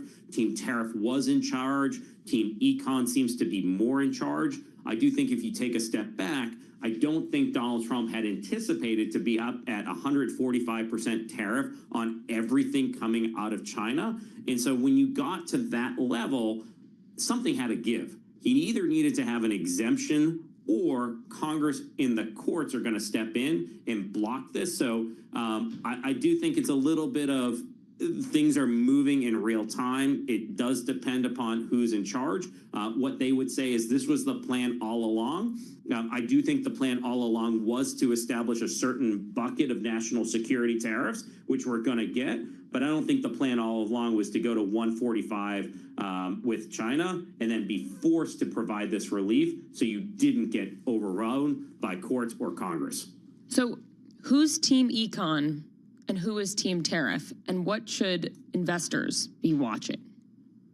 Yeah, to me, Team Econ is the Treasury Secretary, Scott Bessent, National Economic Council Advisor, Kevin Hassett. For Team Tariff, it's Howard Lutnick as the Commerce Secretary, U.S. Trade Representative Jamison Greer, as well as Peter Navarro, his top trade advisor. There is a lot of reports out that the Team Tariff blindsided Team Econ in that Rose Garden ceremony. That's not normally how policies are set forth, but when you look at the end result of that announcement on April 2nd, and there are a lot of errors in that release and a lot of question marks. And so when you think about it as one group got the last word, it makes a little bit more sense from where I sit. All right. So when all is said and done, and I'm not sure if there is an end game to this tariff policymaking coming out of this White House, but if there were, what are you telling your clients is the ultimate impact? Are we going to have a real drag on the economy here coming out of DC policy? Yeah, Paul, it's to be determined. What we've said at Raymond James is that the end game goes into 3 buckets.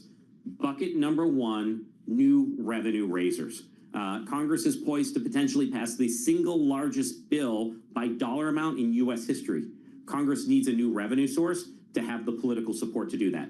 Bucket number 2, national security tariffs. There are certain industries in this country that the president wants to make sure we protect and have, especially if we're at war. That's autos, steel, aluminum, semiconductors, pharmaceuticals. And bucket number 3, can you use those reciprocal tariffs? Can you use the fentanyl-based tariffs to get policy changes with other governments? I think the policy change bucket is going to have the most volatility and most difficulty, because one of the things I hear from a lot of clients at Raymond James is, what does Donald Trump want?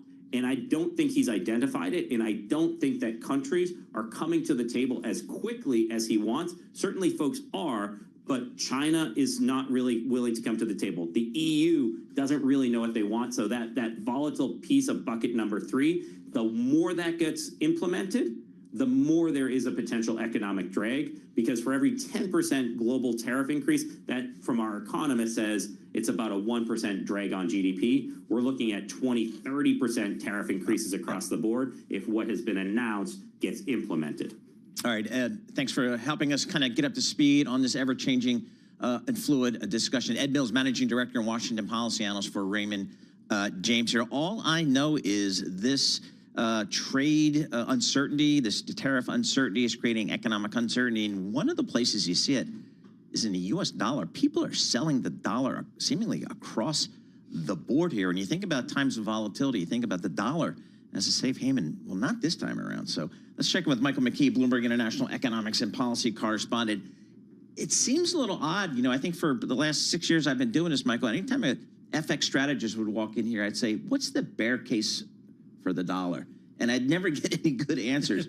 Maybe this is it here. What do you make of what's happening with the U.S. dollar here? Well, I first start by saying it's too early to form a real judgment on it. Volatility has its own way of distorting different asset classes. It is certainly possible, logical. It's a through-line thought to say maybe countries around the world are less interested, investors are less interested in U.S. assets at the moment.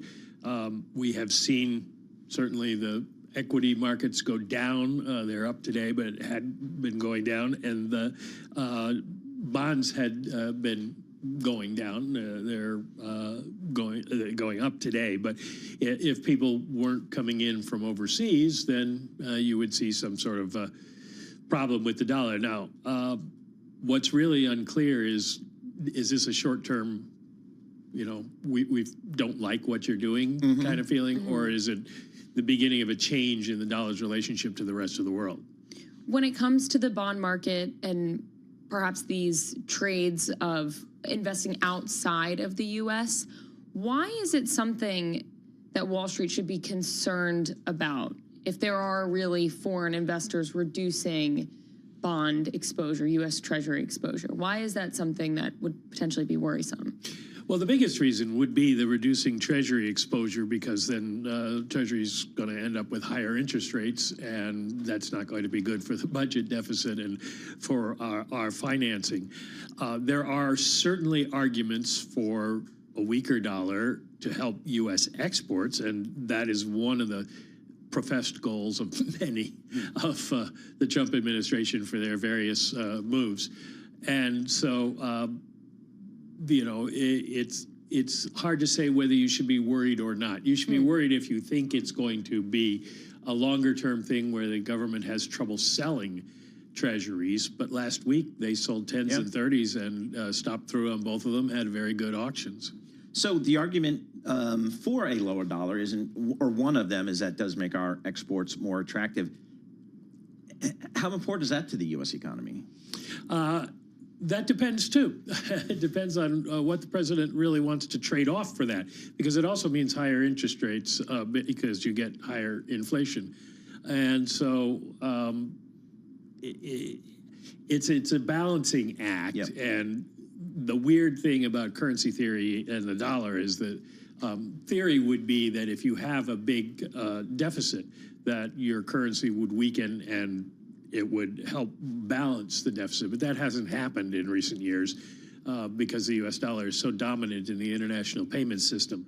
So the president is looking for it to come down to boost exports, but do companies really want all that much surus, shall we say, coming out of Passover, to make their decisions? All right, here's the question. Is there a risk, a meaningful risk, 30 seconds left, that U.S. dollar would lose its reserve currency status, do you think? I don't think there's a meaningful risk, certainly not anywhere in the near future, probably in our career times. I mean, maybe someday. But there's no other market that's as deep and liquid. The Chinese still have currency controls, so the yuan can't do it. The only likely competitor is the euro, and they're just a monetary union, not a fiscal union, and they keep every 7 to 10 years having a crisis. So I don't think there's anybody who's going to take the dollar's place at this point. It may be just the dollar gets used less. Right. All right, Mike McKee, thanks so much for joining us. Mike McKee is international economics and policy correspondent for Bloomberg News, joining us live here in our Bloomberg Interactive Broker Studio. Again, the Bloomberg Dollar Index down just about 7%, just over the last 2 months. And in the world of currencies, that's a big move. You don't see those types of moves in that time frame very often. So a lot of folks are taking note of what's happening in the currency market. WTI crude oil, just a little bit weaker, sitting right around $61 per barrel.